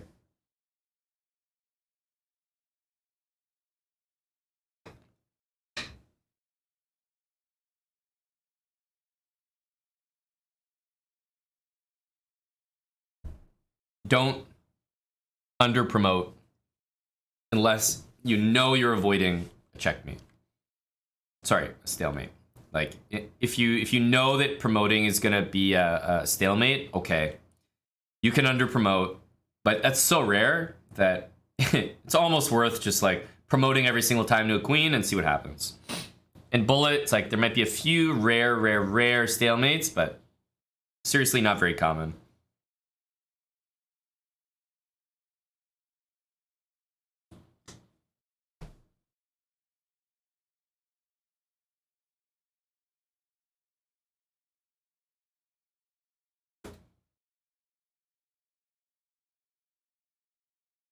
$15.18.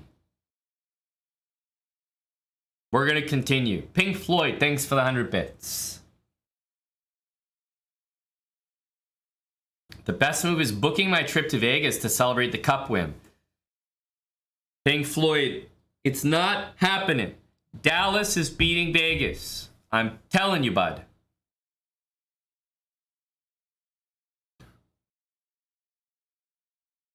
Dallas is beating Vegas. I'm confirming it right here.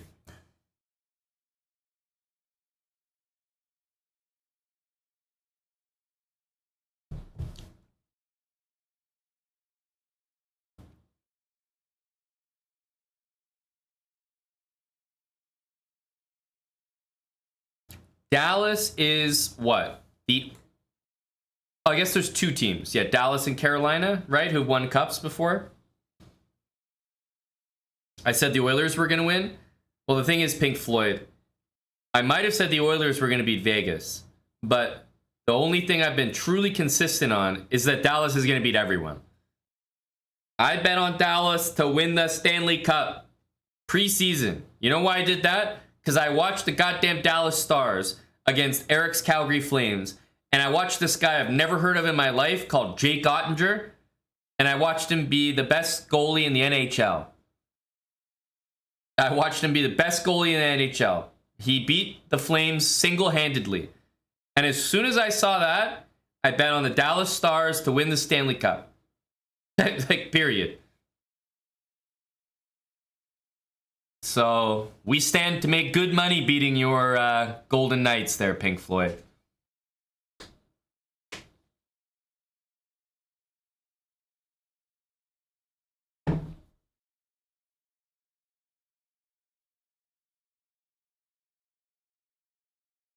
Let's continue. Next game. Did the Lakers beat the Nuggets? No. Nuggets beat the Lakers. Heat beat the Celtics. And the Nuggets beat the Heat. And Jokic wins.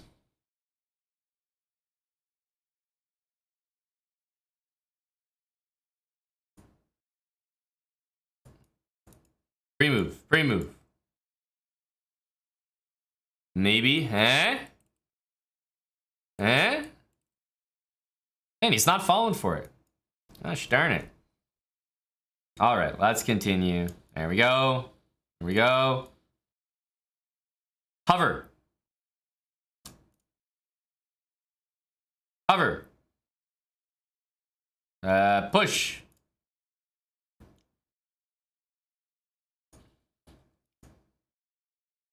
Trades. Push. I'm just, you know, when you start to feel the energy, you know, you're just pushing upon. Every move is instant, instant, instant. Not thinking too much. Trade everything. You're in the flow, exactly. In the flow.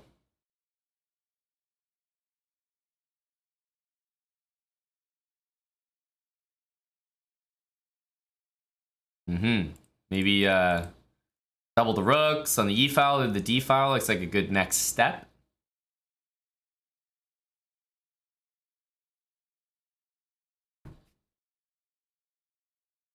Oh, this guy's taking like, huh?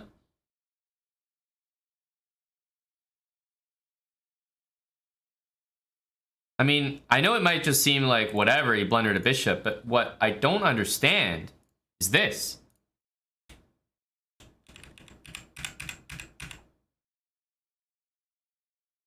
The pawn is free.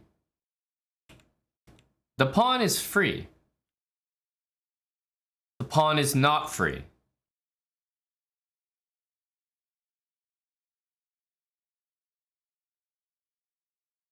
It's like, where was that move 2 moves ago? 3 moves ago. Oh, people are looking for the song. That's right. This is a great part of the set. We can, it's, I think it's their last song. We turn it up for the fans.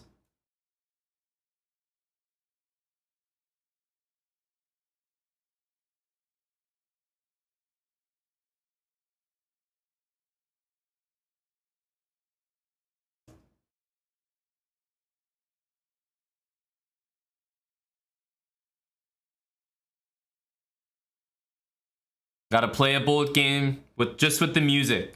No words.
No words needed.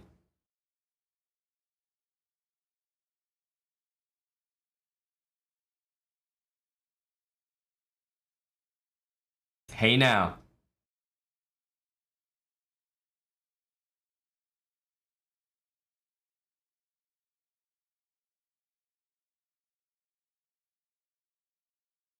Checkmate speaks for itself.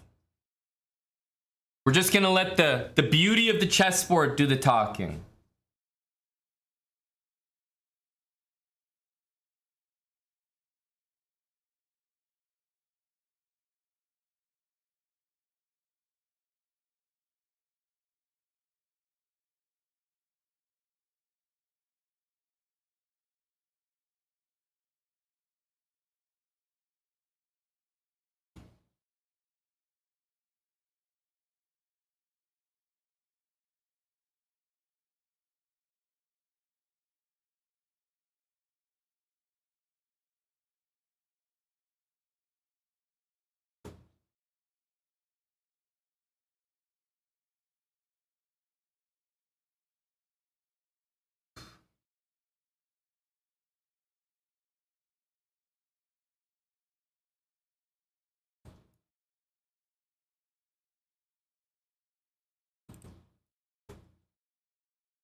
Everyone cheers for the result of the game. Oh, thank you. Oh, thank you guys. Honestly, far too kind. Far too kind. No, really. It's enough. Oh, thank you very much, everyone. Thank you very much. It's really kind of you.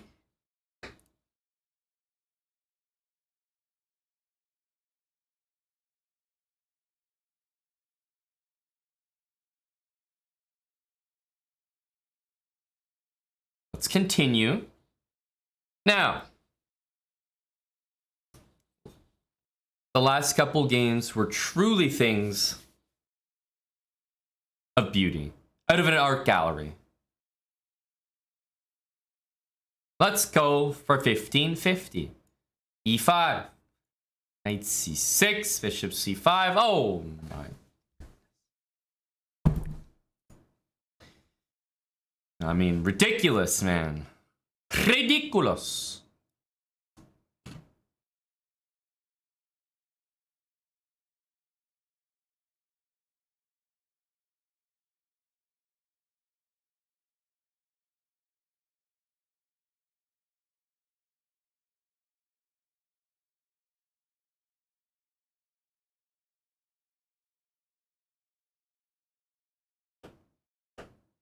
Not bad, not bad.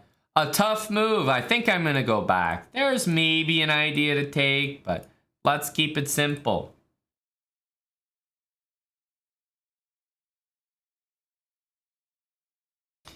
Get out of there. Wait, is this like a copycat speedrun? What happens here? Oh, I thought you were... Anyways.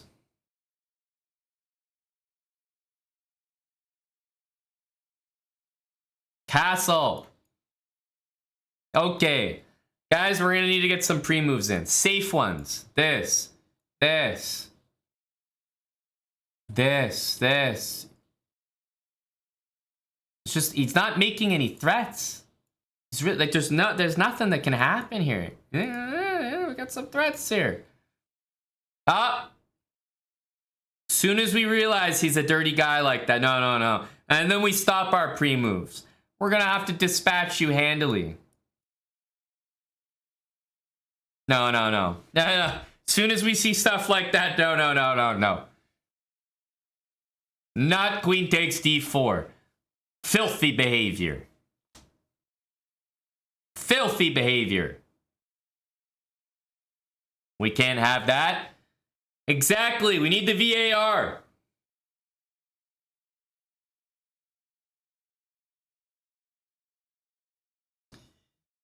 We need the VAR on that. That was a foul for sure.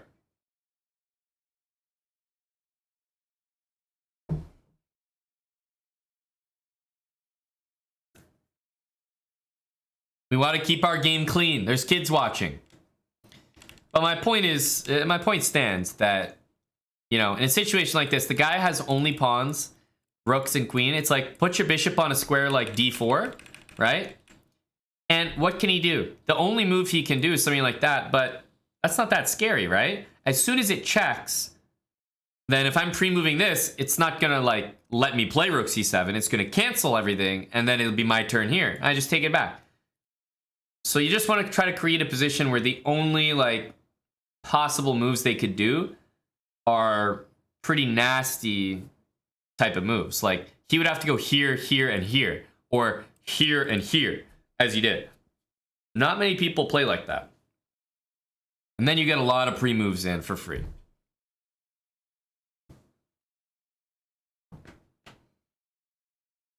And the only move he can do that makes a big threat is a check. And if it's a check, then not concerning for me. Even if he wins like my queen for a rook, I might even still be better or completely fine in that resulting position.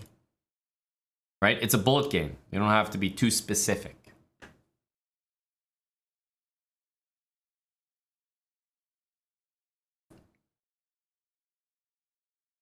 Okay. We have a Londoner.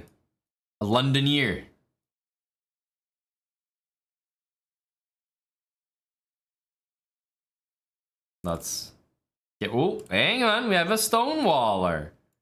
Interesting. Okay, I will match your energy.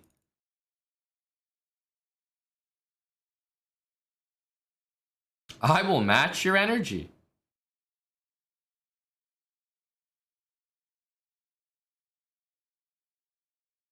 Check. This one I don't think saved me because of a move like that. Let's just keep it simple. Okay, bishop attacked. We go back.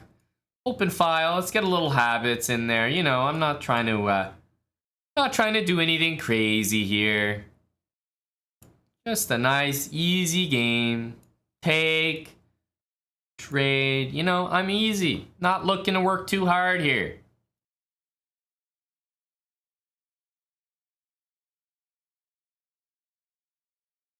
Wait, what? No. No. He needed that pawn. Okay, we're in a bishop endgame. They're dark square bishops. Quite honestly, I'm just gonna put all my pawns on light squares. That way not a single one of them is in danger. And now I can just bring my king in.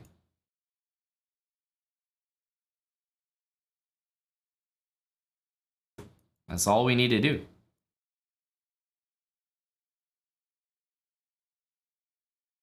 Pawn up to another light square. Okay, he is gonna go here. That's fine. Always pre-move a check. There's nothing he can do about it. All right. Take your pawn. I'm gonna go take your bishop now, or at least trade it. A good game. I can't lie. A good game. However, Habits works really well when you get into an endgame, especially bishops. Like, this situation, all I'm interested in, just trading everything, playing quickly, and when you're in an endgame, pawns all on light squares. Like I said, bishops are not great pieces in endgames. You have to know such basic information to play against them properly. Basic information. Like, put all your pawns on the opposite color.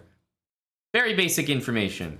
Just knowing that one thing, I mean, you'll play every bishop endgame much better than your opponents. Exactly, Midnight. This guy had some class to him. You know, it was a fair fight, fair matchup.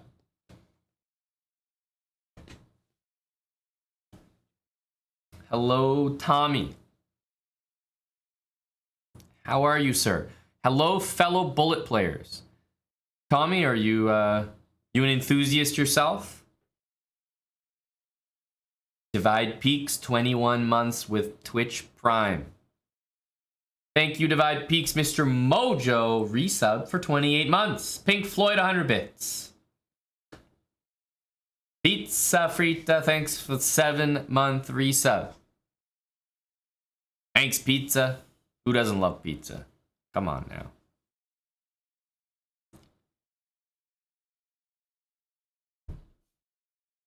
Why play bullet chess when you have a microwave? Next YouTube title. Unfortunately, we can't title it that way, Thicky. I think that would get removed due to self-harm insinuations.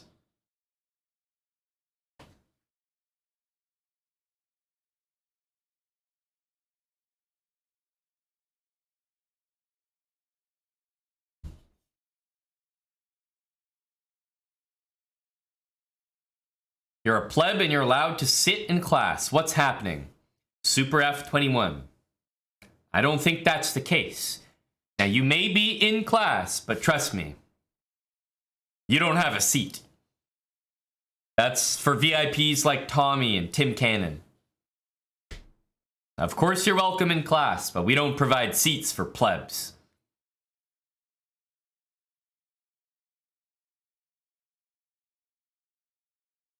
SLOWBRAH, thanks for the 14 months with Prime. Hey, Spencer.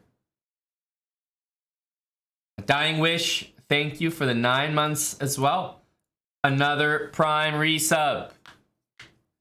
Cheers to Bam Deezy. A Stars enjoyer, a Stars supporter. Must be in a good mood, Bam Deezy. Stars to win it all, buddy.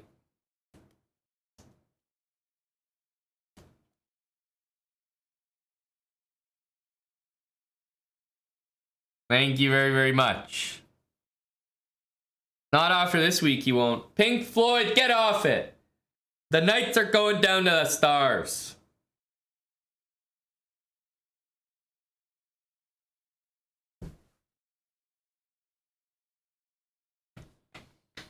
Boo, Vegas.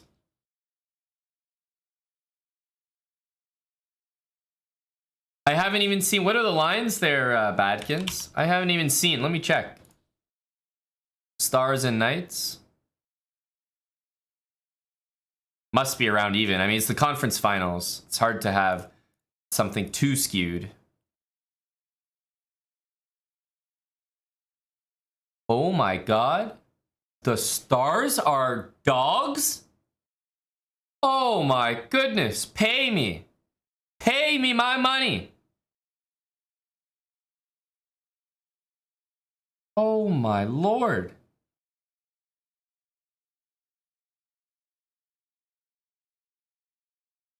This is a beautiful day. This is a beautiful day. Wow, I didn't think this would be that generous. I thought it'd be a little closer to even. Oh, this is great. Plus 130 split. Oof. Very nice.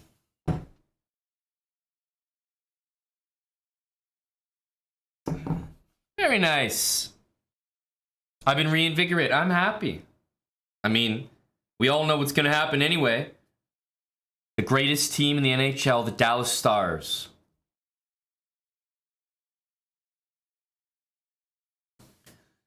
Hey, Vegas has impressed me, but I stand by. I stand by the Stars. And if the Stars are out, I actually don't care about the playoffs anymore. The Stars are my my hope. It was the Leafs in the East and the Stars in the West. Jamie Benn deserves it. Yes, of course. Got to be thinking about Jamie Benn in situations like this. I picked Oilers and Leafs. Oh, I certainly did not. I picked the Oilers in your series. So I've got a lot of series wrong. Remember, I picked New Jersey against Carolina. I've been wrong about series, but the only two teams I've stuck by are the Leafs in the East and the Stars in the West. And we don't have the Leafs anymore. Kind of embarrassing. Took a little early exit there. Oh, later than usual, though.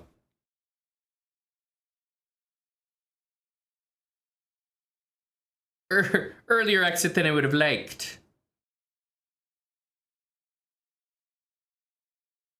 Tilt Cannon? Wait a minute, is that Tim Cannon's alt? Tilt Cannon. That's an interesting username. Hello to Thomas.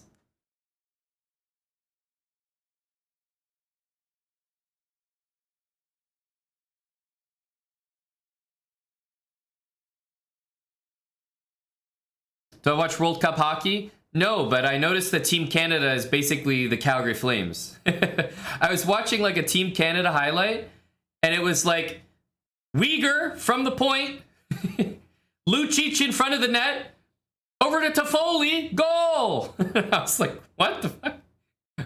What the hell am I even watching? The Calgary Flames. Not even Canada. Yes, that's the highlight. Go Luch. All right. Well, let me post Badkins. Let me post in betting. Yes.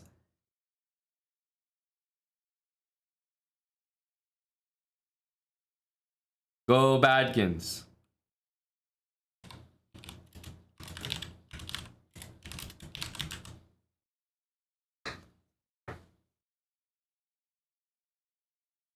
What's the other series that I'm on? The Nuggets, yes.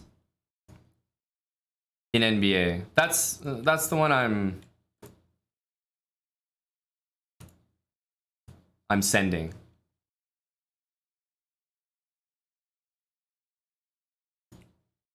Oh yeah, here we go.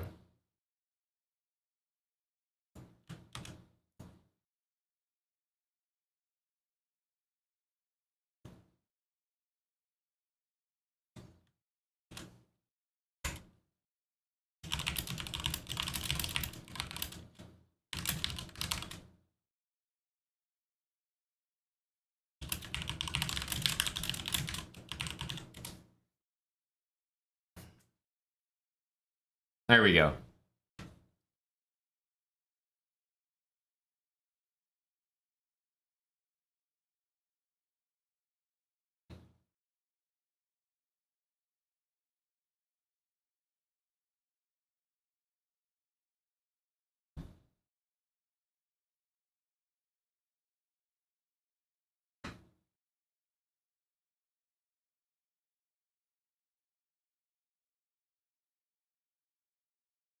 All right, let's continue. Maybe 1600's a good goal. We had our hockey break. Time to get back to bullet.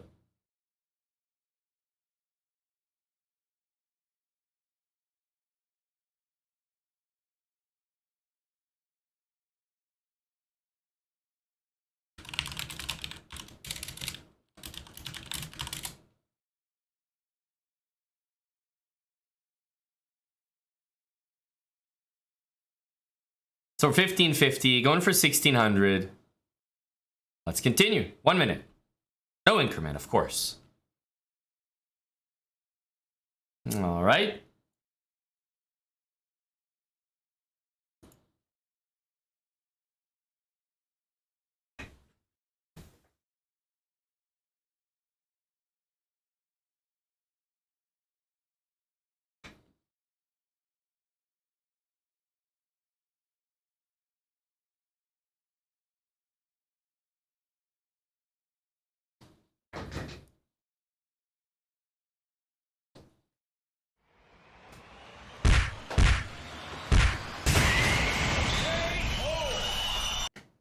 Of course, get him out of here.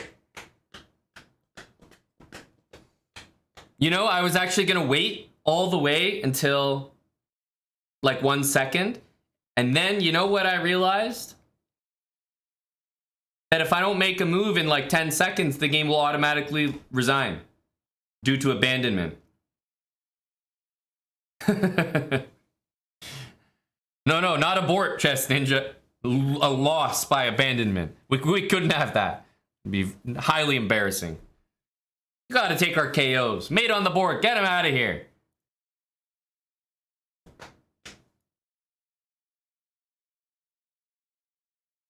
Okay. When I see someone doing this, this is the perfect time for lots of pre-moves. Perfect time for lots of pre-moves. Because someone who's like not moving any pieces past that, it's just a very easy opportunity to get a whole heck of a lot of pre-moves. What the heck? What on earth?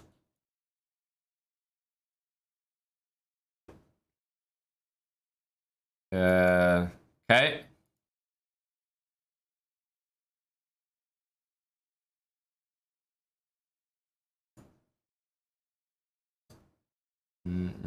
Okay. Remember, he's got a light square bishop.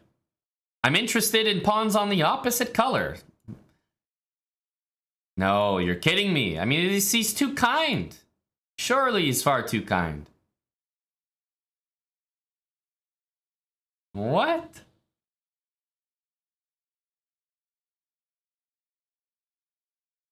No, this is too easy.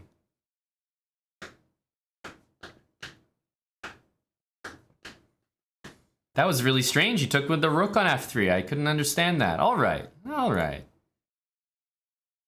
Wait a minute. This is the guy we beat in like 2 moves here. Remember? This is the same guy. So he's a pre-mover. You can tell. My boy likes to pre-move.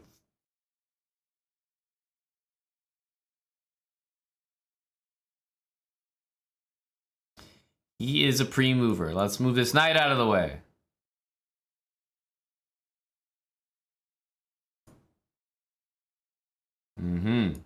Let's bring our rook over. Okay. Okay. Takes. E4. We gotta take it. We must. Well, I admit that's not too pretty to look at. I'm gonna have to go here. Pawn's attacked. I mean, I guess I'll move it to safety. Trades. I'll take just about any day of the week. Thank you very much.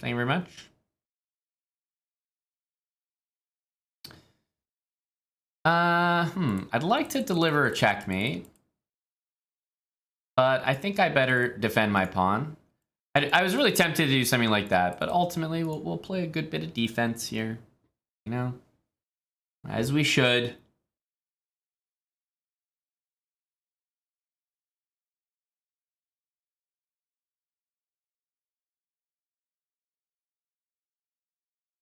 Maybe check and check, always repeat.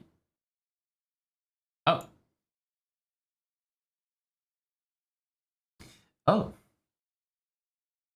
Now, in this situation, 8 seconds. We know he's a quick player.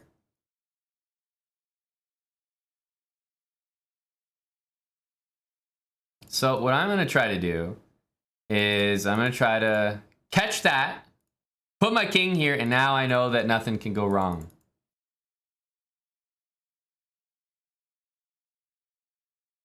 Now I know nothing can go wrong. Once our king's there, it's the best place to be. I mean, when you're dealing with a pawn, I think it's the best place to be.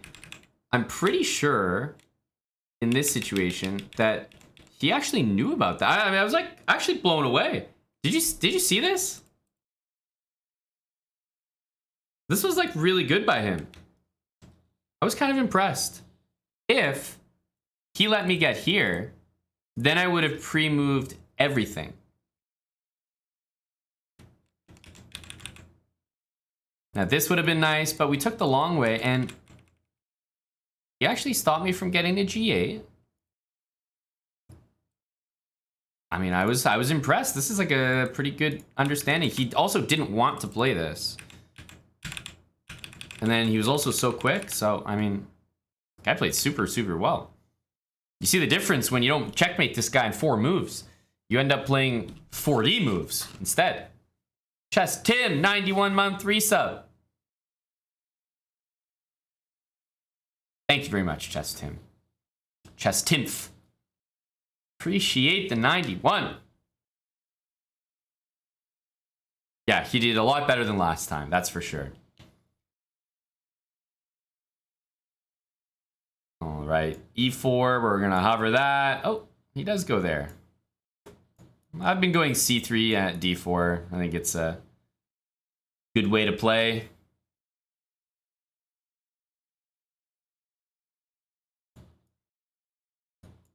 That's a good pre-move. If he castles, it's a good move. If he doesn't castle, it'll be checked. So I like it no matter what. Oh, hitting us with all that jazz.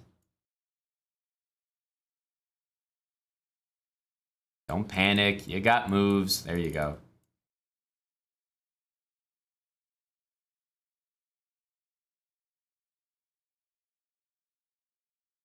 H3. Let's get that move in. Like H3 makes me feel good. Oh, this guy's non-stop here, attacking all my pieces. Hey, lay off me, bud. Good gosh. Oh my goodness. What a strong move. Takes, and the knight's defending it. All right. Had me worried for a sec.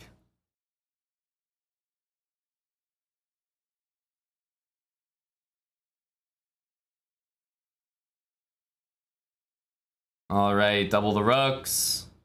Invade on the 7th. We all know about how strong the 7th rank is.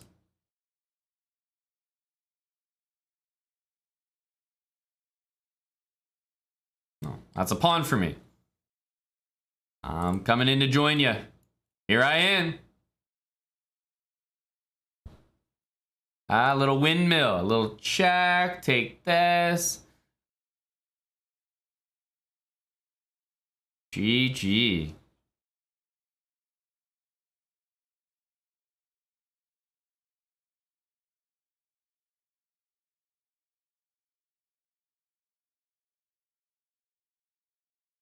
Did I blunder B2? Can I analyze? Castle Bear, there's no need to analyze. I can tell you with certainty that I didn't blunder it. You know why? I've never blundered in my life. I'm willing to bet that I didn't blunder it, based on the evidence that I have never blundered ever.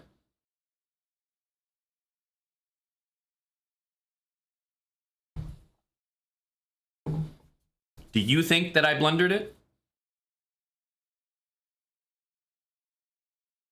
That's my evidence. What's your evidence?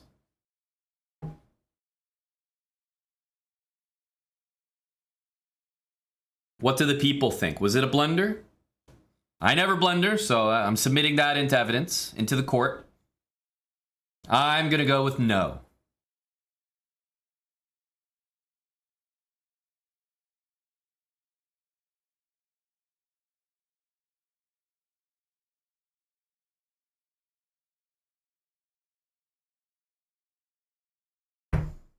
All right, it looks like the case is resting.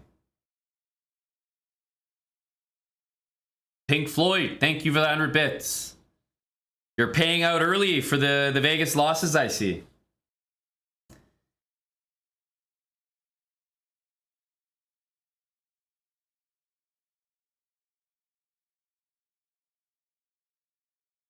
All right, it looks like... Oh, Spenny, what's that? You're issuing a subpoena for the game review? Well, we have to comply with the court here. Spenny is subpoenaing the game review.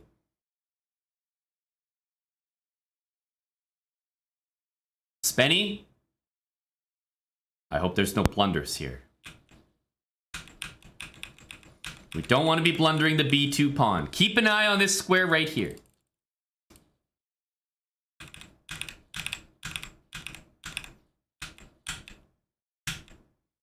All right. B2. Can it be taken? No.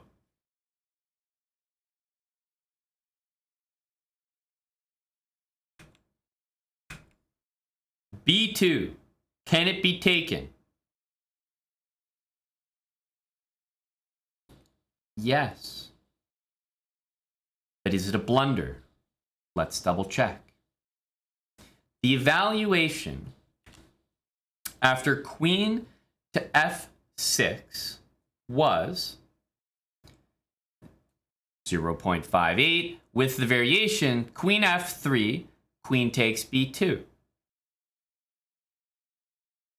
Now, while you may think that you've won the case against me because the queen could have taken on b2, you've actually lost the case because you said that it was a blunder, when in fact, giving up the b2 pawn is the best move in the position. Right when you thought you had me. Hambleton comes through with another victory in court. Another pleb cast aside.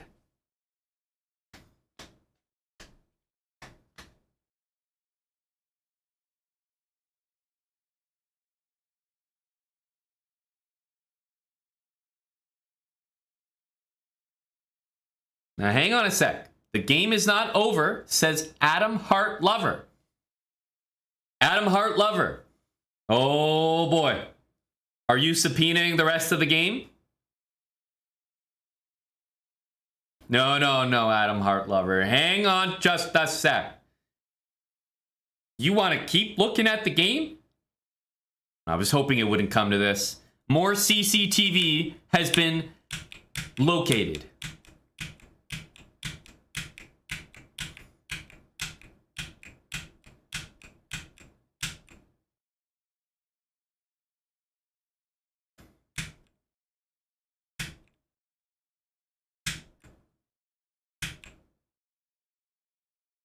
Aha!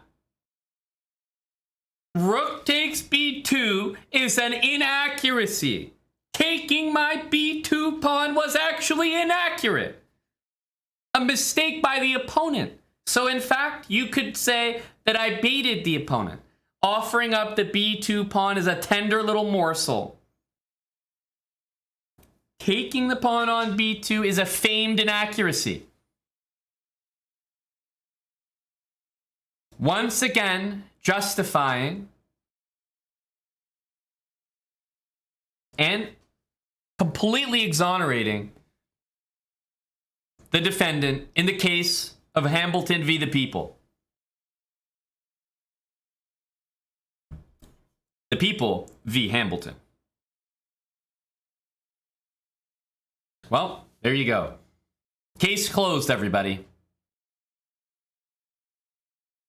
Case closed. The crown rests.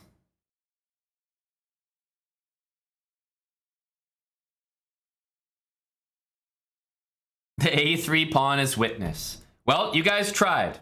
You really tried, didn't you? You thought you had me.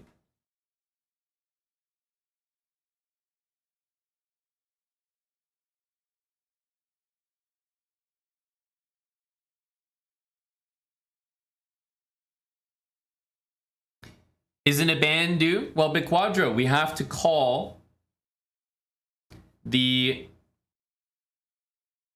individual who has caused such grievance and waste of SLOWBRAH resources. Where is the original pleb?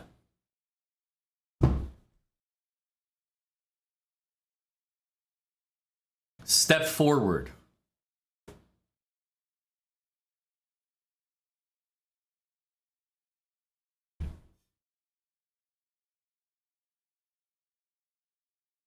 We're waiting.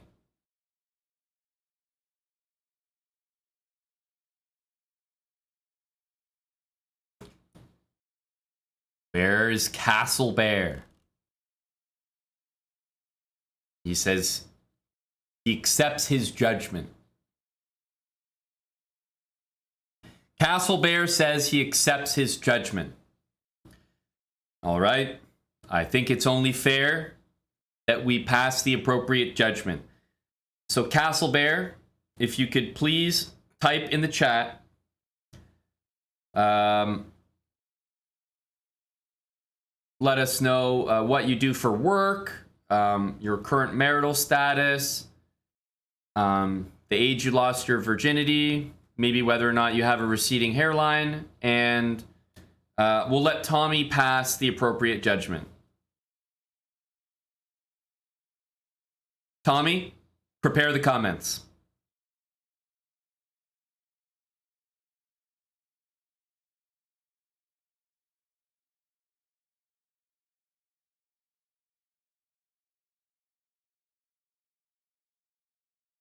Tommy says he's a sub now, my lord.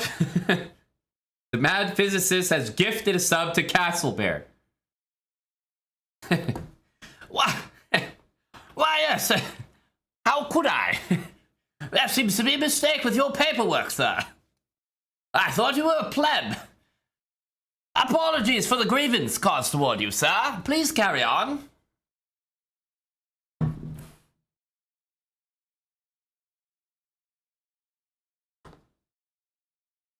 Case closed. Yeah. He ain't pleb no more.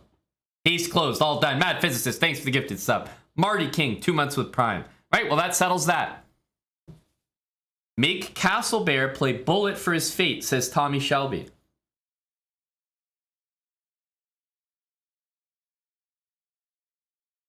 Castle Bear is a musician, 33, with a majestic hairline. Wow. All right. And actually, wow, I can see, you know how you're sometimes watching a sporting event and you can see the live line changing? I can see Tommy's live line changing. As soon as Tommy heard musician, he was like, okay, here are the comments. Tommy says, a 33-year-old magician playing the skin flute. Well, there you go, Castle Bear. There's your judgment. Castle Bear, I am inclined to agree with Tommy Fook and Shelby. I think you may need to play bullet for your fate. We may need to spectate one bullet game, one, from Castle Bear. Just one bullet game. If you're really here watching Bullet Habits, this should be no problem for you.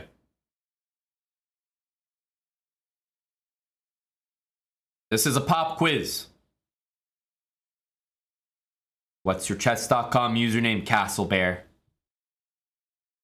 We're coming up to 1600 ourselves, but I think we can wait and watch the game that you play. Castle Bear. Where's Castle Bear? Username is Castle Bear. That's nice and easy. All right. We're following Castle Bear. Head over to chess.com/play/online. Play one bullet game. 1 minute time control. We'll be watching.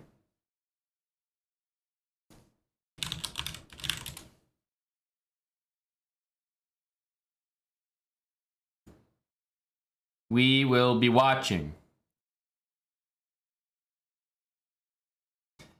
Castle Bear. Here we go. Oh, and he's playing against Tommy. Oh, it's a beautiful thing. We're watching from Castle Bear's perspective. He's a 1430 playing against Tommy Fook and Shelby. Oh my goodness, instead of a free pawn, he gives up a free pawn. Oh my lord, Tommy has a protected pass pawn on d6. Good gracious. Oh. Oof. Oof, he's barely surviving.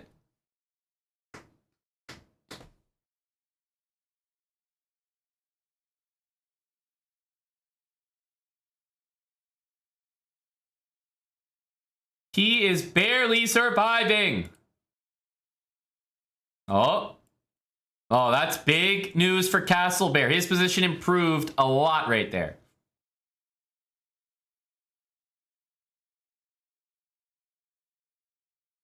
Okay.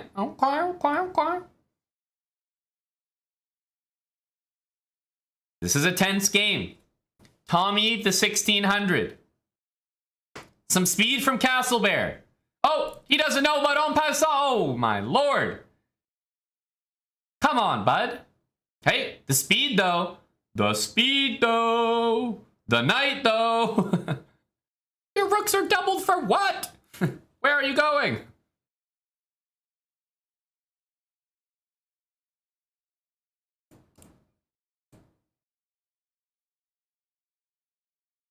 What are these pre-moves? What are these pre-moves? Oh my goodness, Tommy is giving him the business right now.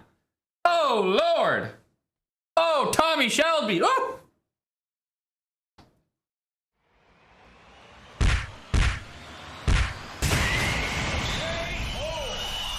Nasty from Tommy.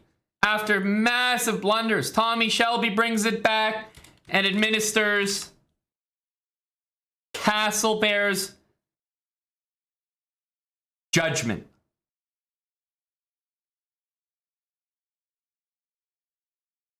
Castle Bear, honestly, I think acquitted himself very well. I would say he did quite well. Rook d8, and he would have been winning. Completely winning. Completely winning. Opportunity missed. He had 20 seconds. Castle Bear, if you were watching Bullet Habits, you would know not to start pre-moving like a lunatic with 20 seconds. At this point, what is on the board is still more important than what is on the clock. Much more. When there's 5 seconds or maybe less, then what's on the clock is generally more important than the board. But you're not even close to that point here. You have 20 seconds. Your opponent has 15. There's lots of time to play. Pre-move like crazy later. But for now, focus on the chessboard.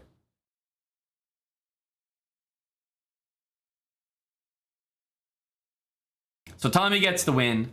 Castle Bear takes the L. He did get a gifted sub. And because he subbed, that means that he can be banned. Castle Bear, you're going to be taking a ban here for crimes against the crown and justice served by the Right Honorable TFS.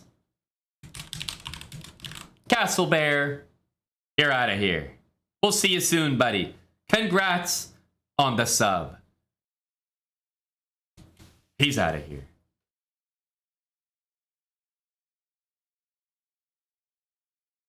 Fare thee well.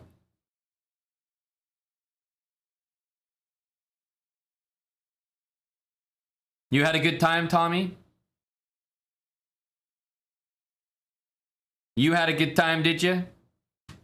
I don't know what knight f5 was. Otherwise, it was a pretty nice game, Tommy. White's queen was so dead. Like, in this position, White's queen is like g4 traps the queen, bishop h3, not quite traps the queen because of the knight, but I'd be looking at that. It's very close. Queen f3 here. Again, this. They all look like tremendous moves. So you let him off the hook here, Tommy. He still got it done. A dub is a dub. Go, Tommy. Let's continue our run. We're 1586. Let's go. e4. Hover. c3, d4. That's generally our... that's our stuff there. Takes. I'll guard my center pawn. Castle. I like getting an h3 move in, that's for sure. Oh, attack my pawn, okay. Let's develop. Oh, let's develop, exactly as I said. Let's develop. What a great idea. Rooks to the middle. I just want to trade, so thank you. I think. Thank you. Yeah. I'll say thanks. Let's double the rooks.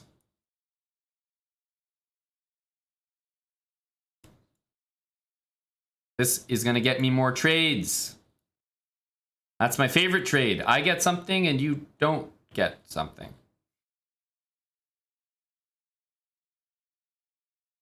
Hey, I think these are some great trades here. Check.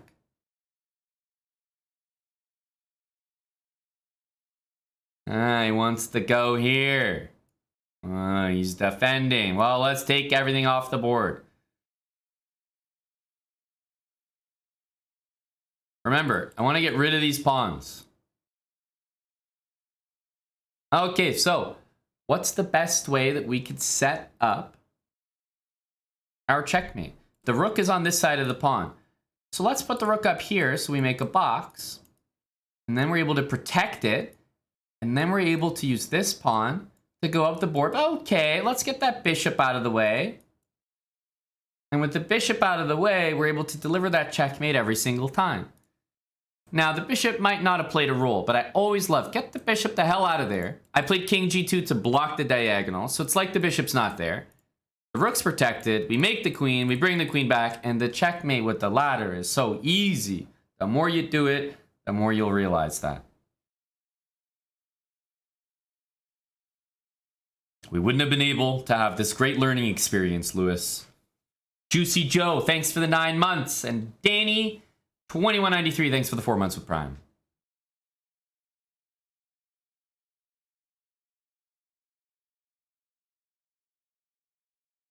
We're at 1594, perhaps one more game. One more game. Let's hover the knight. This is probably going to be a d4 angle. Okay, h3. d4. Let's get cast. Never pre-move this because he could take your knight at any moment. But after you take, you know he's going to take back. So then rook e1's a good pre-move. Let's bring the knight in. Trade more pieces. Why the heck not? Okay, bring our rook to the middle.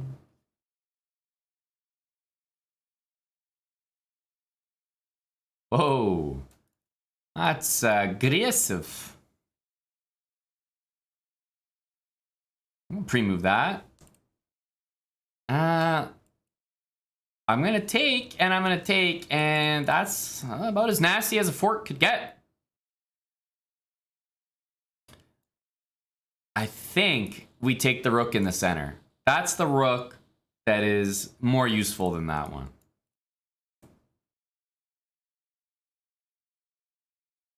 Okay, can't take the rook, otherwise I might have considered it.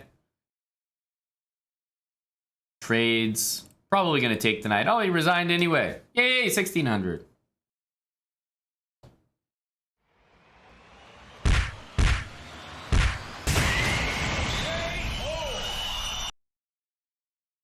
Yes, sir. Very nice. All right. All right. 1600. Not a bad little milestone.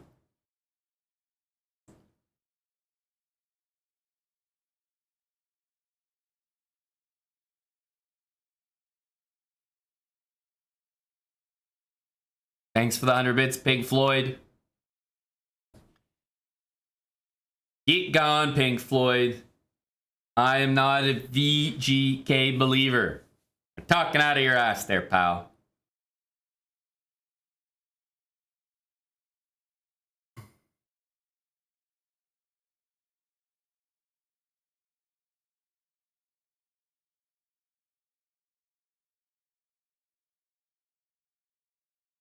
This guy stayed in the game longer than some Rapid players yesterday. That's a great point, P-More. That's a great point. You know what, P-Mork, in honor of you, we're going to play some Rapid then. How about that? How about that? We got Late Title Tuesday in an hour and 15 minutes or so. Hit 1600. That's a nice little milestone for the moment. Let's play some rapid for you, P-Mork. Some slow chess. But first, we're going to take a short break. Or at least I am. This calls for refills all around. Refills all around. That's our bullet habits. We're going to continue, of course, but we're done for now. 1600. We'll leave it there for the moment. We're going to have our late Title Tuesday in an hour and 15 minutes. We're going to have our Underdog Title Tuesday tournament happening after that. That's a viewer tournament. Everyone can play, and I hope you do. It's a lot of fun.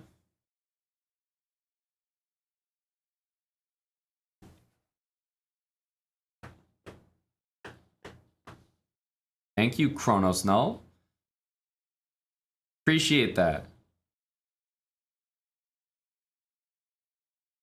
All right, guys, stay with us. Keeping the stream on all day today. It'll be a long one. Don't go anywhere. The tunes are great right now. I'm going to turn them up, and I'll be right back.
All right, I'm ready. I'm ready. Let's put on some lounge music. Let's put on some lounge music.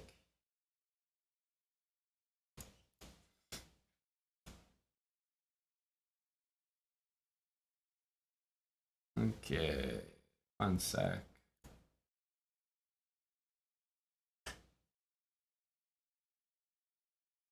Hobbybug, thanks for the 7 months. Pink Floyd again with the bets. Thanks, Pink Floyd. Hello, Eddie. Yeah, that's a good song. I can't deny. I can't deny.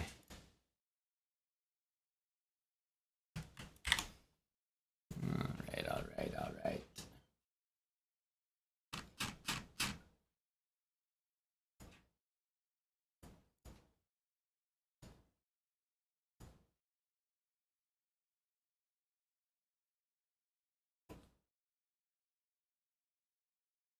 We're on the SLOWBRAH account. I'm gonna change the title as well. Hello, Salty.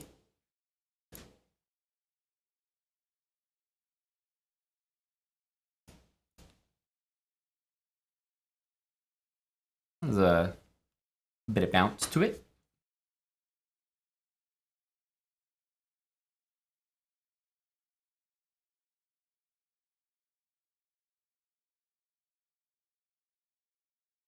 DKTQ, thanks for 27 months.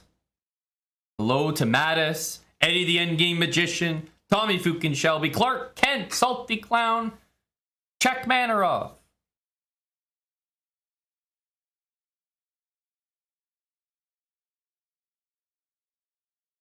Eddie always knows to show up for the slow chess.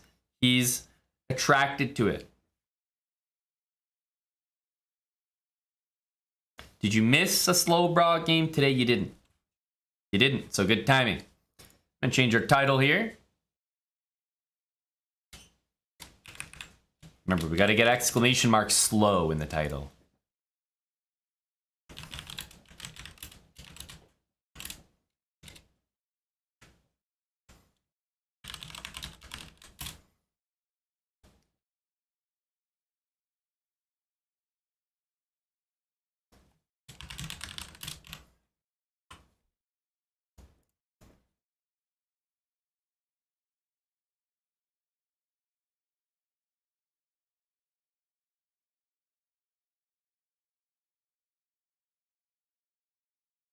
There we go. Exclamation mark slow.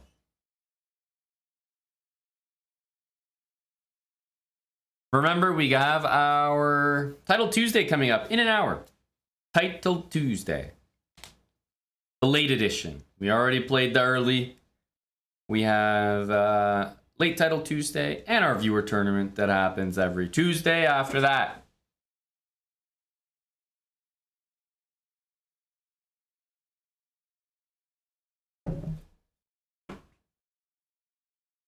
Okay. Tommy with Tommy with another good one. Eddie Barber has to tie a popsicle stick to his.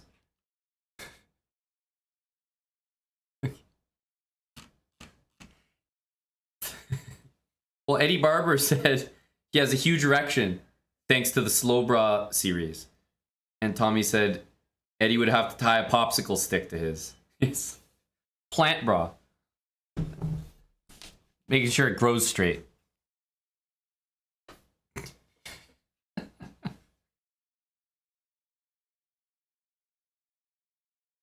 All right, for those that haven't seen.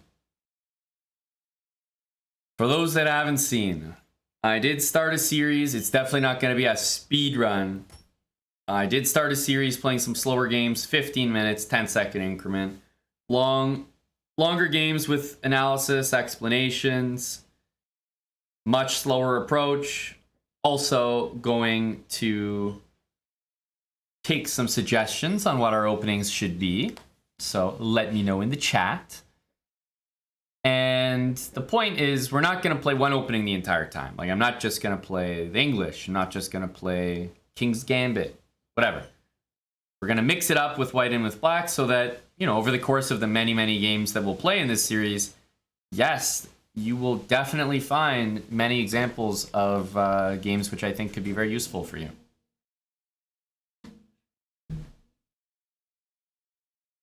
So we'll see what color we get for our first game here. Gonna go 15 minutes, 10-second increment. I'm starting the rating off really low.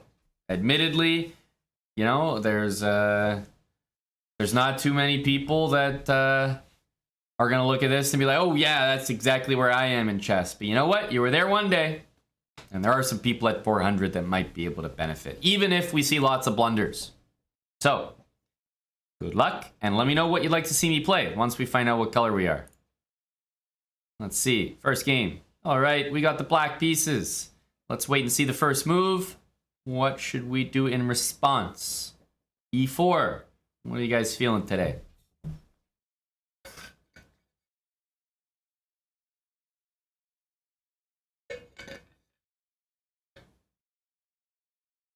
All right, all right. I think I saw a lot of Caro-Cans in there.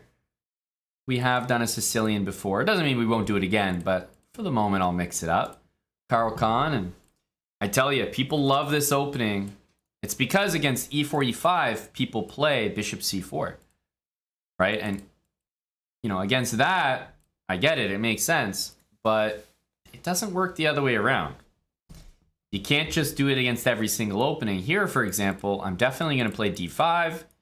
It's going to encourage the pawn to take. And now we have a situation where I have a pawn in the center, and I'm gaining time attacking my opponent's bishop. Move like that, I don't think I'm losing any time here. White's bishop has moved twice. I'm going to offer the bishop to trade for what is probably one of my worst pieces. Black wants to go e6 to get this bishop out, and well, that bishop wouldn't look that good with the pawn on e6. So white has now moved the bishop 1, 2, 3 times. 3. That's too much. I'm going to take the center. Both my knights can come out next to support the center pawns. If knight f3, e4 is going to win a piece. And why did I know that was going to happen? Bishops should not be in front of pawns like that. Your center pawns need to move in chess. You can't block it in. That bishop is trapped in because that bishop's blocking that pawn. And of course, knight f3 does walk into this. Even queen e2 to momentarily save it. We just block the e-file, and we will win a piece here. But all this was actually born out of the opening. Bishop c4, then bishop b5, then bishop d3, now bishop e2. I'm going to take the knight, and now it's probably bishop takes. You see how many times white has moved the bishop? 1, 2, 3, 4, 5. 5 bishop moves. We've only played 8 moves. This is a good reminder. Improve the small things in your chess. Don't move a piece 5 times in the opening. And certainly never block your center pawns. That bishop on d3 was not a good piece. All right, let's defend our pawn.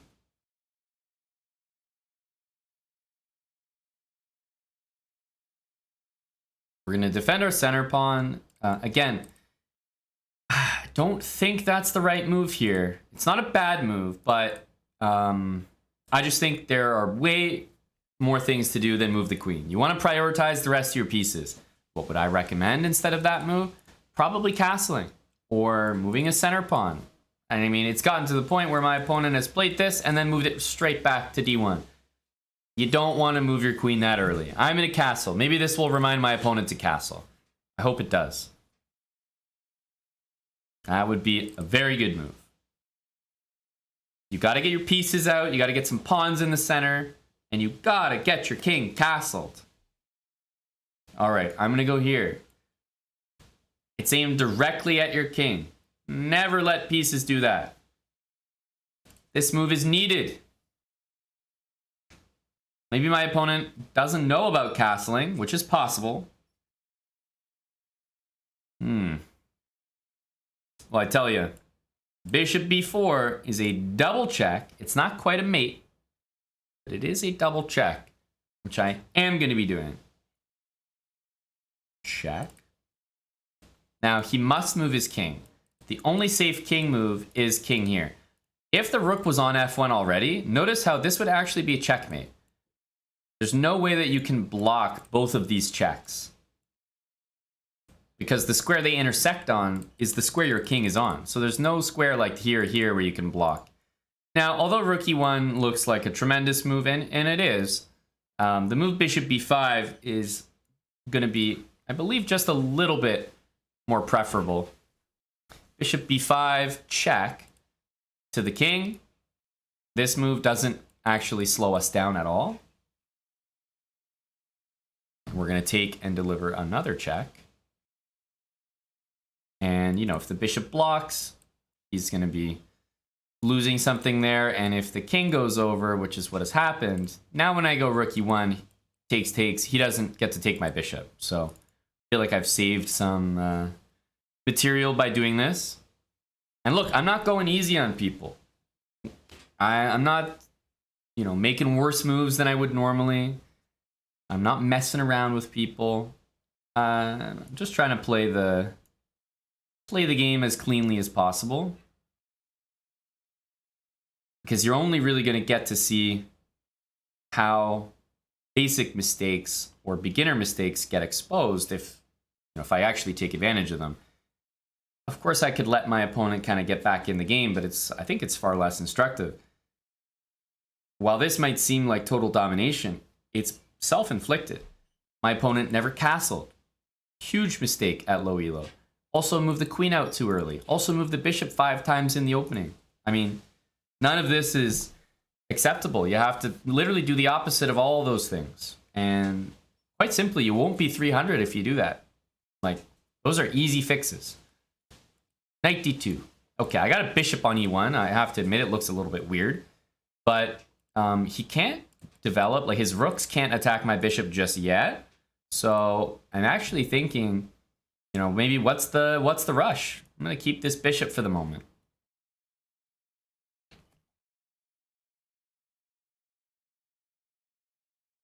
My next move is very likely knight c6 to continue development and also attack that pawn.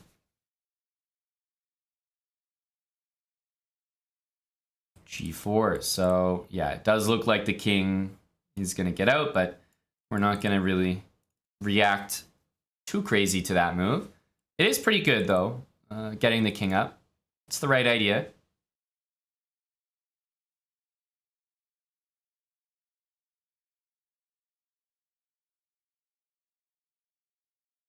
Is this a Hikaru cosplay stream? Now I know why you might be saying that, Mr. Swift Tickle, but no, it is not. Ha ha. Obviously, it's not a cosplay stream. As you can see, I'm sitting down.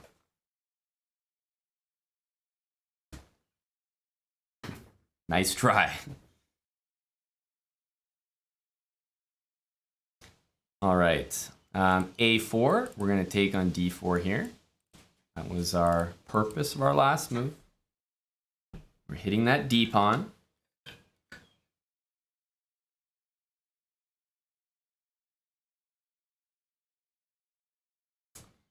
Okay.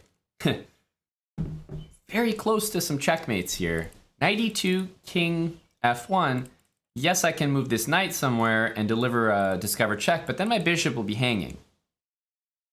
So I'm a little more interested in knight takes on g4. Now I'm threatening checkmate in 1, and in fact, even h3 to kick my knight still gets mated. So this looks like a really good move. Knight f3 gets mated. h3 gets mated. f3, guess what? It gets mated. GG. Let's look at the game review here.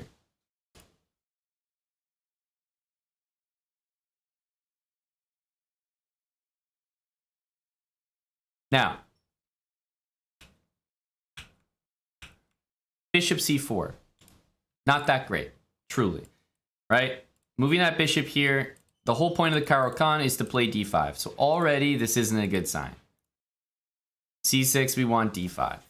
Okay? He plays right into it, and then he plays check. Not the worst move, but again, could be better. And then after bishop here, he plays bishop d3, which I really don't like. Now, it's only considered an inaccuracy, according to chess.com.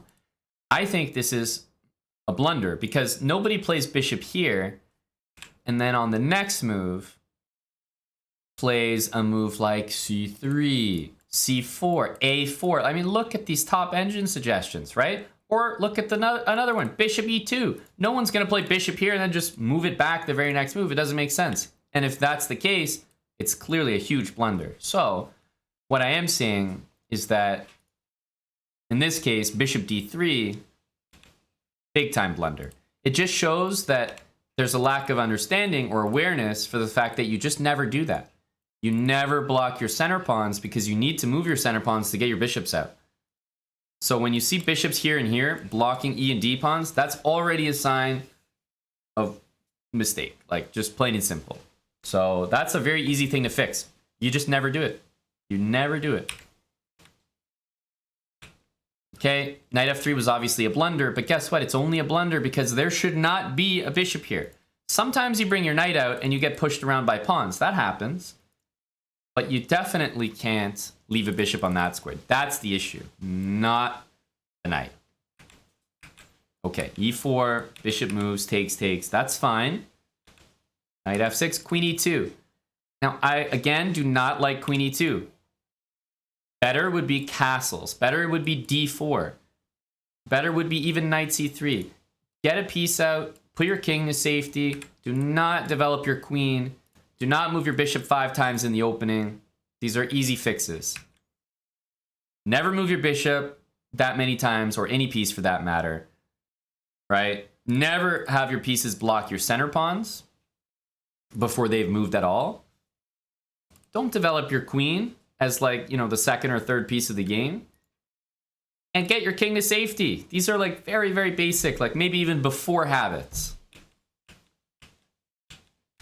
My opponent plays d3, decent move. Rook e8. When you see a rook barreling down on your king, it should be an automatic move castle. I'm not sure my opponent knew about the move castling, or maybe they would have done it, because this would be the moment where you absolutely need to castle. d4 played, and now bishop b4 hurts. That's a forced move. Bishop b5. Yeah, I think you pretty much need to go king g1 here. He decides to block, but it doesn't do much. And now you've lost your queen. You only have one piece developed. Knight d2 was actually, there we go. Finally, a good move for my opponent. Getting a piece developed. g4 I even liked to get the king up.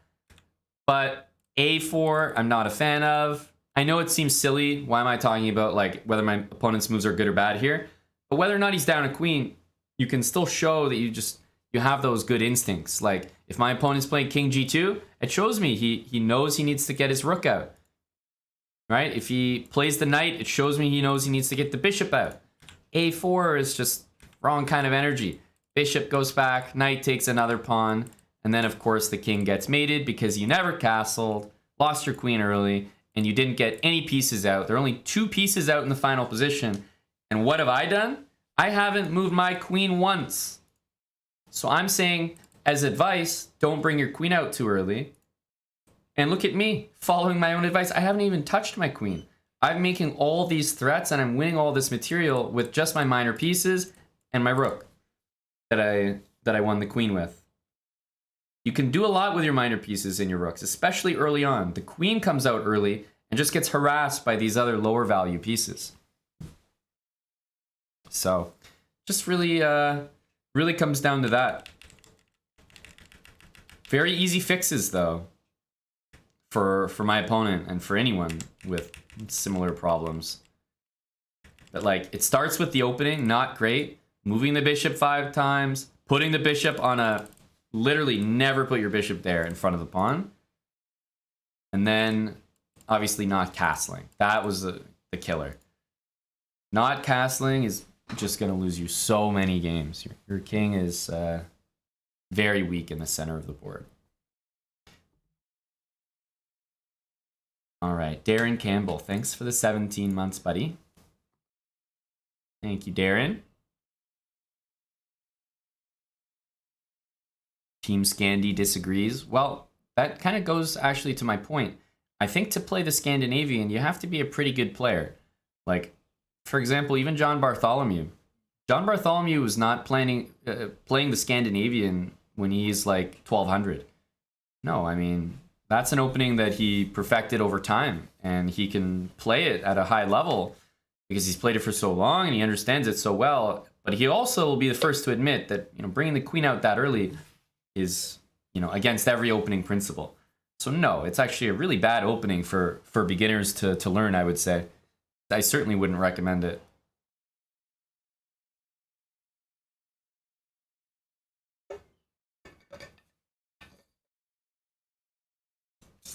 I'm just listening to the lounge playlist, All In NA Lose. SLOWBRAH lounge playlist.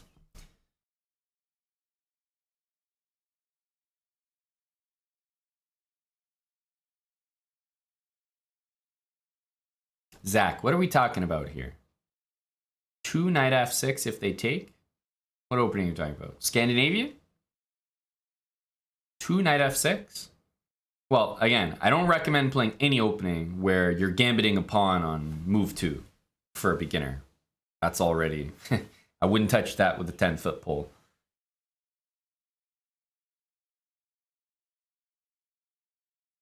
So obviously any opening in chess is playable. But no, I wouldn't recommend them to start out. All right, we're going to get into another game here. Let's play one more.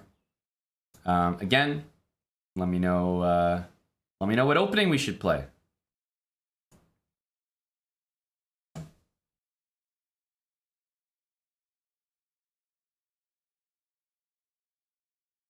Let me know what opening we should play. We got the white pieces here. All right. Lots of options. Let's start with e4 and see what gets played. e5. What do we like here? Keep it a little flexible. I'm going to go with knight f3. We'll see again what my opponent plays.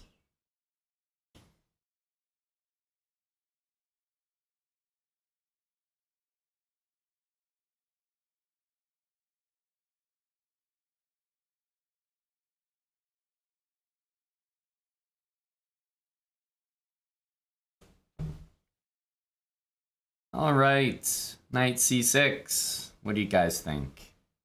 Lots of options here still.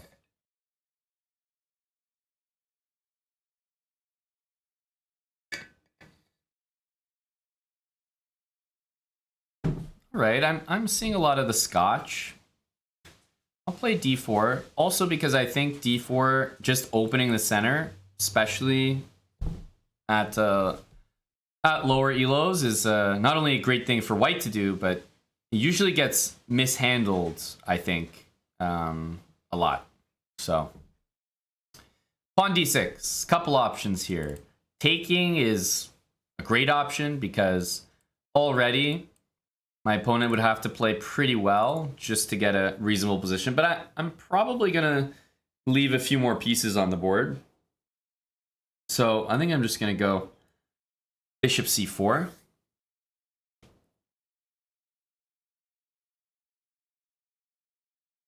Of course, pawn takes is still available. c3 maybe to follow. But knight f6, and if you think about it, e4, e5, knight f3, knight c6, bishop c4, knight f6, knight g5 is the fried liver, right? We're all familiar with the fried liver. Now, what if I told you you could play d4, d6, and then the fried liver? That's a lot better, actually. Like, it's a lot better. The knight is now protected already, and we have a pawn in the center. So a move like this is much better than it was previously. So knight g5 already catches my eye. The other thing is a move like this. One thing to be at least aware of is pawn takes. Let's say knight takes, pawn takes. We're looking at this queen here, and we might say bishop takes f7. King takes f7, queen takes d8, we win the whole queen. yeah, but then black can maybe play a move like bishop b4 check, and it's not as good as you might think. So it's good, but I'm curious how my opponent would handle something like this, right? Knight to g5, so let's see. Knight g5 is usually a painful shot. We'll see if black can hang in there.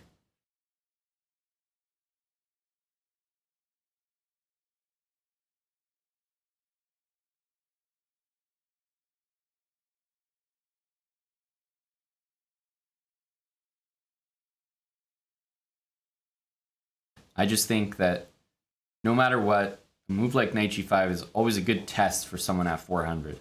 There's a reason why people don't play this. Now, Knight g5 may not be the absolute best move, but I'm very curious how my opponent is going to handle things. All right, he's played d5. Well, let's continue. I definitely want to take that. This is exactly how the fried liver would go, right? You know, quite literally, this is the opening. Now, when the pawn is here, like basically I'm playing an exact fried liver, except instead of my pawn here, I have it here.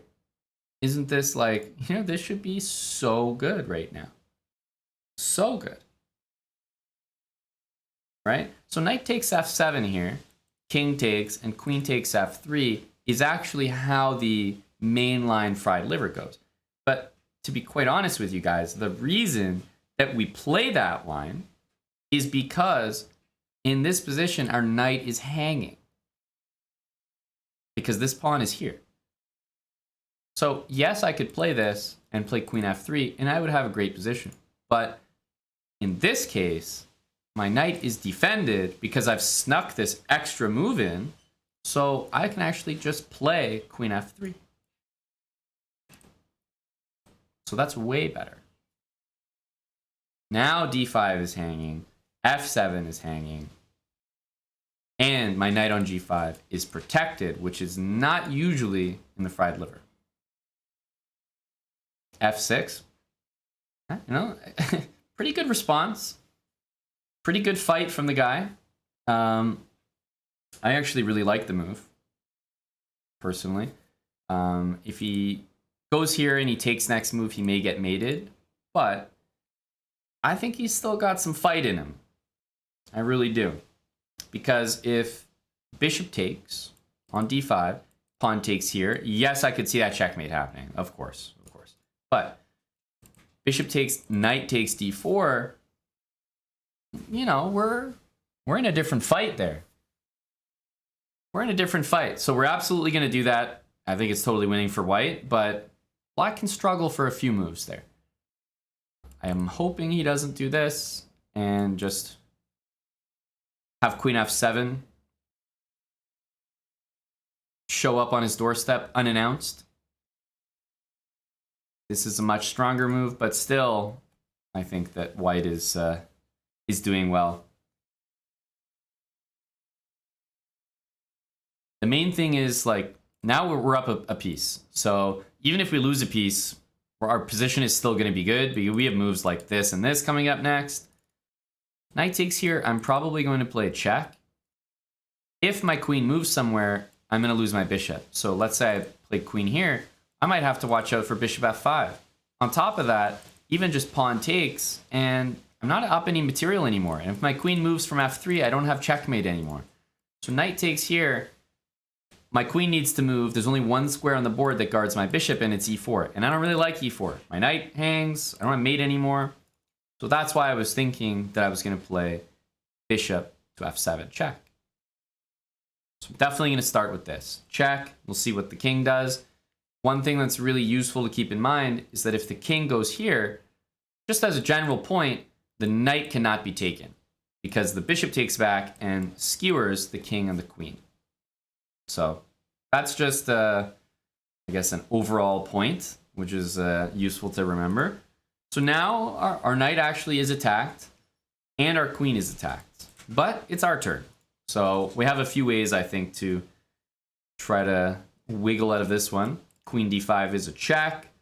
Queen h3 and queen g4 are all checks. So those are the moves I'm looking at, I think. Those are the moves we're looking at. Bishop e6 is not sufficient. Okay, so let's say this one, check. King e7. You know, I could take on d8 if I want to. King takes d8.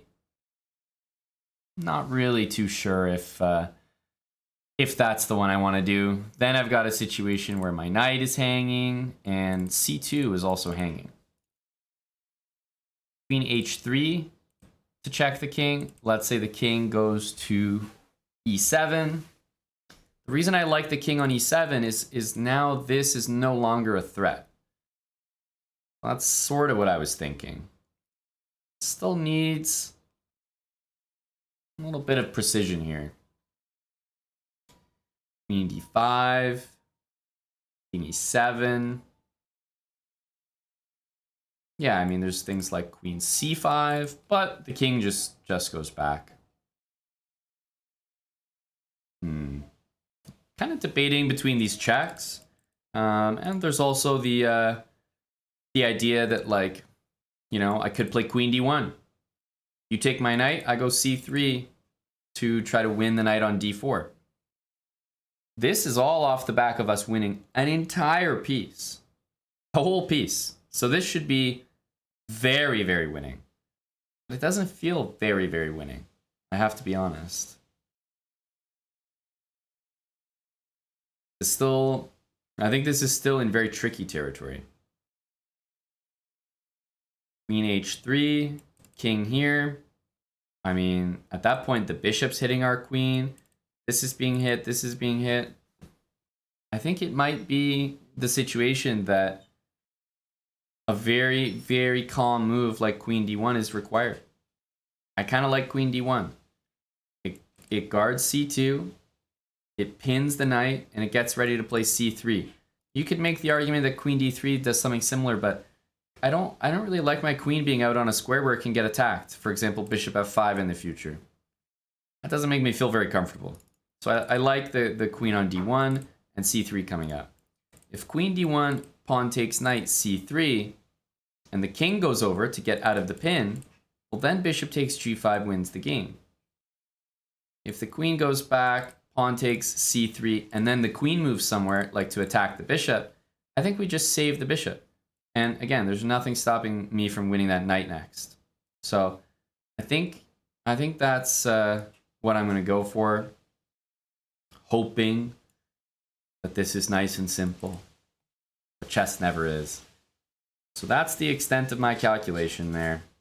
I'm going to go queen d1, a measured move, a boring move. Takes, and I am going to attack this knight. So I've lost the knight, but now I'm looking to win it back. And the move that looks the most bothersome is the king move, because it gets out of the pin and it hits my bishop. But I have an answer for that. And other than this move, yeah, queen e7 can be played, but remember, that hits my bishop, but it doesn't solve that problem. So he's correct that I can't take the knight because of the bishop, but I have this knight waiting for me, right? I can win this knight whenever I want. So now I just need to save my bishop. Let's bring the bishop back. And I believe I will be credited, finally, with an extra piece here.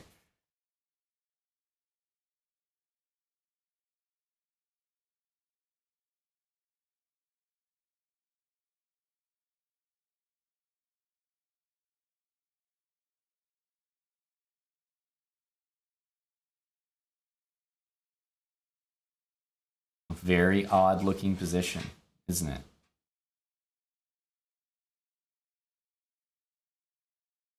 Of course, he can't take because it is pinned. That's the whole point here.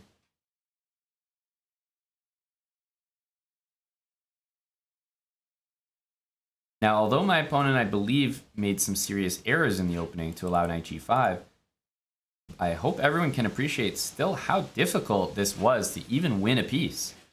We still haven't completely won it yet, so count your eggs before they've hatched. But I think it's fair to say that this was not easy to stay up a piece. Because even though it looked like we were just a clean piece ahead after knight d4, there was a lot of work to be done.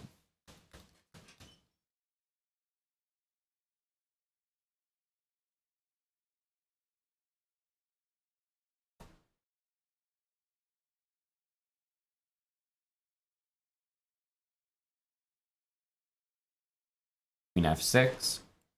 So if we take, there is pawn takes back.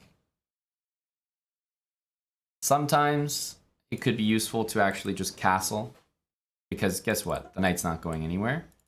But I think I have an option to do something like this. Maybe queen g4. Try to take this. The only thing I don't like is queen g4. The king moves somewhere.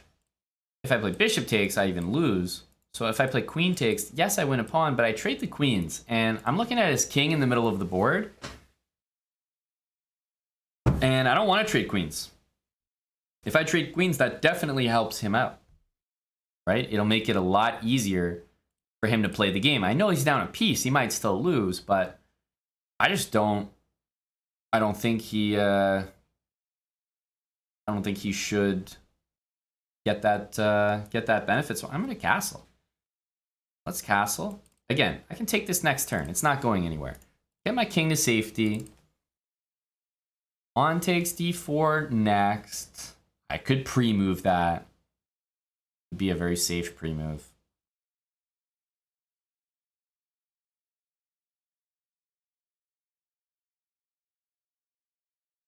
Yeah, I like the look of this. After we take, we probably want to get this knight out. Knight d2 to e4. Looks very devastating. Rook e1 to put pressure on the pawn.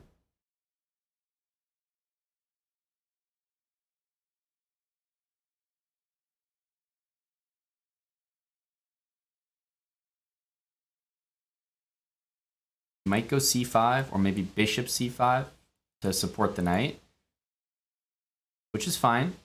But I am going to be up a piece here on the next move. The thing is, if it's pinned, there's no particular rush to take it.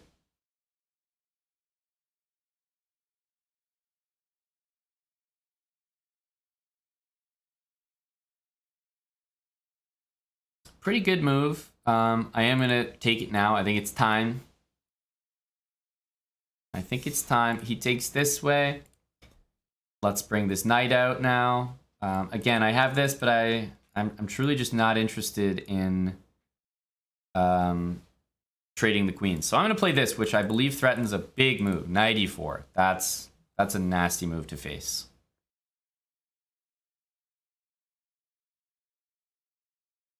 Knight e4 hurts. Rook e8 would be a very interesting move here.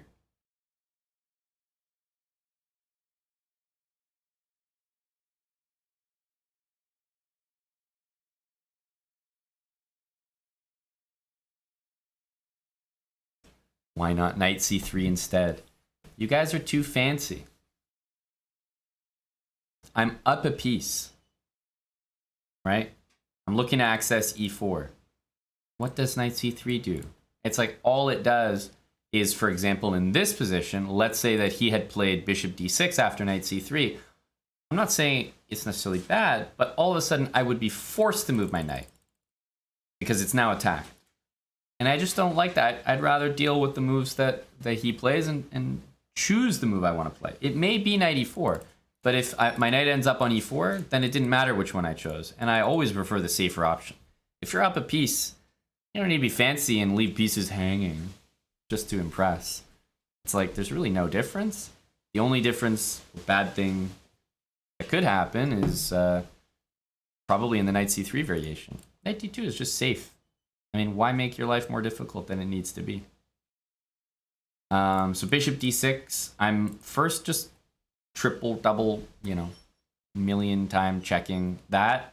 Knight e4 is definitely the move I want to play. But I'm just making sure maybe that there's no like sacrifice and queen e5. No, I have knight g3 there. So knight e4 I think we definitely want to play.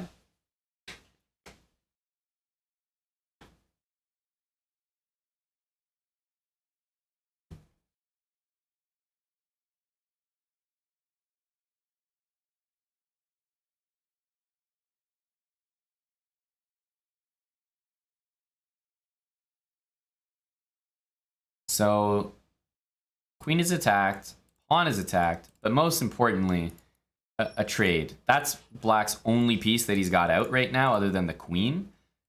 Yes, he is threatening something. Yes, it's a pretty big deal. So yes, we are going to take the bishop. Okay, the difference with queen g4 check now, compared to before, is now queen g4 check, I can take the pawn with my queen. So now I really like that move. Check.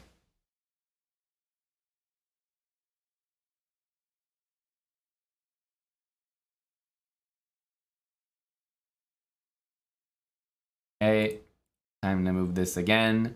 Rook e1 comes to mind, and queen g5 comes to mind, and of course, bishop g5 comes to mind. So those are like the 3 moves I'm considering.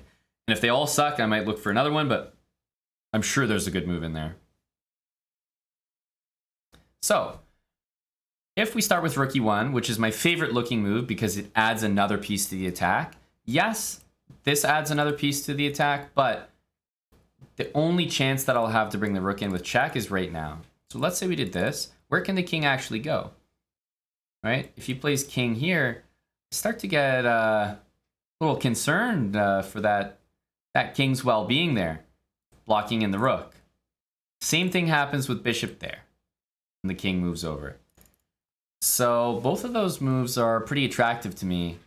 Once you look at how many squares the king has available, now these ones are not available. If we go bishop there, then the king has to go back. And pretty much all it would take is like a check on the f or the e file to pretty much deliver mate because all these squares are covered. So rook check, king there. I'm not sure there's a follow-up. Queen here, there's queen f6. So I'm liking bishop takes g5. It's with a check, so we're not worried about our queen. Everything check, check, check, check, check. Make sure. If the king goes to e8, we can play rook to e1. If the king goes to f8, I think we can play queen f3. So rook e1 check. And again, he's starting to run out of squares, right? Rook e1 check. King here. Now he's really out of squares. And boy, we're going to have a nice finish to this game. Check. Look how many squares the king has now. None. Which means queen here, sorry, bishop there, and queen here, or there, are the only moves available for black. Now, obviously, these ones aren't very good, so queen f6 becomes the most attractive option in terms of prolonging the game. But after queen f6, although bishop takes f6 is, a very, very good move and will likely lead to mate straight away, I just think it's a little bit more satisfying to take with our queen and deliver a very unique checkmate.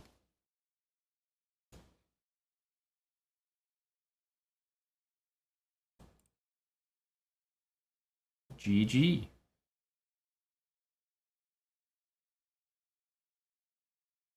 All the squares covered. How do I decide which rook to centralize? That's a fair question. Here, it's a very easy answer. I mean, if you're up material, you're not really going to need rooks for defense. So if I put this rook here, what the hell is this rook doing? This rook, so that my other rook can go to the d file, seems to make sense. If the material was even, maybe you could make an argument that the open f file, like if black was castled, maybe it needs defense. But for the most part, you almost always want to bring your rook from the f file to the e file. It gives your king some space, so there's no checkmates on h2. It allows your pieces to use the f1 square, like bishop f1 or knight f1, very common ideas. The f1 square is very useful, so you usually only want to go like this if like the d file is closed or, you're about to play f4, stuff like that. Otherwise, I would say you mostly play rook f to e1.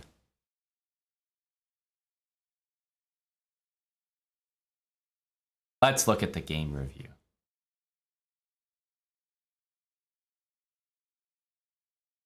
All right, it was a very It was a very tense beginning of the game. Like I said, it looked like a good start, but there wasn't a situation where it was super clear how to continue. So let's see what happened. Great move. Takes. He took with the knight. Yeah, definitely a mistake, I would say. We played queen f3. Looks like a good move to me. I imagine that they're probably looking for this. I kind of like my move, though. I wonder what black's supposed to do here. Knight takes, doesn't work. Maybe it's what he did. Nope. I wonder what they want. I mean, I'm threatening mate here.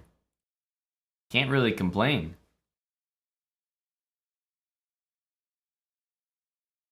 Looks like a good move to me. I'm pretty sure they want bishop e6, but if you ask me, that doesn't look too promising. Yeah, I think bishop e6, Victor, but bishop e6 is a pretty gross move.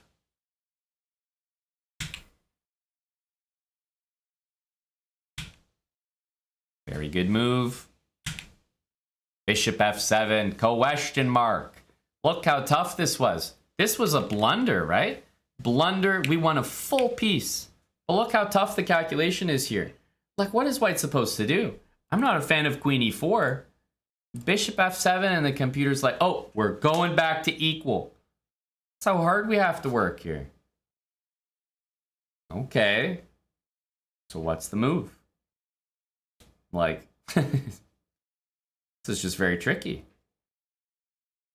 We don't want to just move our queen to nowhere and lose this bishop. Right? This is with check. Queen h5, bishop f7, all that looks like, I don't know, looks like a lot. I'm not sure I can buy into that. Yeah, I was thinking the same thing, Tommy. But you know, there's a lot to calculate there. Pawn takes, if I take the rook, there's this hanging, the knight's still hanging. Like, that's a lot. I don't really know that this is so clear.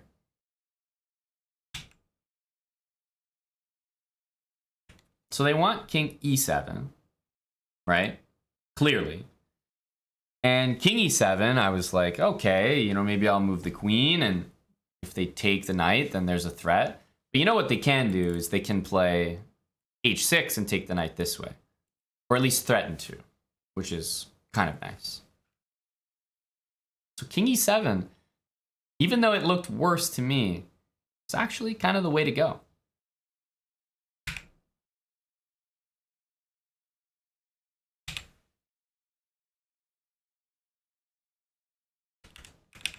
We played king d7. I guess a mistake, and we played what I suppose is a great move, queen d1. I was a fan of this move. We calculated a lot of lines here. A lot of things looked good, but ultimately, queen d1, keeping everything under control, just playing the safest move, I think was the way to go. Yeah, now just saving the bishop, taking the knight. Yeah, knight d2 looks nice. I mean, we have knight f3, we have knight e4. There you go, D. Sanchez. Knight c3. Knight c3.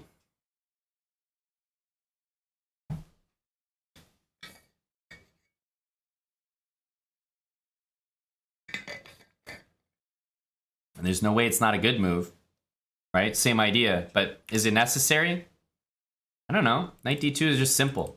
Why complicate your life?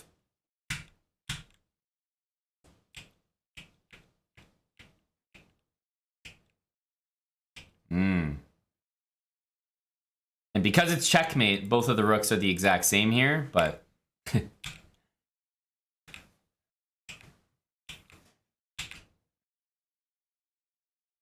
Bishop takes f6, you'll notice, is displayed second to queen takes f6. Although bishop takes f6 actually checkmates in 2 moves.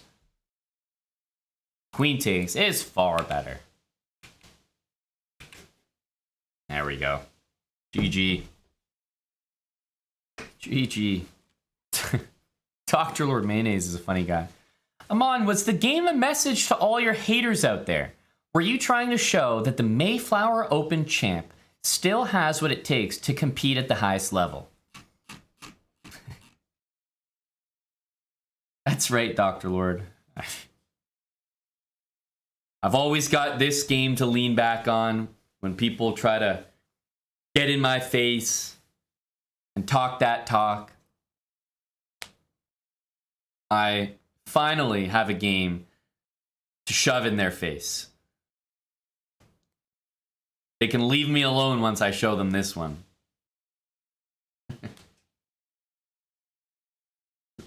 All right, GG. GG, exclamation mark, slow. Exclamation mark, slow. Lord Waldemar, thanks for the 35 months. Criabichon, thanks for the 2 months with Prime. JC Digital Girl, really appreciate the 1,000 bits. Thanks for the support today during our couple series we had here. Quickie Silver 69, 20 months. Axovo, 8 months with Prime. D-Merc, 37, thanks for the 27-month resub. And our buddy D. Sanchez, Mr. Knight C3 himself, Mr. Supported, the Edmonton Oilers, just like me. D. Sanchez, 89 months. He says 89 months, and I've learned nothing. It's true. It's true. D. Sanchez is, he's been our toughest student. He's been held back many a grade. He's still looking for his final credits here. He's looking to graduate. But you know what, D. Sanchez? We have you in our program, and unfortunately, I don't see you leaving anytime soon. So we'll see you next month with your resub.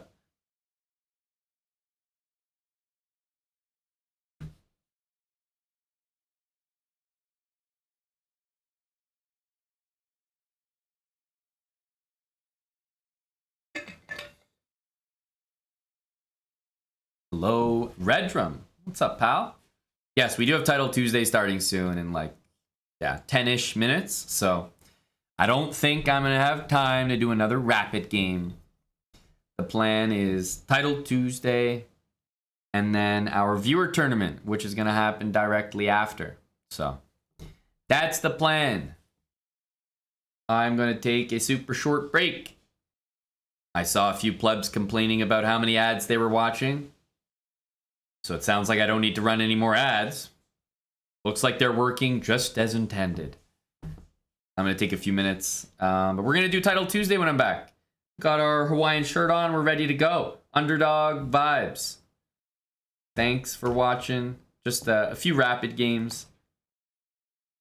A few chill games. I'll see you guys in a few. Late Title Tuesday, I'll be competing. We got 7 this morning, so... Hey, look, it'd be nice to get a bit more. I'm not going to lie. 7.5 is the goal. BRB.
All right.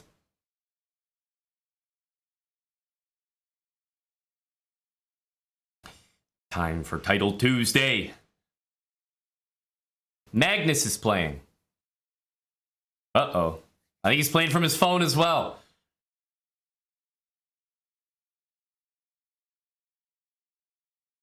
All right. Let's get the music up. Carlitos 2004. Oh no, not 2004. The kids are coming out. No, not this again. They're coming out to play. We don't like a 2004 username. We do not like that.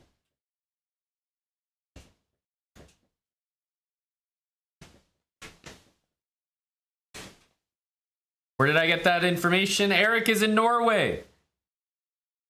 That's where I got that info.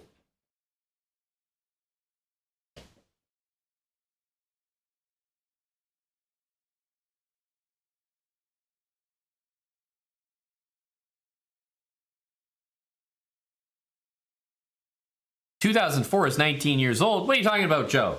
Aren't those guys like 5 or 6 right now? Ah, can't believe it. Time flies. But I'll tell you one thing those kids don't have. They don't have a Hawaiian shirt from Underdog Fantasy.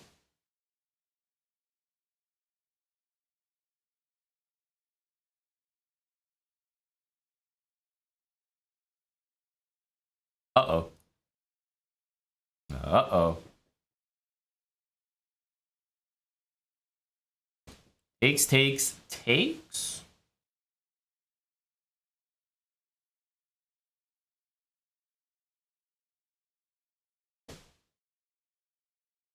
You can't go here, here, or here. If you could, I'm not sure I would like this move.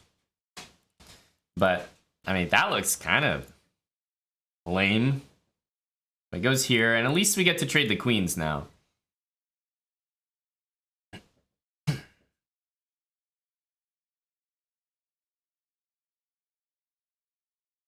Do we trade everything?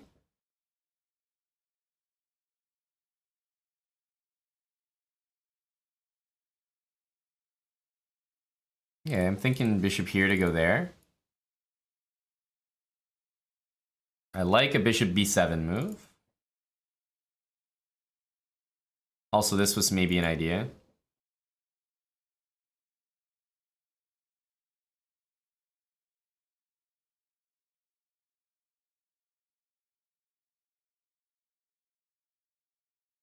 Yeah, I like this. We're up a pawn. Let's not forget that pawn on c5.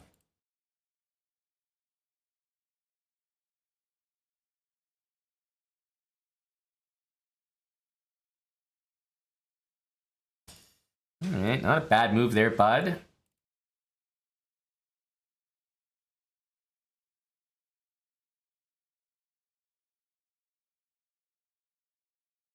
Takes. Bishop b7.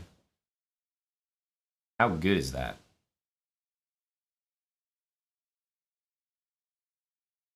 I want to be careful my pieces don't get locked out with like a move like e5, for example.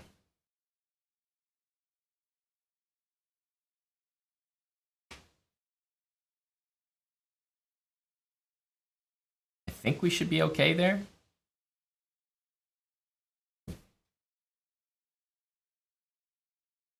Double checking.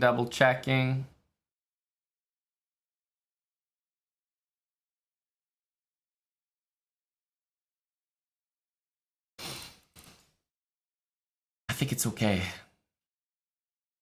It's a really bad piece there, but we do get this pawn. Hoping that compensates.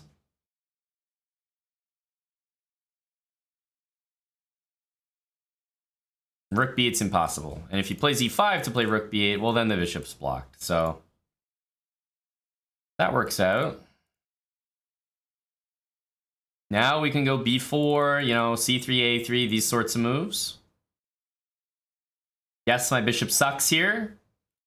I know.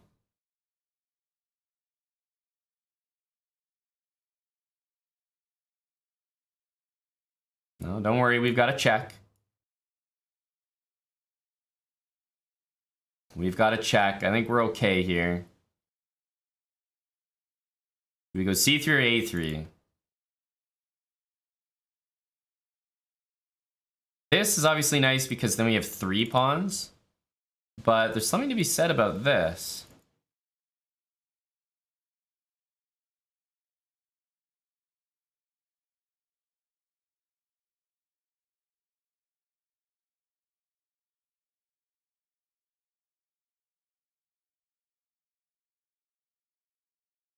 Yeah, let's go here.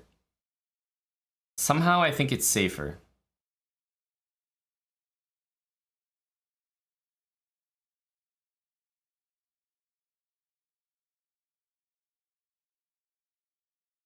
Notice he can't use the A file. Kind of important.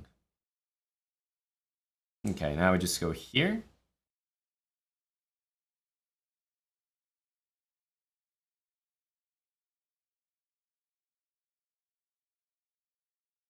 I know our bishop sucks here, but I mean, I got 3 pass pawns, you know? He goes here, takes, he wants to go there. I think.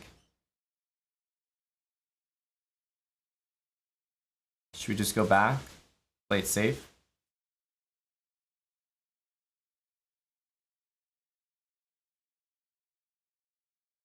Yeah, this is pretty secure.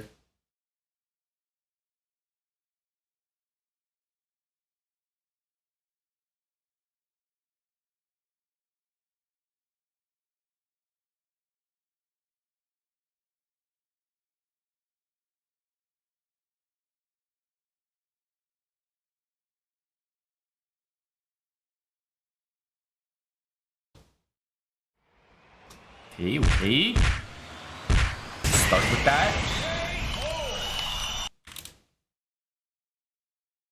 Start with that. Guitar, thanks for this up. King Spence, 35 months. Has it been almost 3 years, King Spence? What a decision. 3 years of click and resub with that prime. Thank you to King Spence, 68. We also had Uzaru 9000 here for 13 months. Joe the Pro 1904. Thank you, Joe. Dadkins 003. Dadkins, the quick Cinco. Thank you, buddy. Look at that. Are we hitting new sub goals? Are we on to the next one? Okay. Okay. It's that kind of day. Thank you, Badkins. Appreciate that, buddy. Q79OS, 21 months with Prime as well. The Primes are out tonight. Badkins with Vegas Energy. Actually, Hacks, I think Badkins is just paying out our Vegas bet a little bit early. Nice to see the generosity from Badkins going for the early payout there. Thank you for the 5 subs.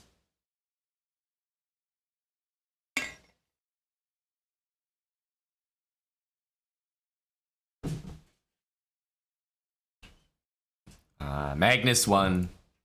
Surprise, surprise.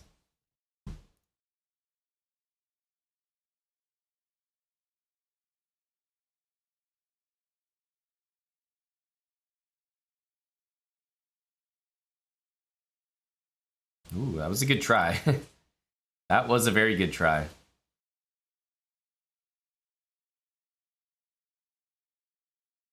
Whoa, bishop takes f5. What are you doing, man? White had a real chance for a draw there. A real chance.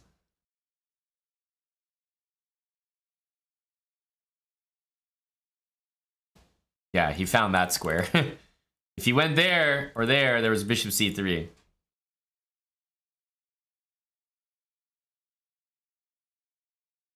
White's being very tricky. Like, it's about as good as you can do.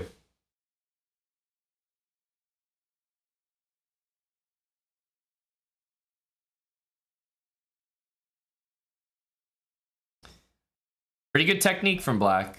Couldn't have been trickier as White, I think.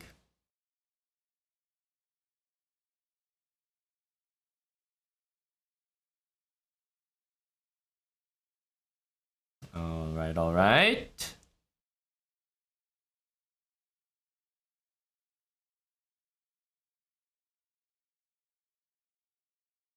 Let's see here. Bishop b4? No. Okay, I'll play a Benoni.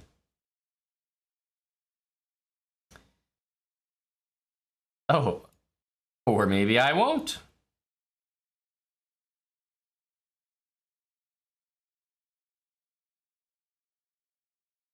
Or maybe I won't.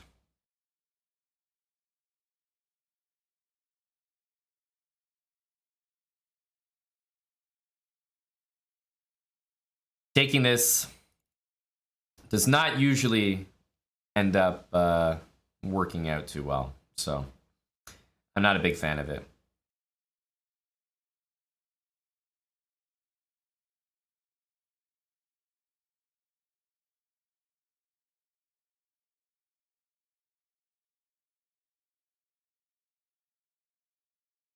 Hmm.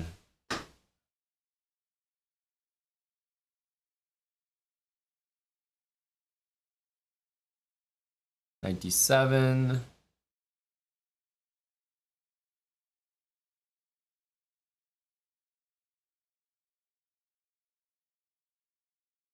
Or bishop d7 and bishop e8. I'm trying to decide which one to do.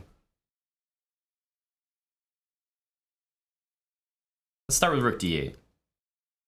I'm not sure which minor piece we want to move.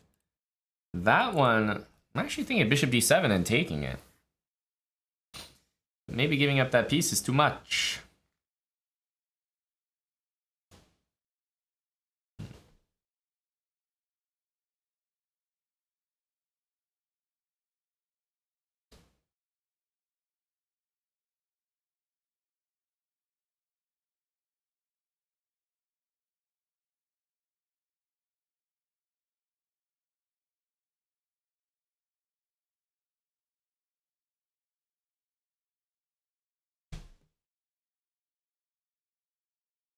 Okay.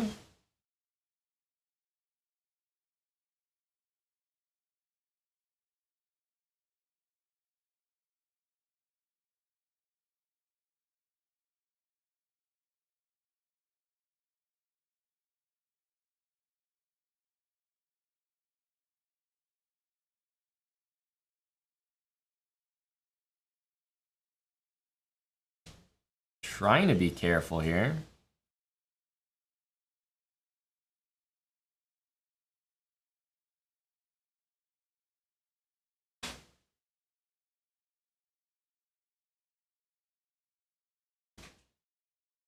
Okay. Let's bring the knight back. And I think I'll play knight c5. Wow. Are you really playing this? Let's play rook b8. Bishop a5, I have b6 now. And c5, I don't know if I can fully buy into that. Well, I can't because I need to play this move, you know? I don't have time to prevent it in any way.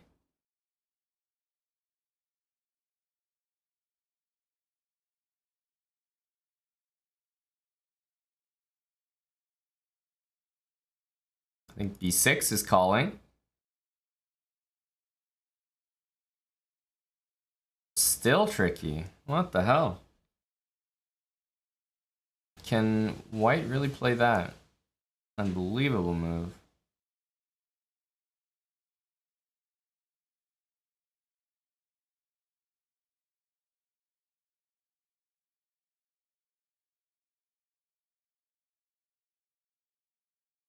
Really thought about g5 or e5 there, but I'm being so desperate. Trying to keep my pawns intact and play b6 next. I'm one move away from a good position, I promise. One move.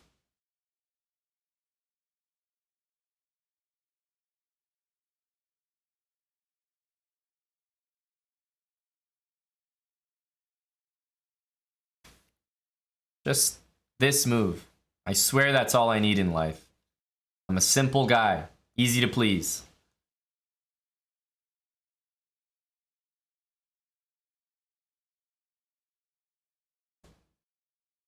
Yes.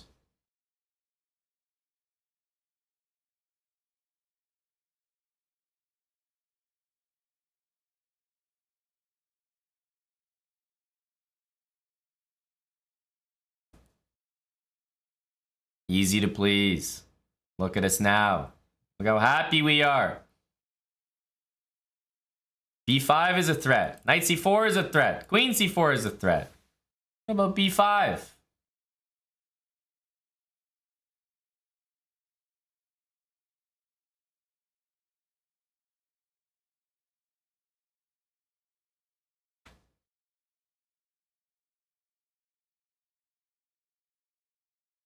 Oh, I don't know about that move.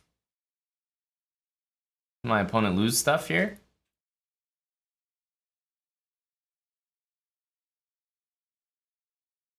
Oh, everything's hanging now.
Make our life easy.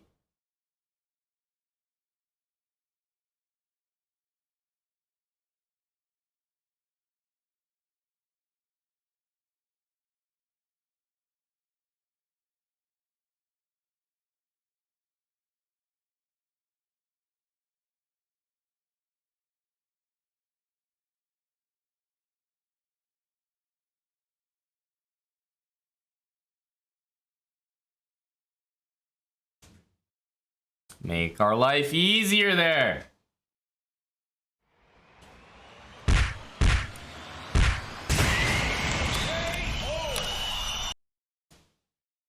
Just had to work a little bit. Qatar, thanks for the 2 subs. Rook H8, it's not gonna work.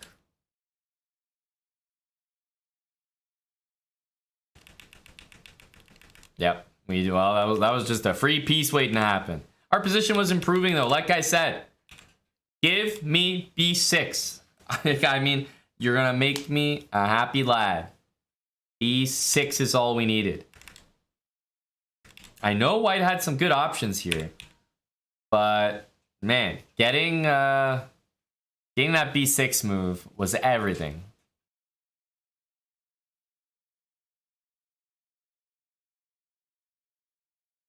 Once we got B6, we were good. Like I said, the whole game changed. Finally, we could develop. And then we won material like 2 moves later. Oh, yes.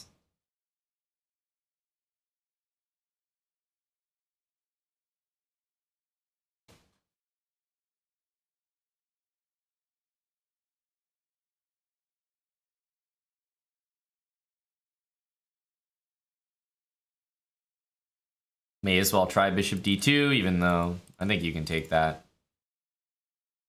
This is the smart way to do it.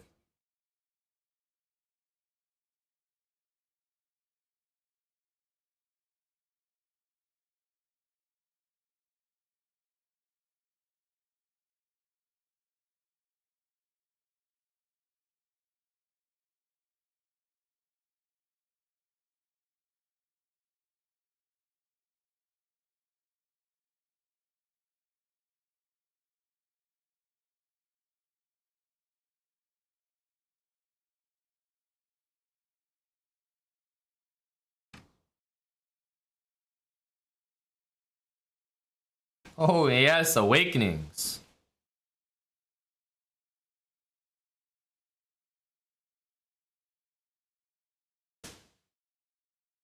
We're off to a flying start here. All right, here we go.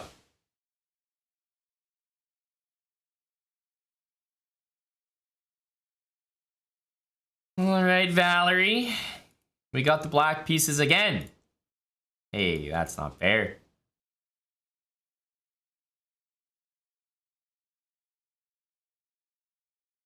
Dude, I'm not up to date with this fancy theory here.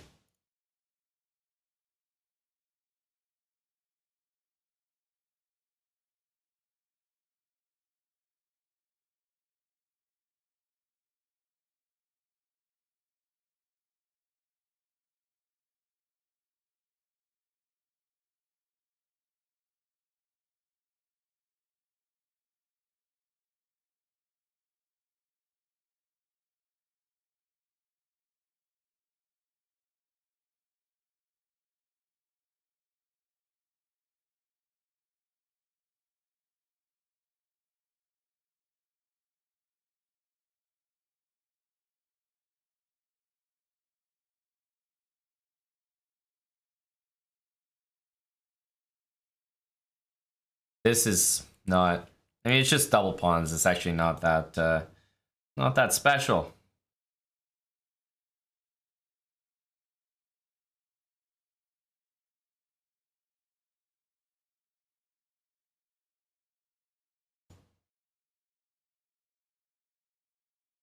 Yeah, definitely gonna have to take this.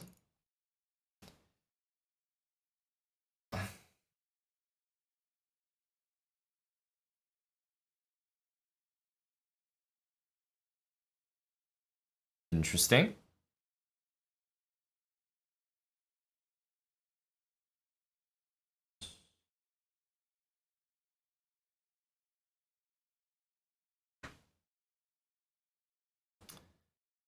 I don't dislike this position.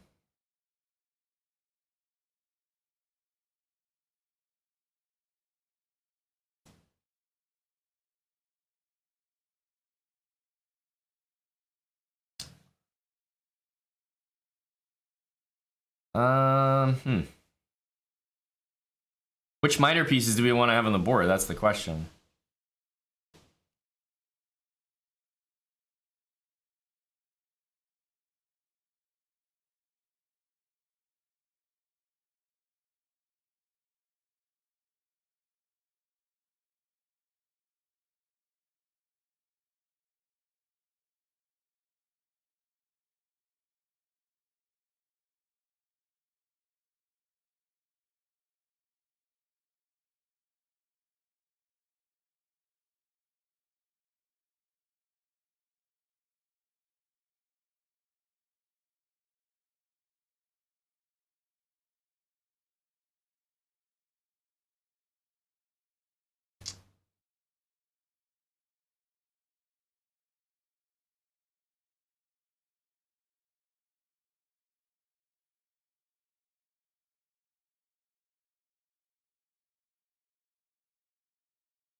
It's just a weird position now.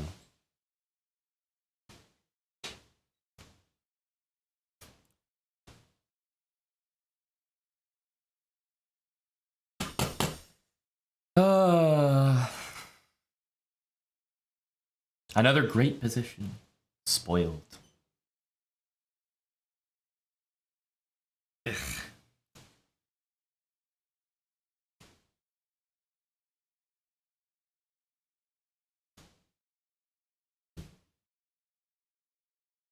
They take this, he just takes there. May as well try to remove a bunch of pawns.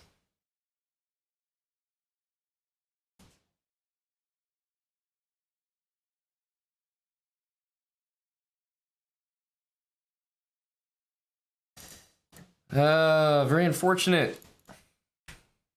Pretty nice game, I thought, but I didn't really have any clue what to do here.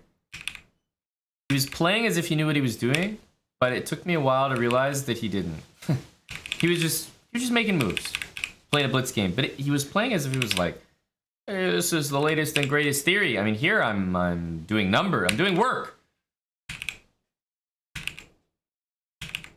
F4 and I'm thrown. I should take because this is not scary. You know, I'm taking here, I'm going here. So I should have just taken. But it came over me and I was like, oh, this works. It doesn't work. It doesn't work.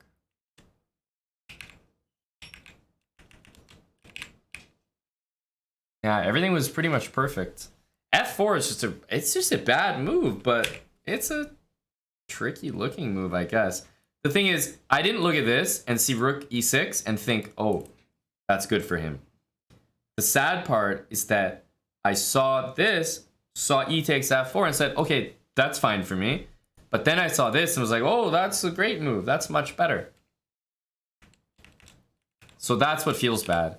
Because it wasn't like he did this and, you know, he tricked me into thinking this was actually good for white, which it's really not. I saw it and I was like, okay, I'm not scared of that. But then we didn't, I should just played it. I should just do it. I thought this was even more clever. Didn't even consider an intermezzo. I was just like, oh, basic calculation. But it's like opposite bishops. I'm just winning pawns in the center. Guy's just getting outclassed here. Feels bad, man. Feels bad.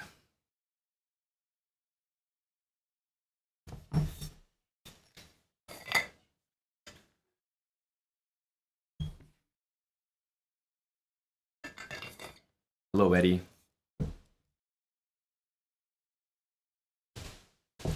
Hello, Mr. Eddie. Still here. Some longevity from Eddie. I don't know much about this opening. It's very popular. It's like the most popular way to reply to the Nimzo these days. I've never seen it before. Nobody played Bishop D2 when I was growing up. Nobody. What happened with Magnus? I have no idea, buddy. I have no idea. Did he lose? Did he disconnect?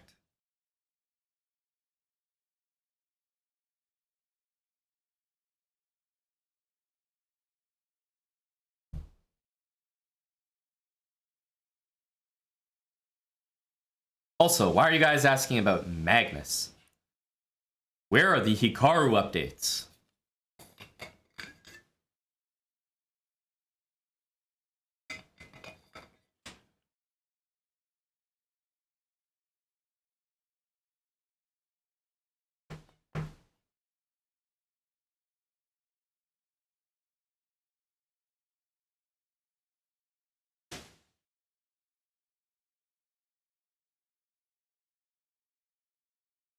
Not much to do.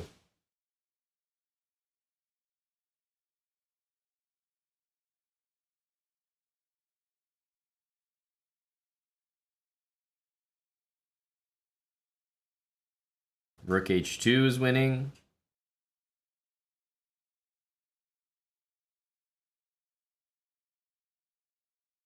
That was really strange. Thought he was gonna flag.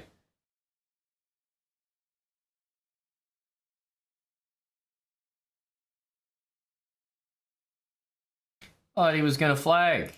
Oh, the last loss is very nasty. Like, very disturbing. Let's play C4. I'm in a c4 mood right now. I just decided I am. If I lose this game, trust me, I won't be in a c4 mood.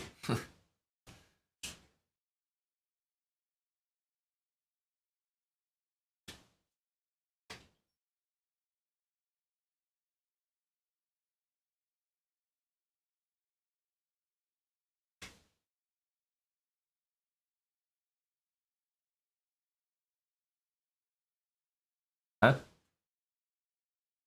Why did his time not move? What the hell?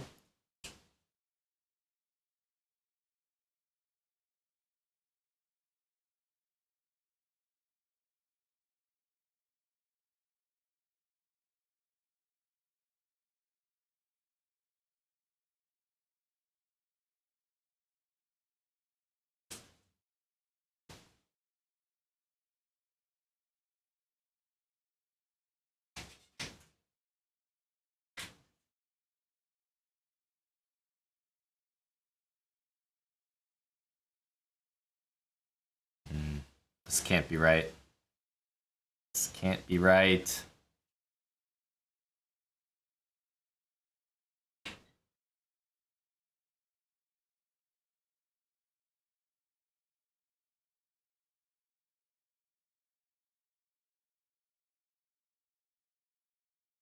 Gotta be f4.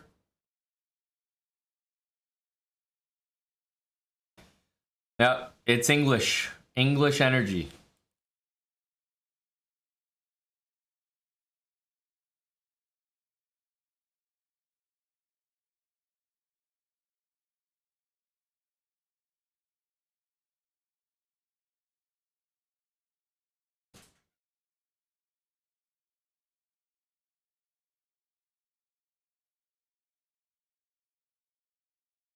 Castles, I mean, takes and all sorts of sacrifices start to present themselves.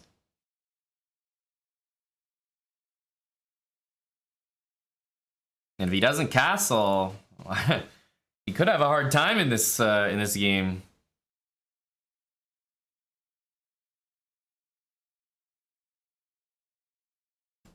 And knight to f5.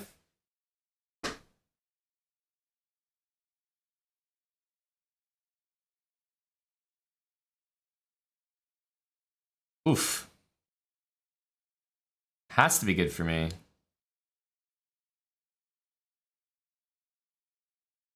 I mean, takes and knight d5 looks good, but also takes and knight to f5. Now there's an idea.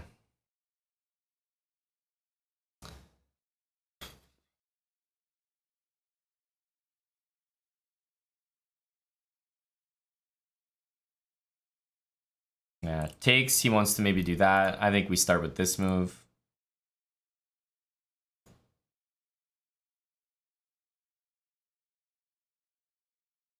Definitely knight f5 is so strong.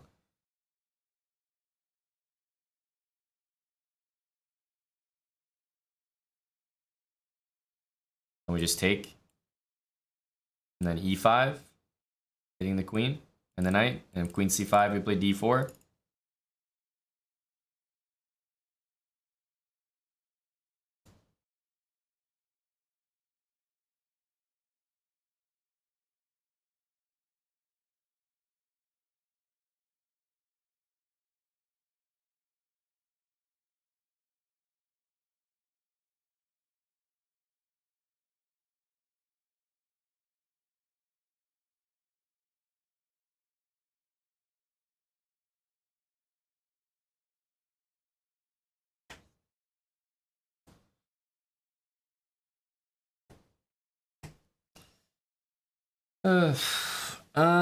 Taking on f6 seems like obviously there's a rook and a knight we can take.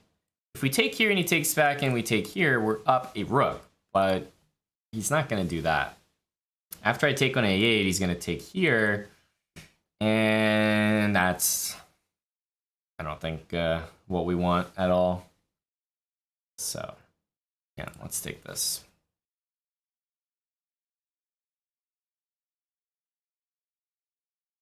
Probably take that. Can't see why not.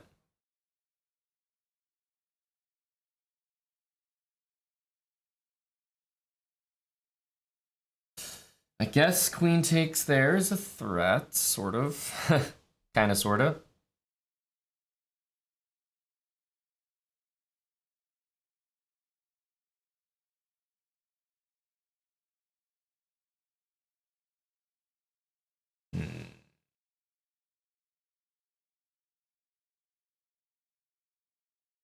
Let's go here.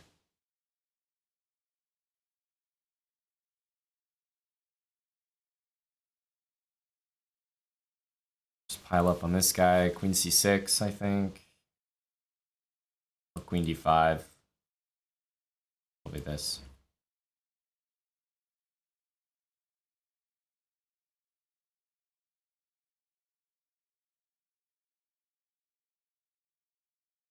Yeah, I don't think we want to trade anymore.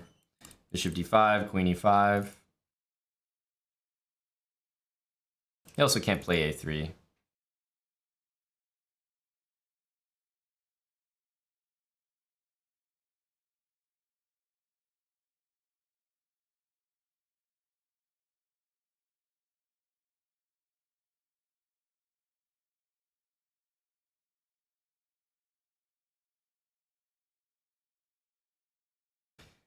F6 is kind of devastating, I would say.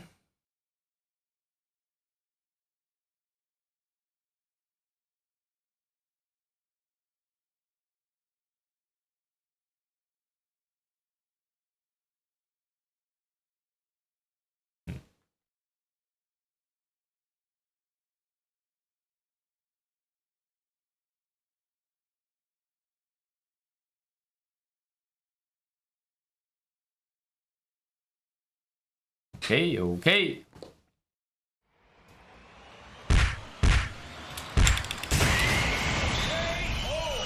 Pretty nasty last game. Had to make up for it with a clean English. A clean game. Not that Paul, thanks for 15 months of Prime. Elvis. Elvis Doctor, thanks for 2 years. Thank you, Elvis, for the resub. Couple years with us. 2 years with the boys. Qatar, 5 gifted subs. The quick Cinco from Qatar. We're still in this Qatar. We haven't lost hope yet. 3 out of 4. You know, not a bad start. Bad last game. Sucks to lose that one, but okay, we're at 3 out of 4.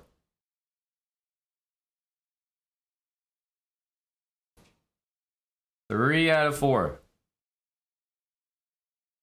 Keep things going here. Is that the summer special, Mattis? Kind of like, you know, when Red Bull releases a new flavor. Summer Hamilton, 7 points. Winter Hamilton, maybe 5 points. And overall, 6.5 expected.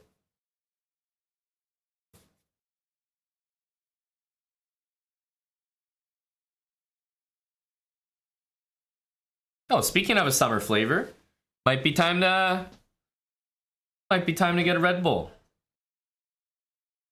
And in the meantime, I think we go.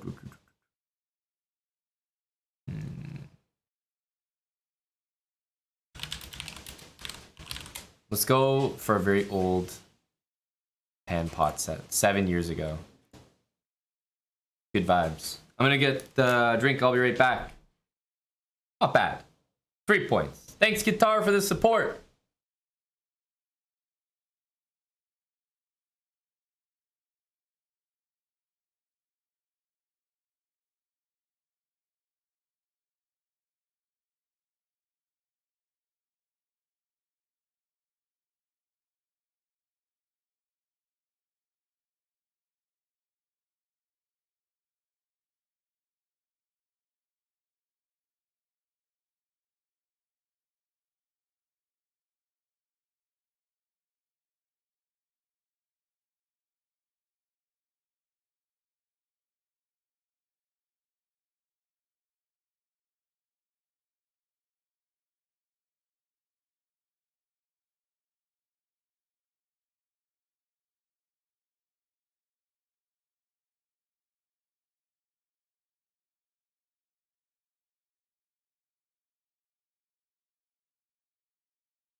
All right. Mattis, I got a drink just for you, my friend. Decided to go for the summer edition in honor of my 7 points today. Red Bull Summer Edition. Here we go. What is this? Juneberry. Having it a little early, if you ask me. The Summer Edition.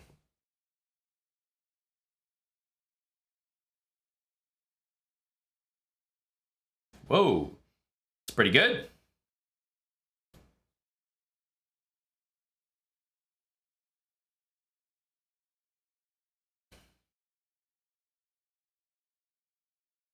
Not bad at all.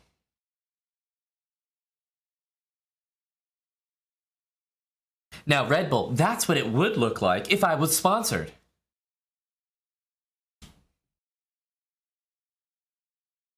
Round 5 coming up.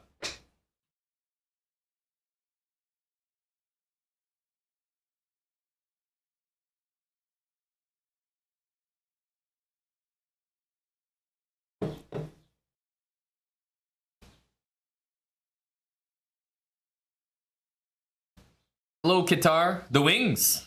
What do you mean the wings? You mean the wings to make me really sell this product to you?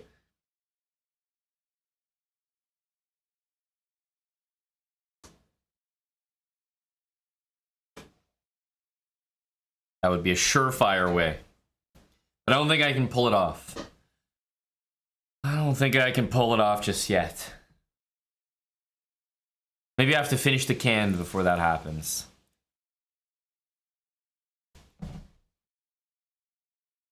You'll see the wings next game, Qatar. We're going to come with the speed. Next game, you won't even recognize me. You won't even recognize me. You'll be like, whoa. Didn't realize he was that fast. Didn't realize he could actually play quick. I promise you, next game, you'll have no idea that it's Amon Hambleton's gameplay. The next game is actually about to shock everyone. Just want to let you know in advance.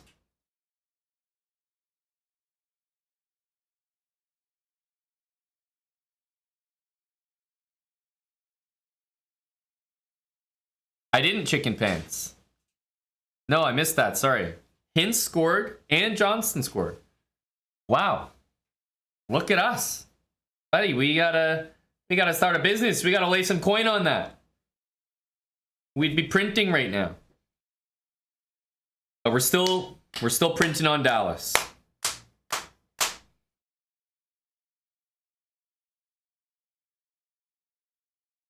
Go Dallas. Give us the game. I know I'm ready for the game. Oh, buddy, I'm ready to play quick. I'm ready to take some dubs. No, the next game, the Red Bull's in, you know. This is a summer edition type of game. Renaissance game. Incoming. Game number 5 like you've never seen a round 5.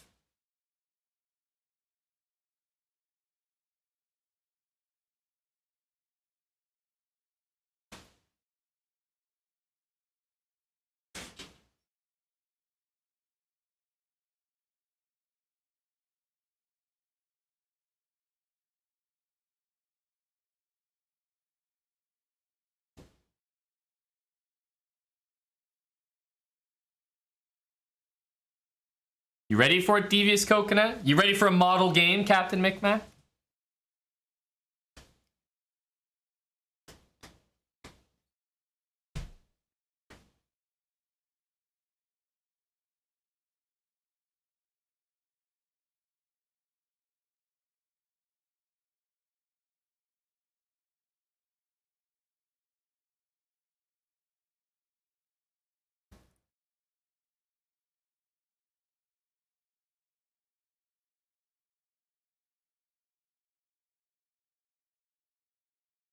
Oh, they don't want to feed me the next game. They know what's going to happen. Oh, a different beast is about to be unleashed.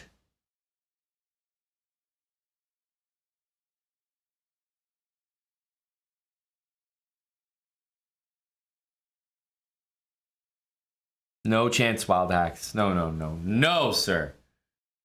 This is going to be like a legitimate masterpiece.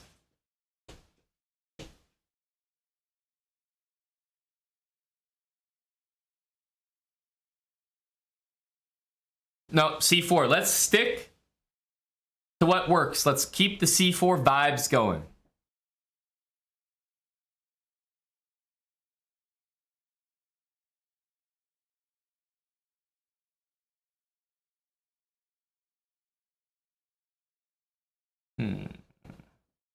Let's do...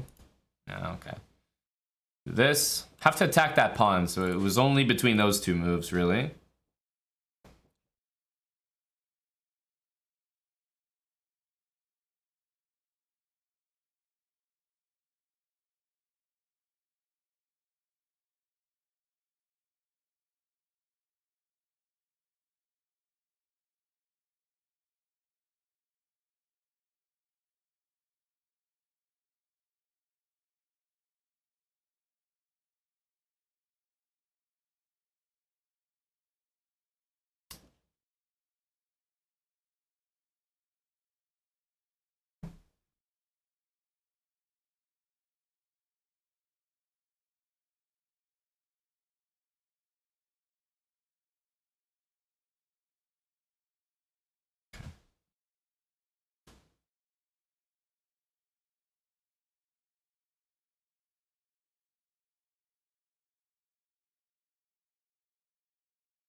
Here, maybe bishop g5.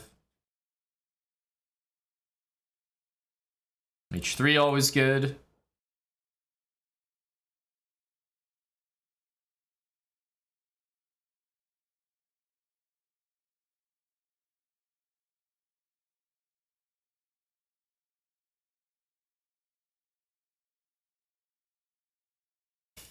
That move comes to mind.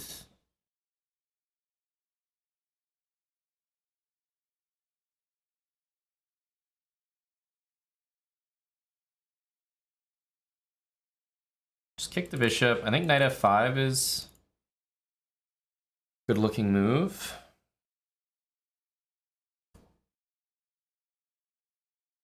Here, that's with check.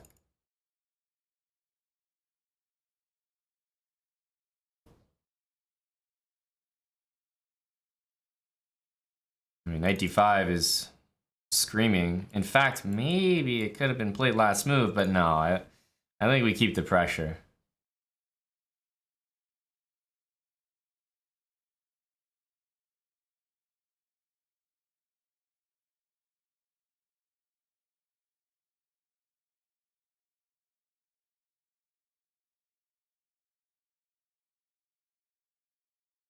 Bishop e3 also look good. Same idea. Removing a defender.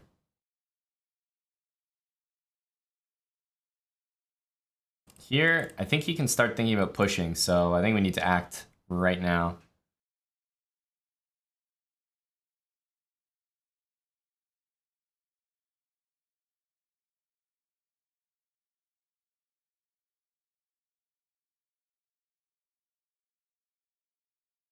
Bishop or rook?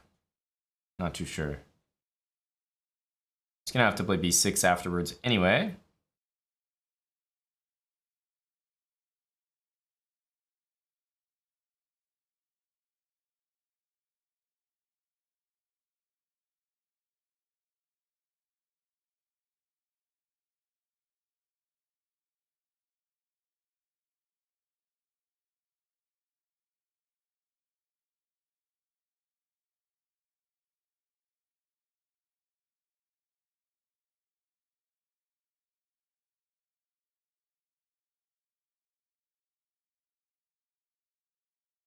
E6 for sure.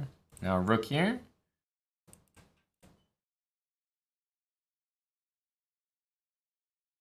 I have hanging pawns. Just want to make sure everything can't be attacked. I don't think it can. This is like a nice safe move.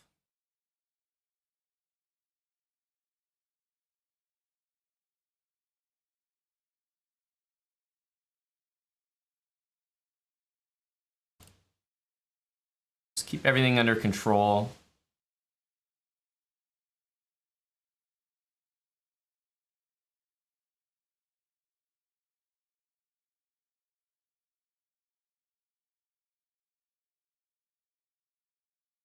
Now he's not going to have a chance to win those pawns.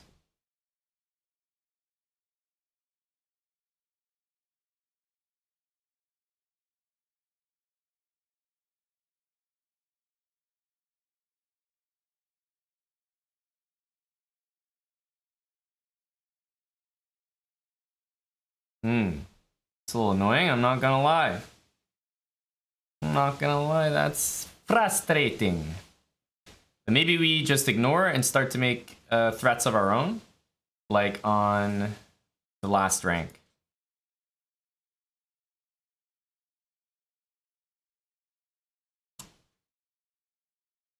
Whoa, no, no, no, I don't like the look of that. This reminds me of Hans Niemann's game or something.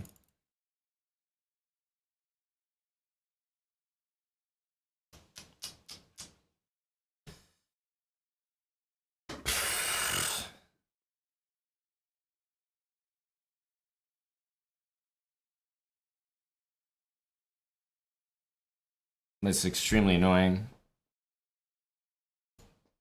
Extremely annoying.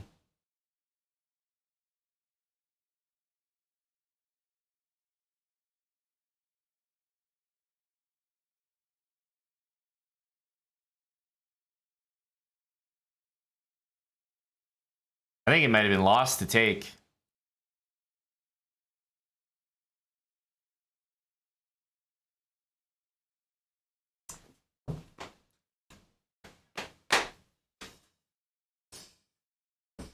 I didn't have a move there. Now we're clearly worse.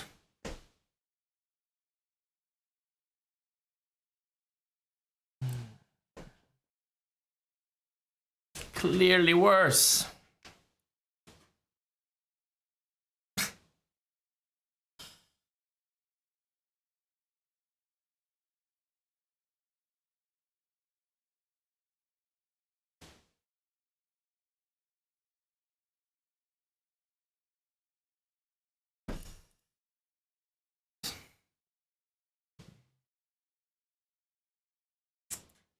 Man, what a good game. I mess up good games all the time. Good ones. Always good ones. Man. Like, it's just a great game. This is so classic. How proud are we of this? I mean, this is beautiful. Now, the only thing we didn't do here was maybe prosecute this advantage a little better. But like, okay, I'm not gonna be upset with taking an advantage at any point. Okay, yeah, this was good. But like, rookie 2 is just, I mean, this is a disgusting shot. Such a strong move. It's really so strong.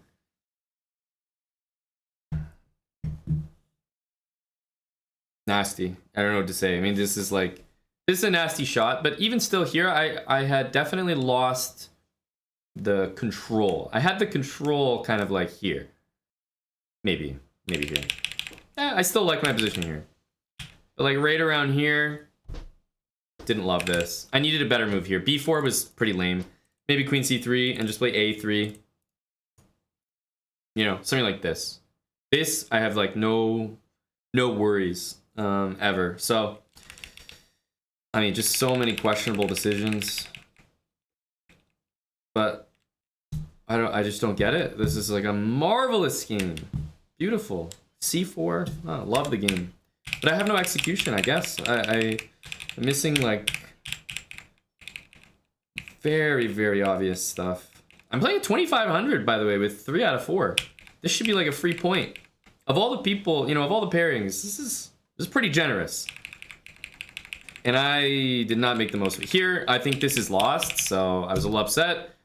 Here, I couldn't find a move. If he takes, I have this, but like I just couldn't play a move. I had 1 second. Time pressure here, I blundered that, but he wasn't even playing. And then now I just stopped like thinking. I was really annoyed. He missed so many things, like not playing this. But I think I missed the biggest thing, which was rookie 2. That was a nice shot.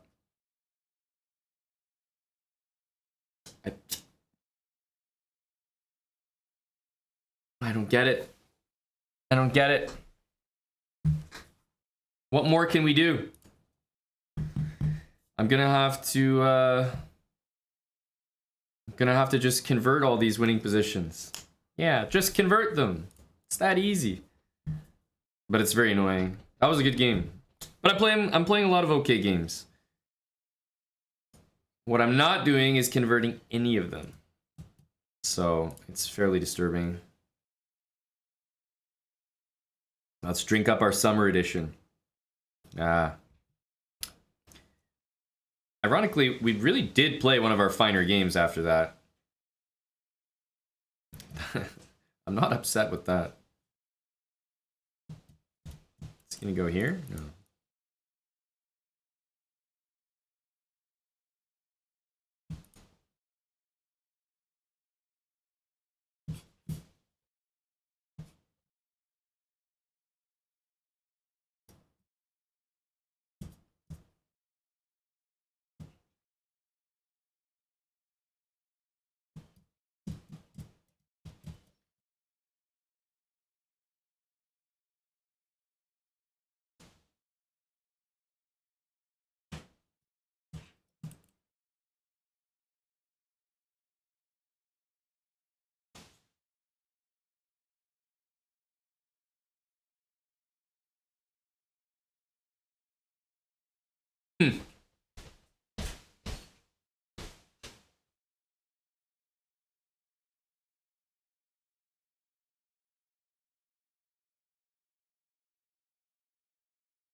Maybe this. It's probably gonna attack this pawn or something.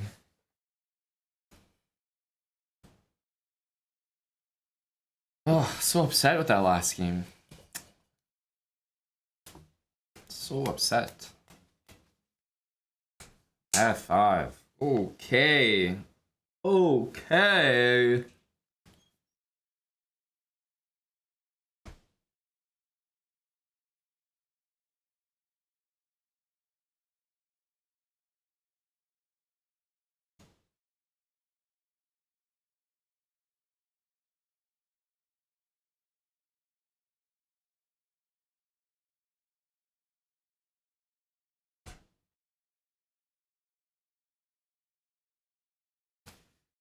Oof.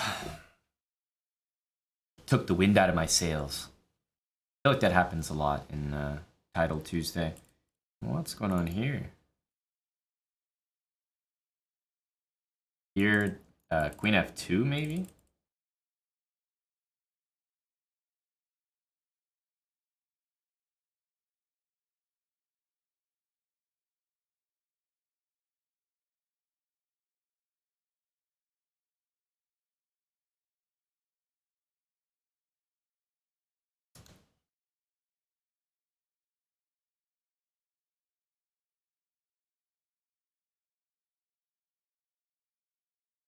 I don't think it's that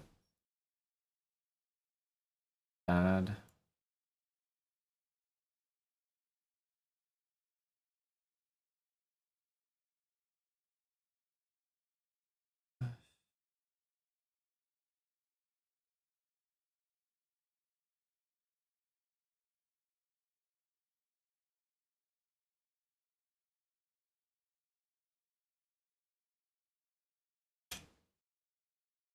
Yeah. I can't actually play this because my knight hangs.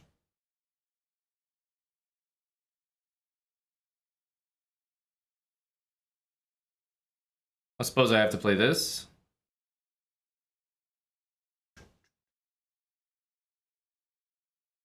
Kind of forced.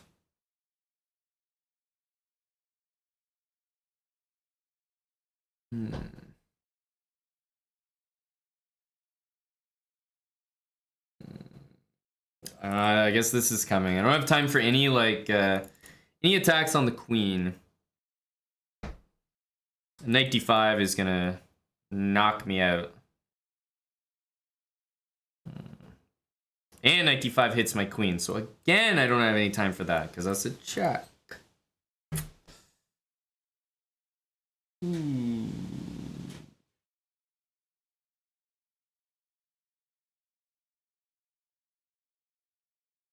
Oh, not much. You know, have to do it.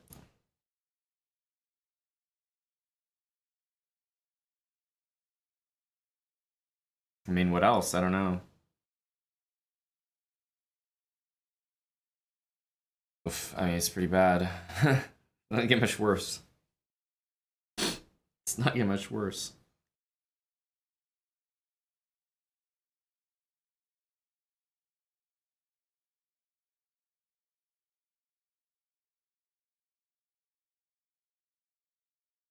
Yeah, doesn't get much worse.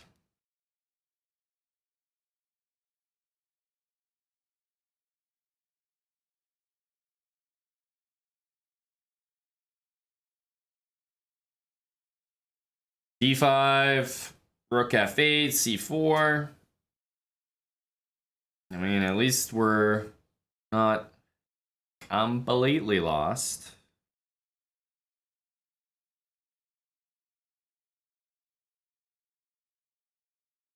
Yeah. Bishop a3. Yeah.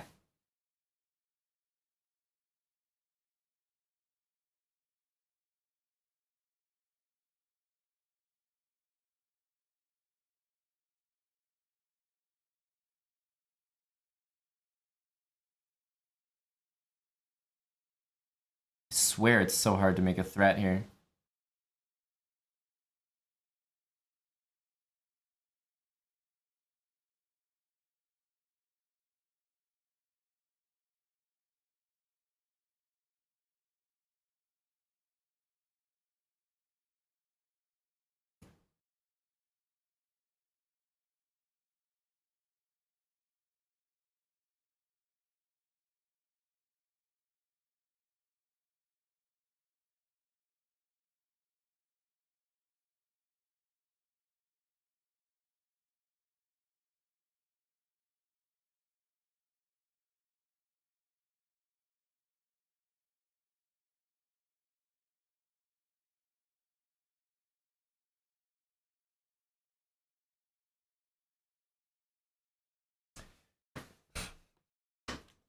Renaissance game. Games I win are just like, huh? Game didn't make any sense.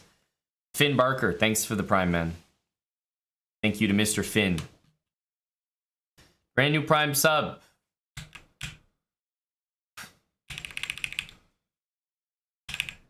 I mean, G4. This is such an annoying position. It's slightly better for black. I mean, it is clearly better, but I mean, the best move in the position is castle. It's not really a move I'm going to land on comfortably. And I definitely thought about this, but honestly, I just didn't see rook b6.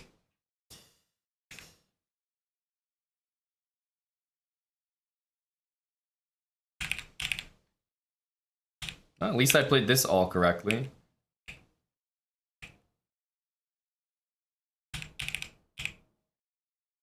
Interesting. Wow, I really played every single move.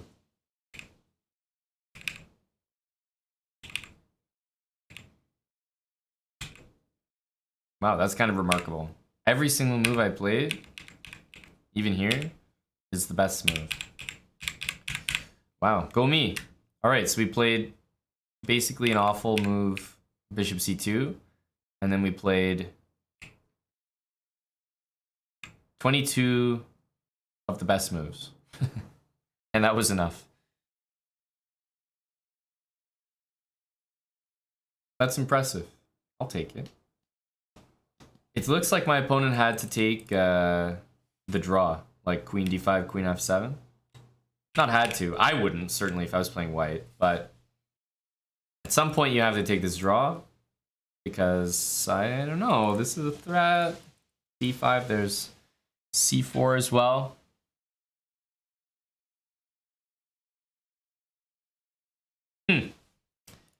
Huh. All right. All right.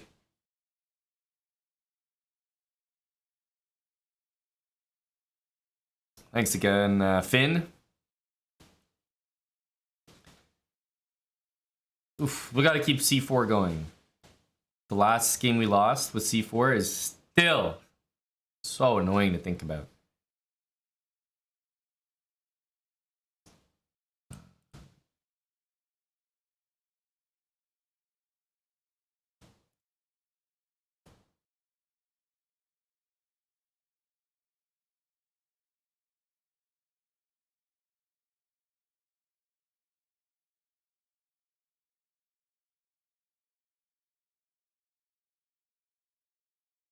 This does not look right.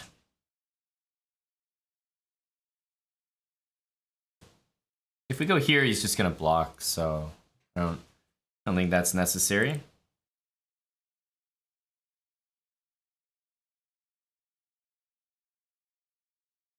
There's pressure on that pawn. It's offering me a draw. You good, bro? You good, bruh?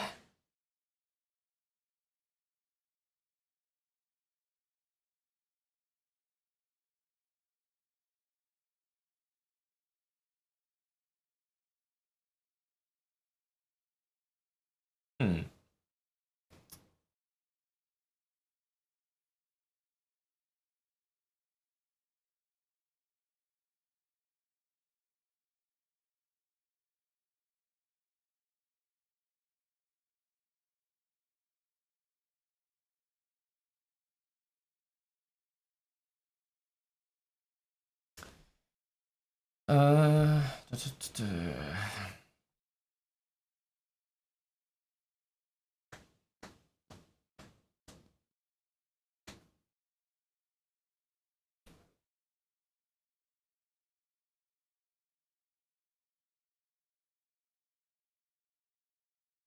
Who's h6? I might go there. Takes.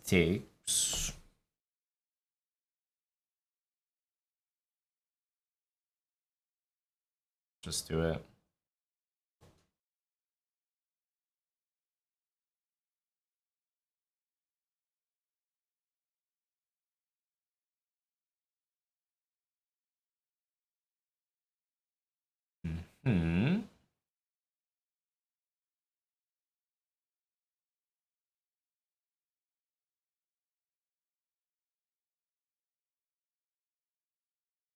Knight g4 and bishop e5.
Rook h3.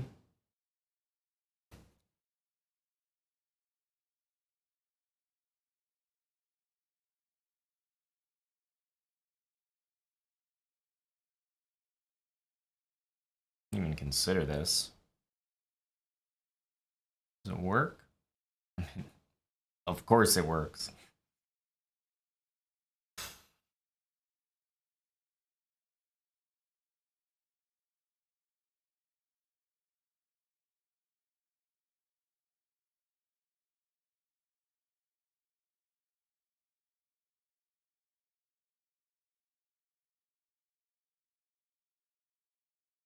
Knight g4, I mean, this is hanging. This is not over yet.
Finally.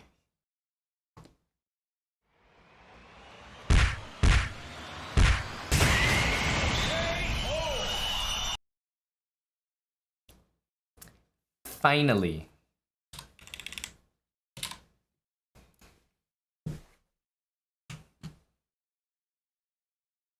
I mean, that last C4 game, we really ruined C4. It should have a very good record right now. Whoa.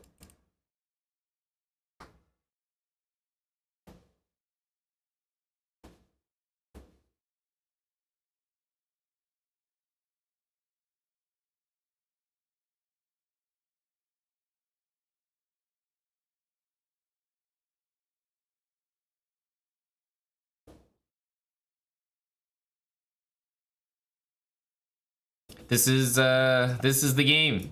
You know it. This is the game. Right before the break, we've got a lot of summer edition in us. The wings are growing.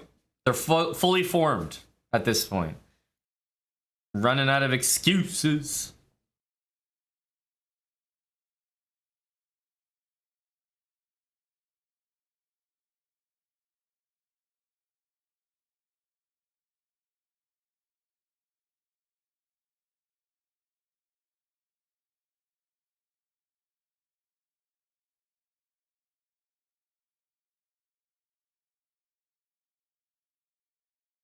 This is an impressive draw. I think Yospim is the type of guy to try to find a way to win it. Oh, King G5 is coming. I'm surprised we're not seeing that move.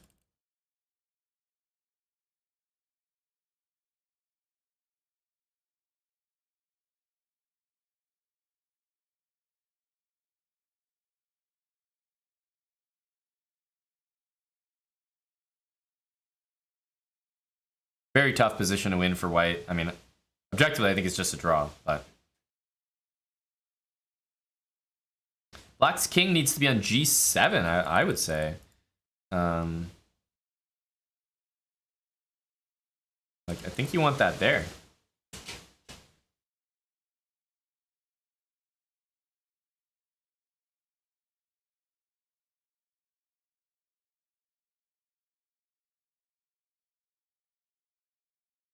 Yeah, there's a check.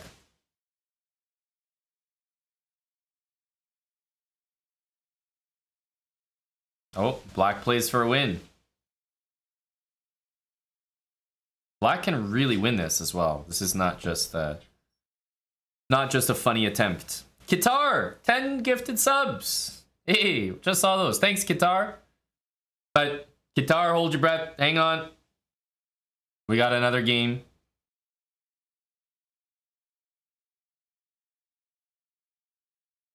This is the one that matters. Thanks for the 10 subs. Lucheko gifting a sub to Muhammadov. And Loose Cannon and Deet, thanks for the 20 months with Prime.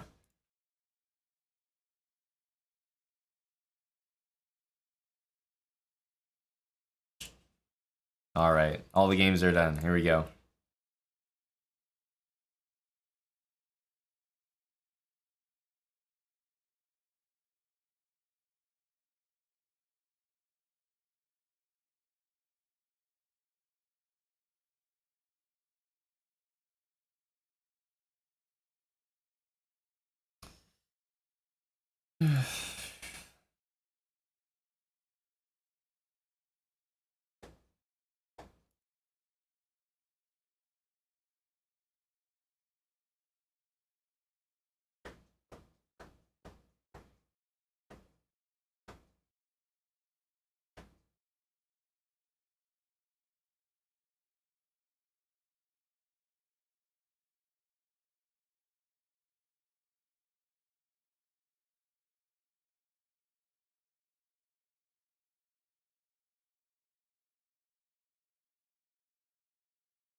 Okay.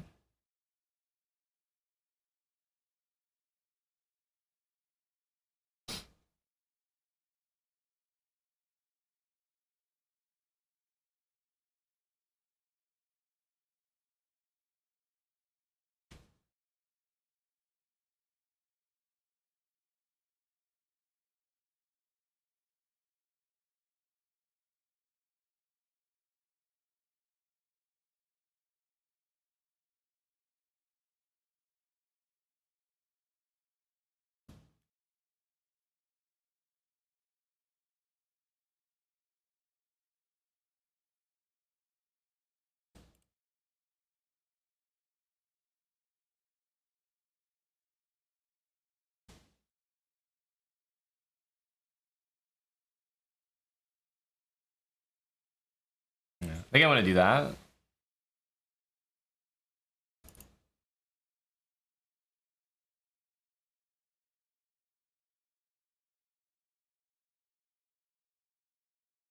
Even if he goes here, we can take it as well.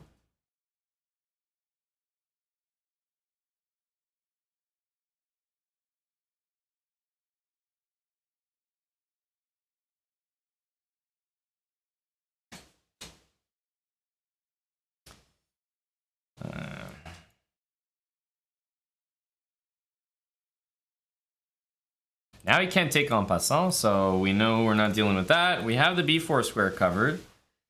Knight d7 is happening. Our knight on b8 is really bad, though. That's something that's not changing.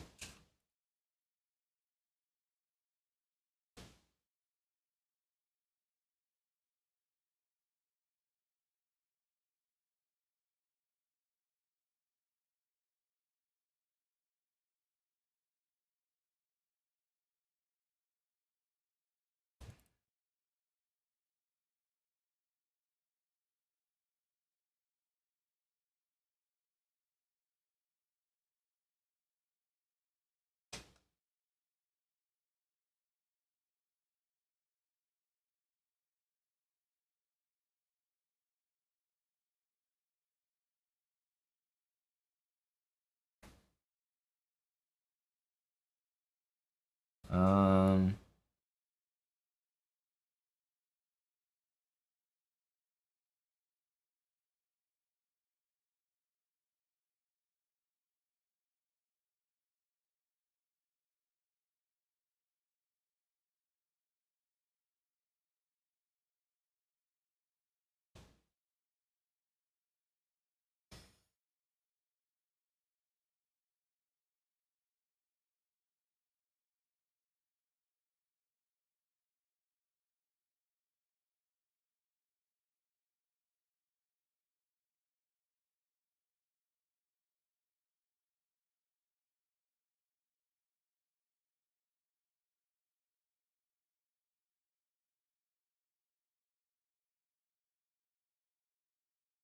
Knight b3, I suppose. This move is not crazy. That move is crazy, isn't it?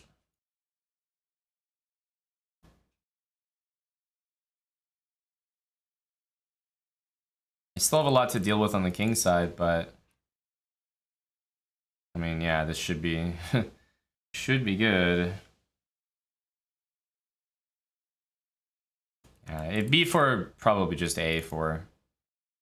Don't have time to allow the bishop to get in.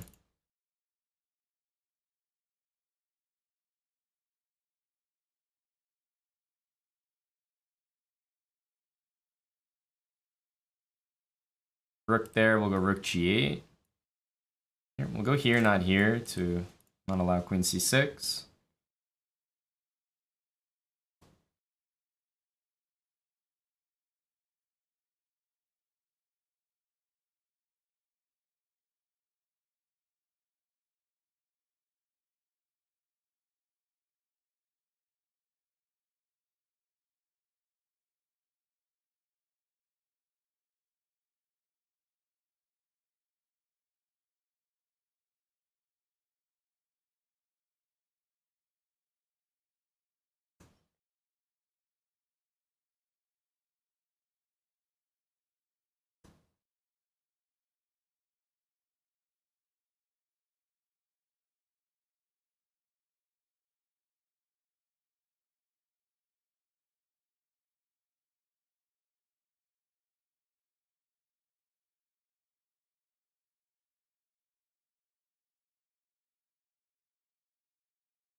There we go.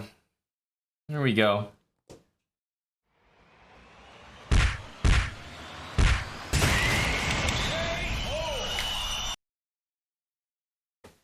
This is an important win, which we don't often get. We really don't. As much as we've been there, playing right before the break in round 8, I swear to God I never win that game.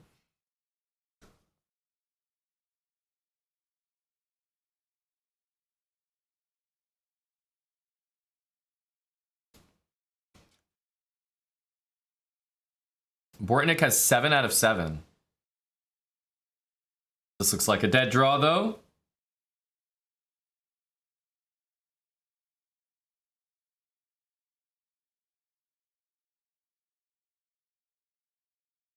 Oops.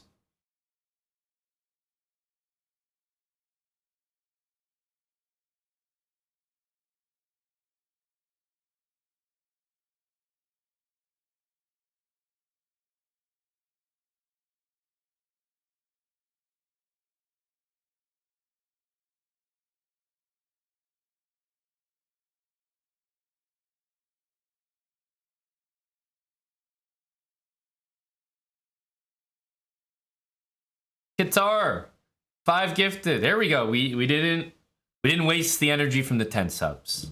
Guitar. We stayed with it. Thank you for the support. We got 3 tough games ahead of us. Gotta finish strong.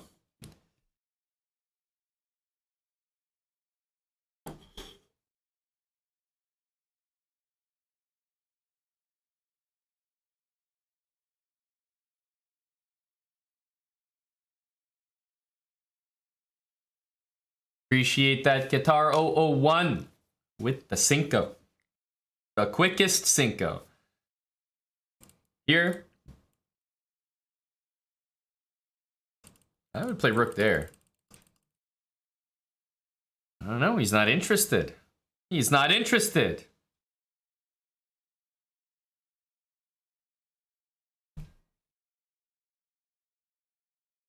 Oh, that's true, Bassmaniac. Can't deny. Can't deny. And yes, you are correct, Dr. Dav. I am going to get a tough pairing. But you know what we have before then? We have a break. We have a break. And we actually won before the break. Ugh. Everything's unusual today. Oh, come on. Bishop here.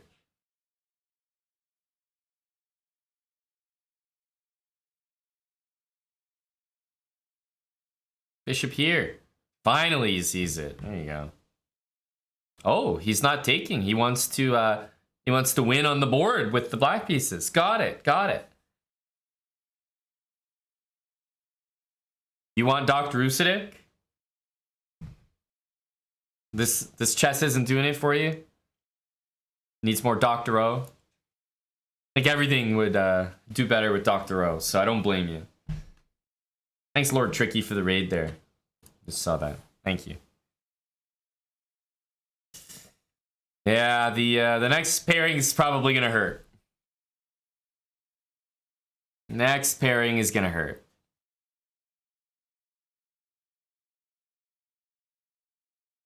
Most people with 6 points are higher rated than me. That's for sure. In fact, almost all people.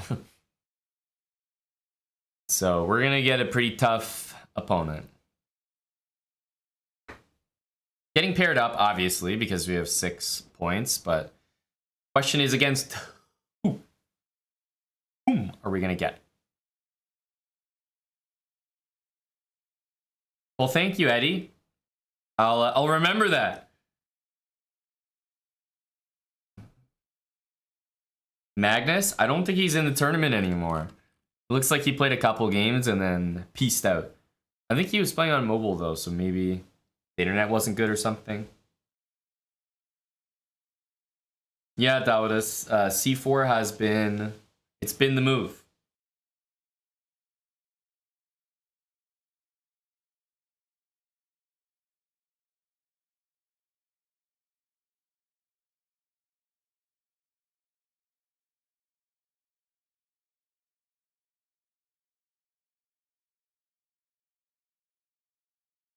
Pieced out after playing Eric Rosen. Did he win that game? Maybe we can investigate. Why isn't Magnus entitled Tuesday?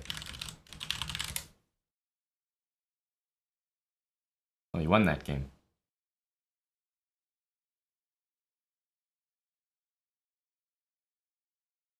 He just pieced out. He's just a Chad.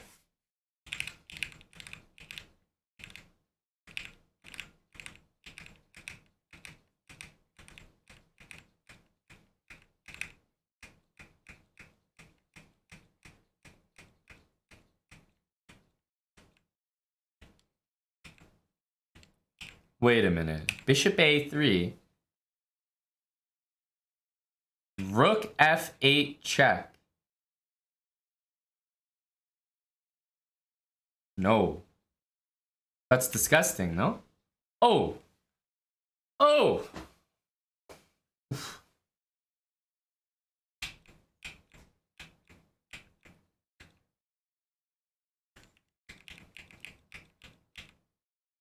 Whew. I understand why you had to leave. It all makes sense why you had to leave now. I get it. I get it. I would have to also excuse myself for a little while after that. Yeah. Okay, all makes sense now.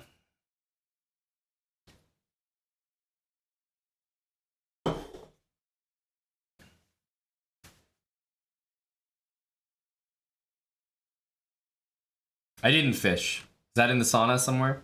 I'll have to scroll up or something. Unless you mean like before the event started. Because I saw that one. Obviously, because I posted right after. But did I miss a new one?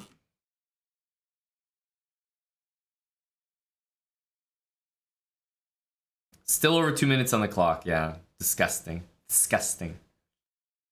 Oof.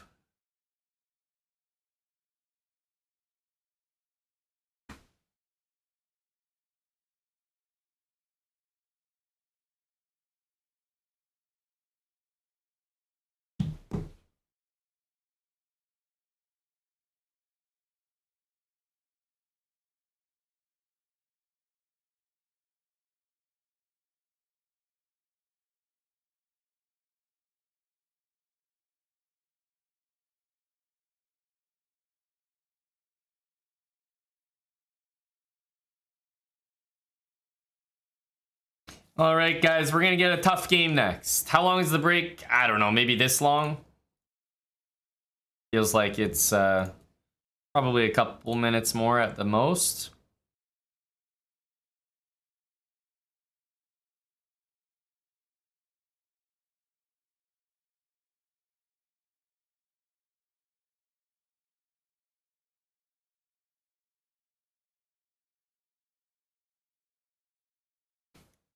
I feel like they keep making the break longer and longer. It started as like a 5-minute break, and then they just kept adding time. Now it's like a 6-minute break. You know, inflation, probably in a couple of years, we'll be waiting 10 minutes.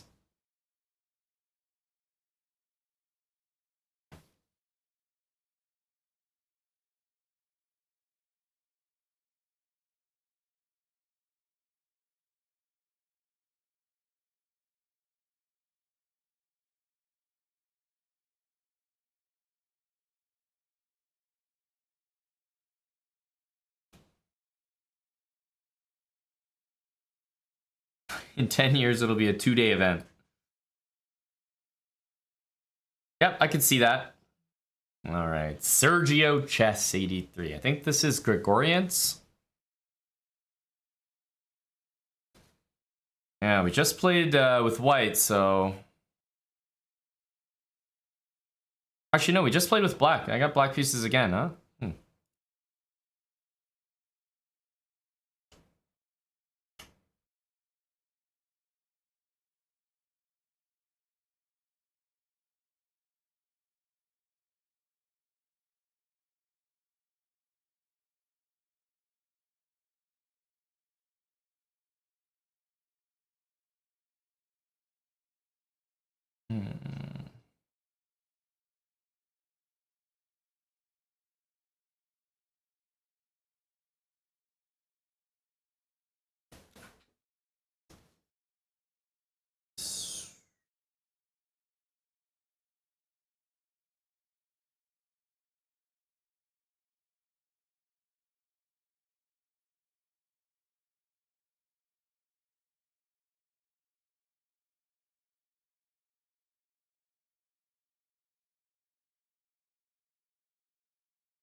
'I'll defend the knight.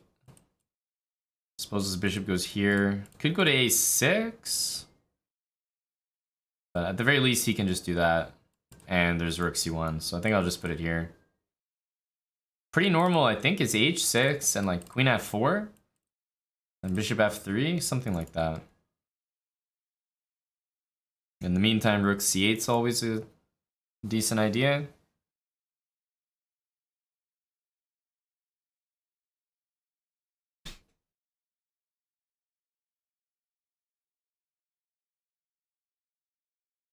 I think we want to go here.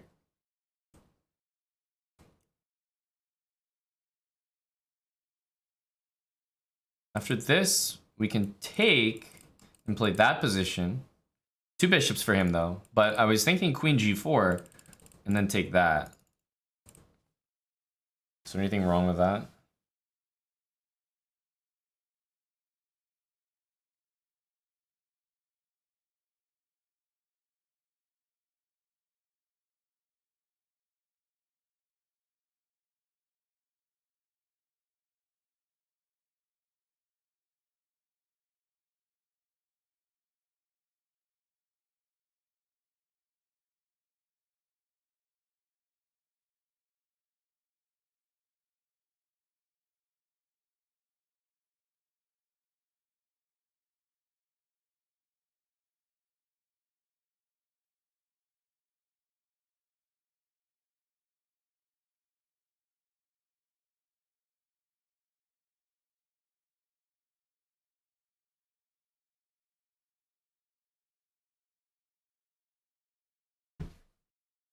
H3, we can take on f3. And I think we win a pawn there.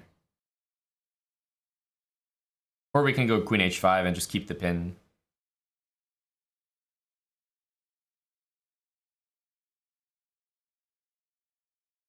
Knight h5? How's knight h5? Watch out for h3, right?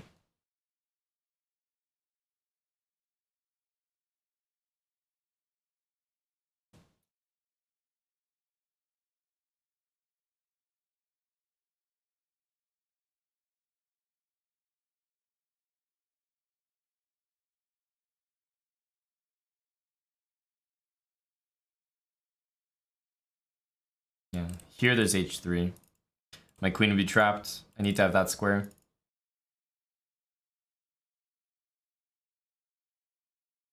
This seems to only make sense.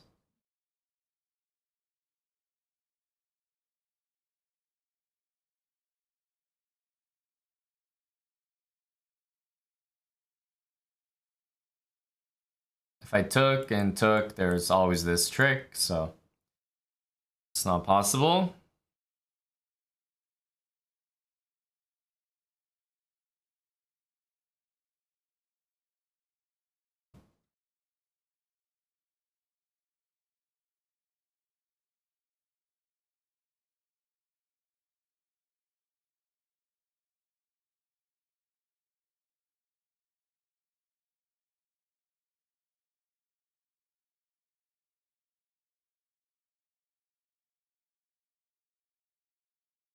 I feel like he's been playing this pretty well.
Didn't have time to make a move, and I don't think there was any good moves there. This is just mate. But as soon as he played d5, this was dead. That was a really good game by him. I am not sure. I don't think there was Don't even think there was something I would have done like super differently. Just not really any chance. Just that's just a good game. Everything was cover. I mean, bishop c6 is not a good move, so I know this isn't a good move, but to be honest, I was down to seconds and I was like, I don't see anything here. Don't know what to do. Could go back, but I don't know. Double pawns don't look nice. Yeah, didn't see what to do.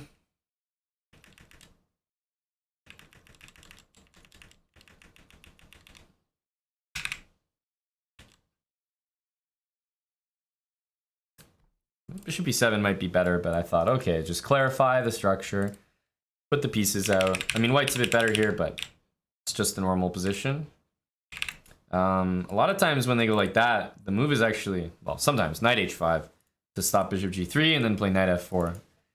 But we went with queen f4, which I thought was also good. Maybe the best move was to do this. I mean, white is definitely clearly better, but I don't know. It's not like anyone's getting mated, and it'll still be a long game from here. White's clearly better, but playable at least. So yeah, I mean, yeah, just a very good game. You just got outclassed. Yeah, this was all nonsense. As soon as d5 happened, it's like, this is actually just GG. This move and rook and I actually thought here that rook e7 was...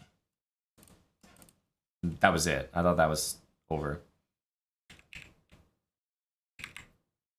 Yeah. Nothing here.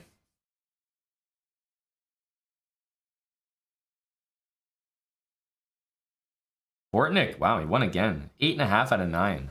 He's a madman. Uh-oh.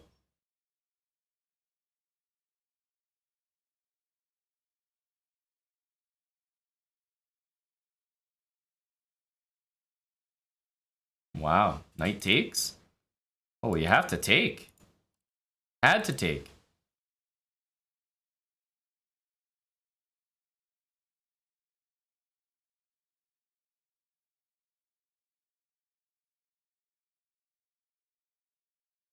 Yeah, pretty easy draw.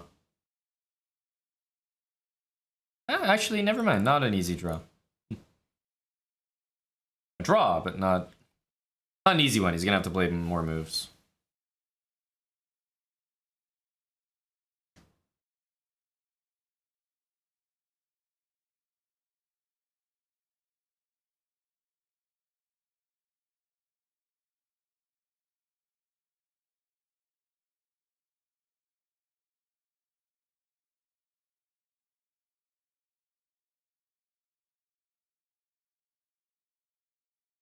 Jesus. He won on time. Oof. All right. Now let's stick with the C4 energy. Summer edition move.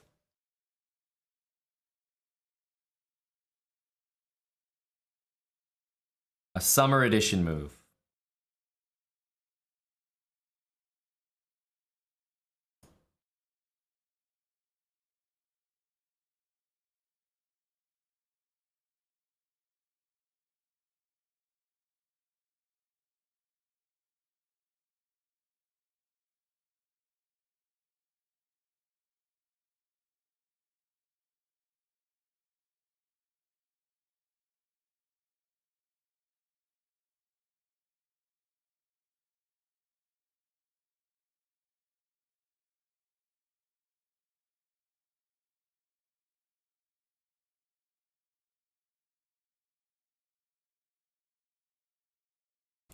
I've seen people do this. I'm gonna do it. I'm gonna castle and play king b1.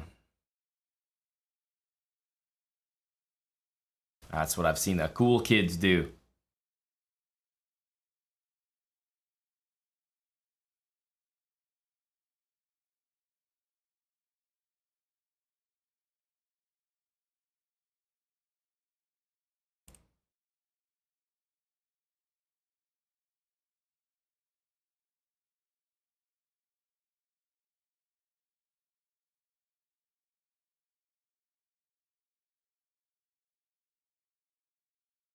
I don't know how to play it, but hey, I've seen someone better than me do it.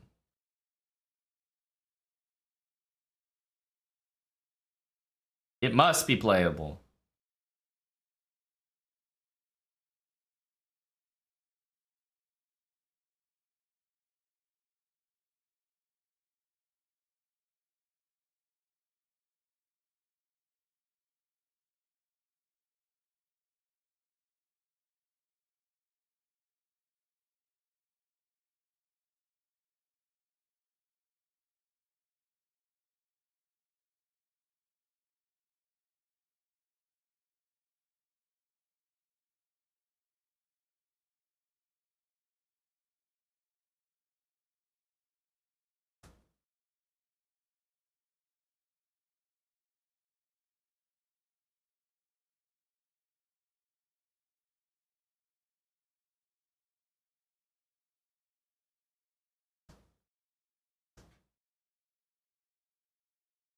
I figured if I took, there was maybe rook takes c3 if I still went for f4.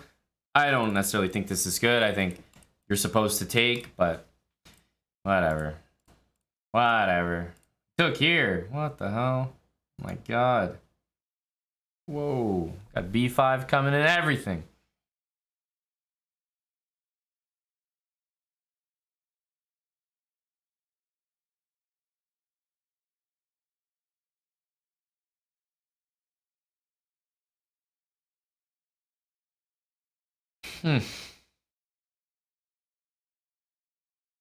E4 hanging.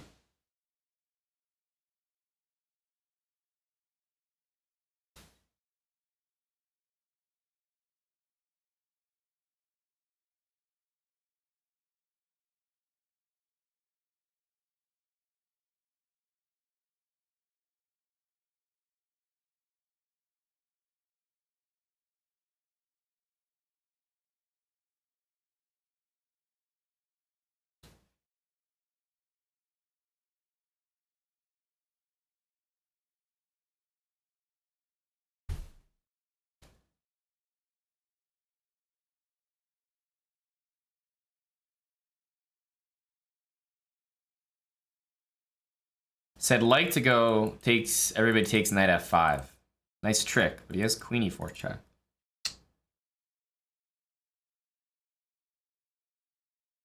Let's just put on another set. Da, da, da, da, da, da.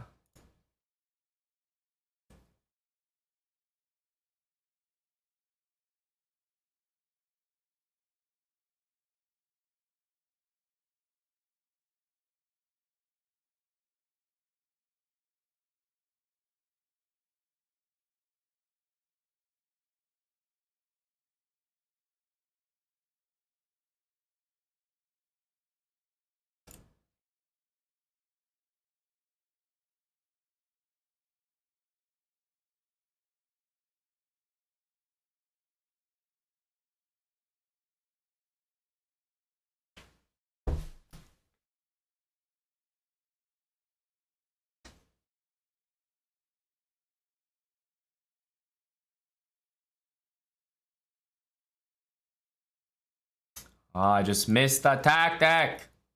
Damn it. Everything was covered. This is just a, like, forced mate I walked into. Like, I was just sitting here in this position thinking I'm doing amazing. It's just forced mate. Ugh. I just didn't notice it. It's a very complicated position, which is unlucky. Like, we won a piece. I know I'm better, but I also know there's a ton of compensation. This is, like, computer eval, like, barely over equal. Or, like, slightly better for white, but barely over that. And for being up a piece, it's like I would expect a little bit more.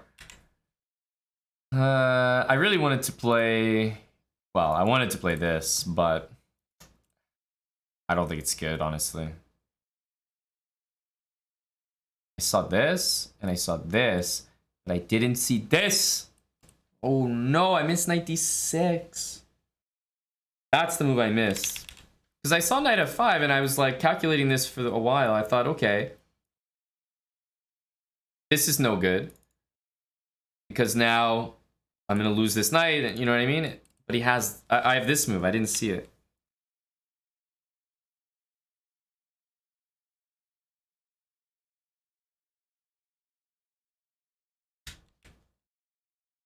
I thought that this was no good in view of that. Because if I don't take the queen and I take this, then I don't like this. Now the rook comes into d3 and my bishop's really bad. So yeah, this sucks, but I knew this wasn't good for white. Even though I'm up a piece, I'm gonna get rolled on the queen side here with no threats for myself. But I missed, yeah, I didn't see knight d6. This is, it's a big time move to see. Because knight f5 is a way to simplify everything. And I was looking for those kind of moves.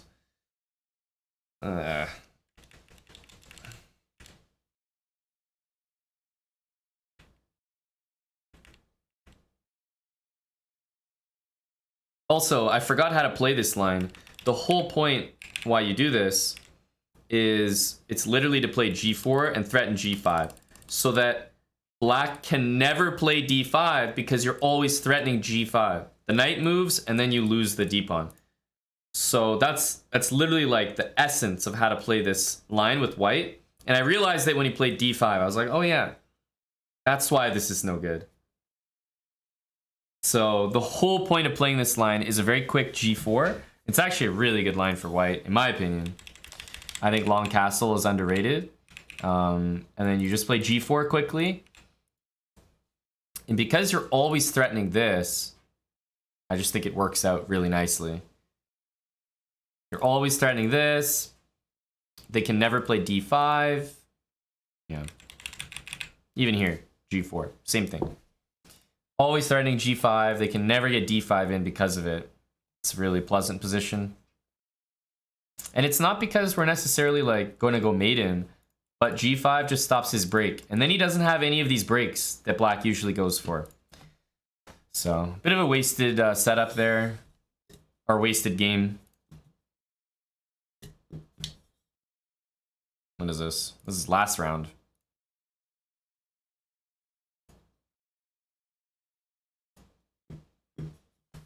Too bad.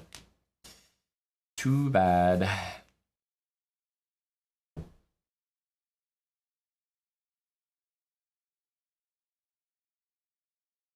Fractal Dust, thanks for 30 months. I mean, this last round is quite irrelevant. We had 6 out of 8. Now we're going to have probably 6 out of 11.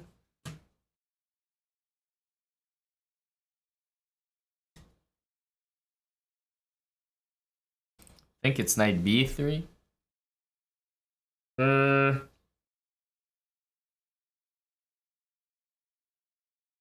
Yeah, what's the stuff here?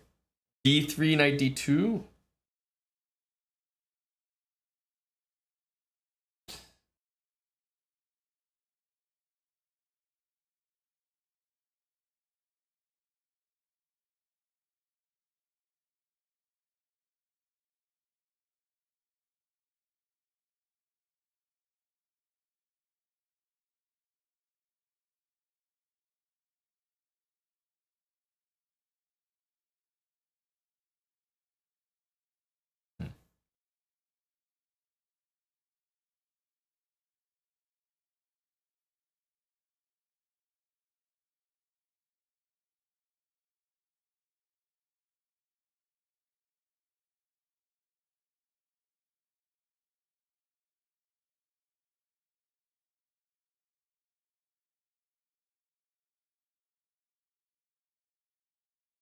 That move hits the pawn as well.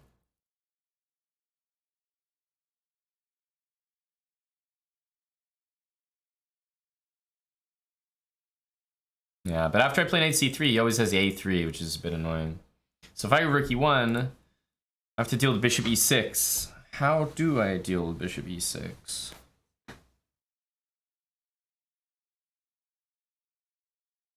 Knight c3. If a3, pawn takes. Pawn takes.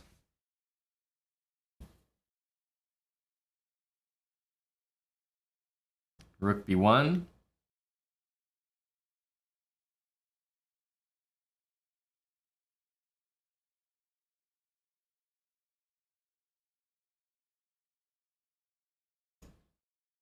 I think we have to go for the line. And I think that is the line.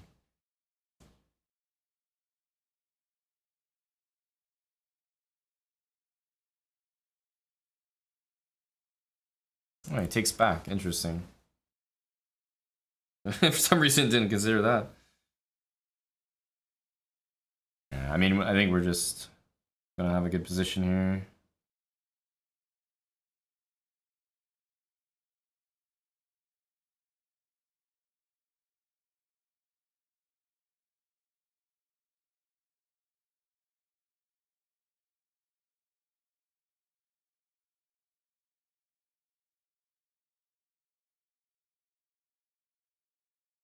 Yeah, well, I can't complain. This is a pretty good spot to be in.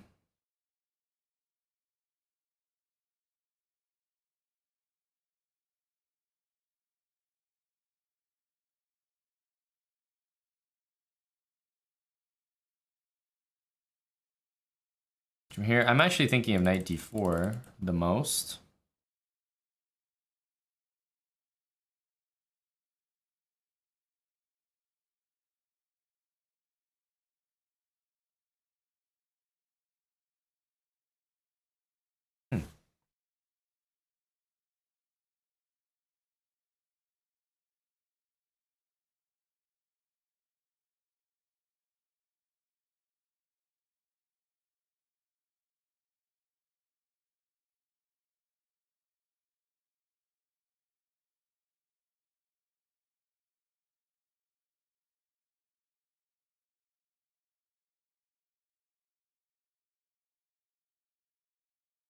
Takes in rook b6.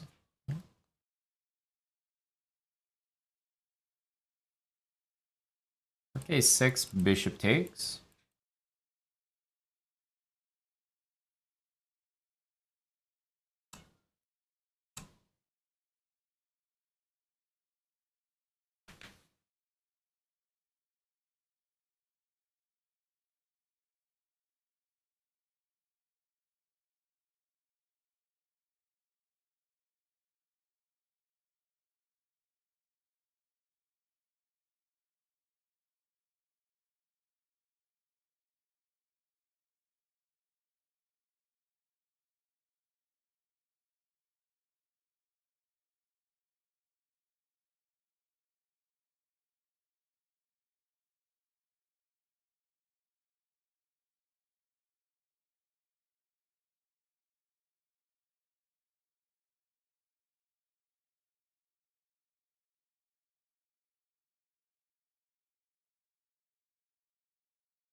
I think d4 was a move from there. Whoa. Oh, I guess the only way that I could have been taken to another page is by clicking this learn more button. I suppose it was a guarantee that the game was over, but that was weird. I was like, damn, take me away with 2 seconds on my clock. All right, all right, all right. That's a win.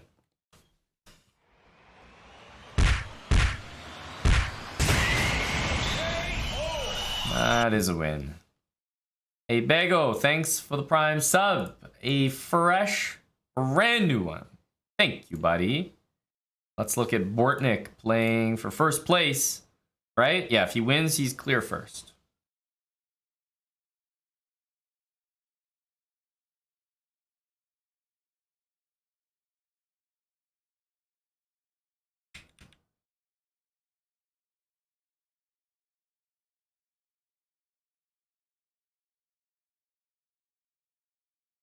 White is definitely a bit better here. Knight d4 is coming.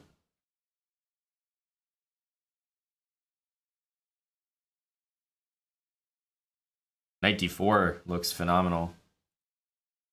Force that. Knight d4 looks winning. Hey, it's the summer edition, guys. Of course we got 7 points. What are we talking about here?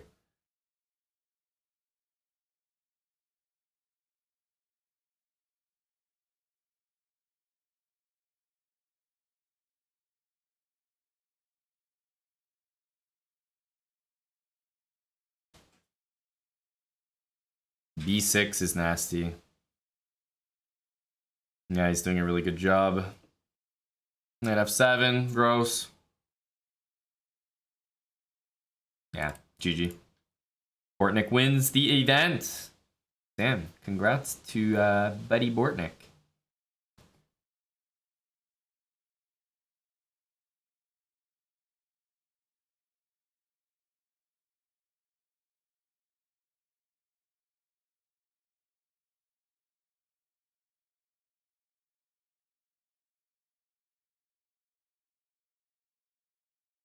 Yep, 10 out of 11. MSB2, 9.5 out of 11. And then some ties for third place, which I think Naroditsky is a part of there. Yeah, we had a bad run out to the tournament. Okay, we lost a really clean game by our opponent in round 9. Round 10 was a bad loss. I don't feel good about that one. And then we won the last game. 7 points.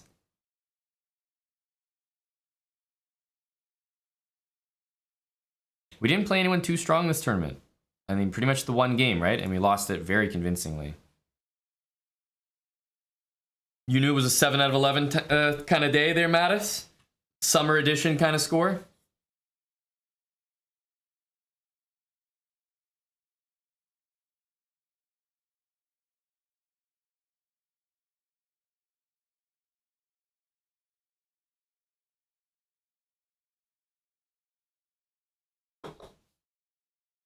Damn, 7 out of 11, just as Mattis predicted.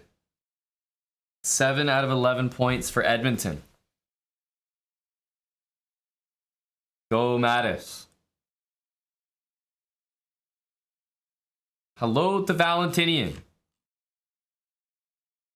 Did Magnus quit? I don't know what happened, but he played a super nasty game. Like, disgusting against Eric Rosen. And then he left the tournament for whatever reason. I don't know, maybe I was doing stuff. Remember, it's like, what, midnight? Or close to midnight in Norway, so... I think he was literally, like, playing on his phone. And he almost scored more points than me, just by playing, like, 4 rounds and quitting. Oops.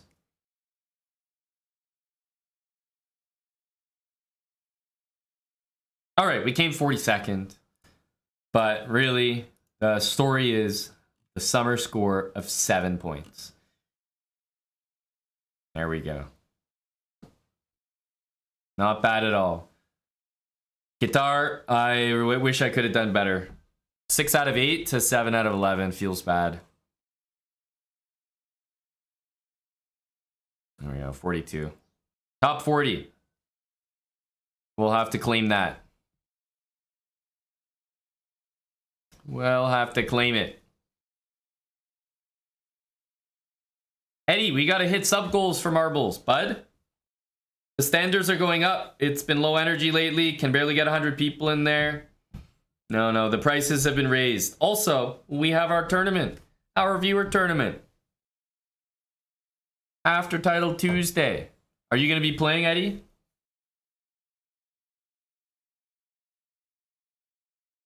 We always host our viewer tournament. You guys can all play.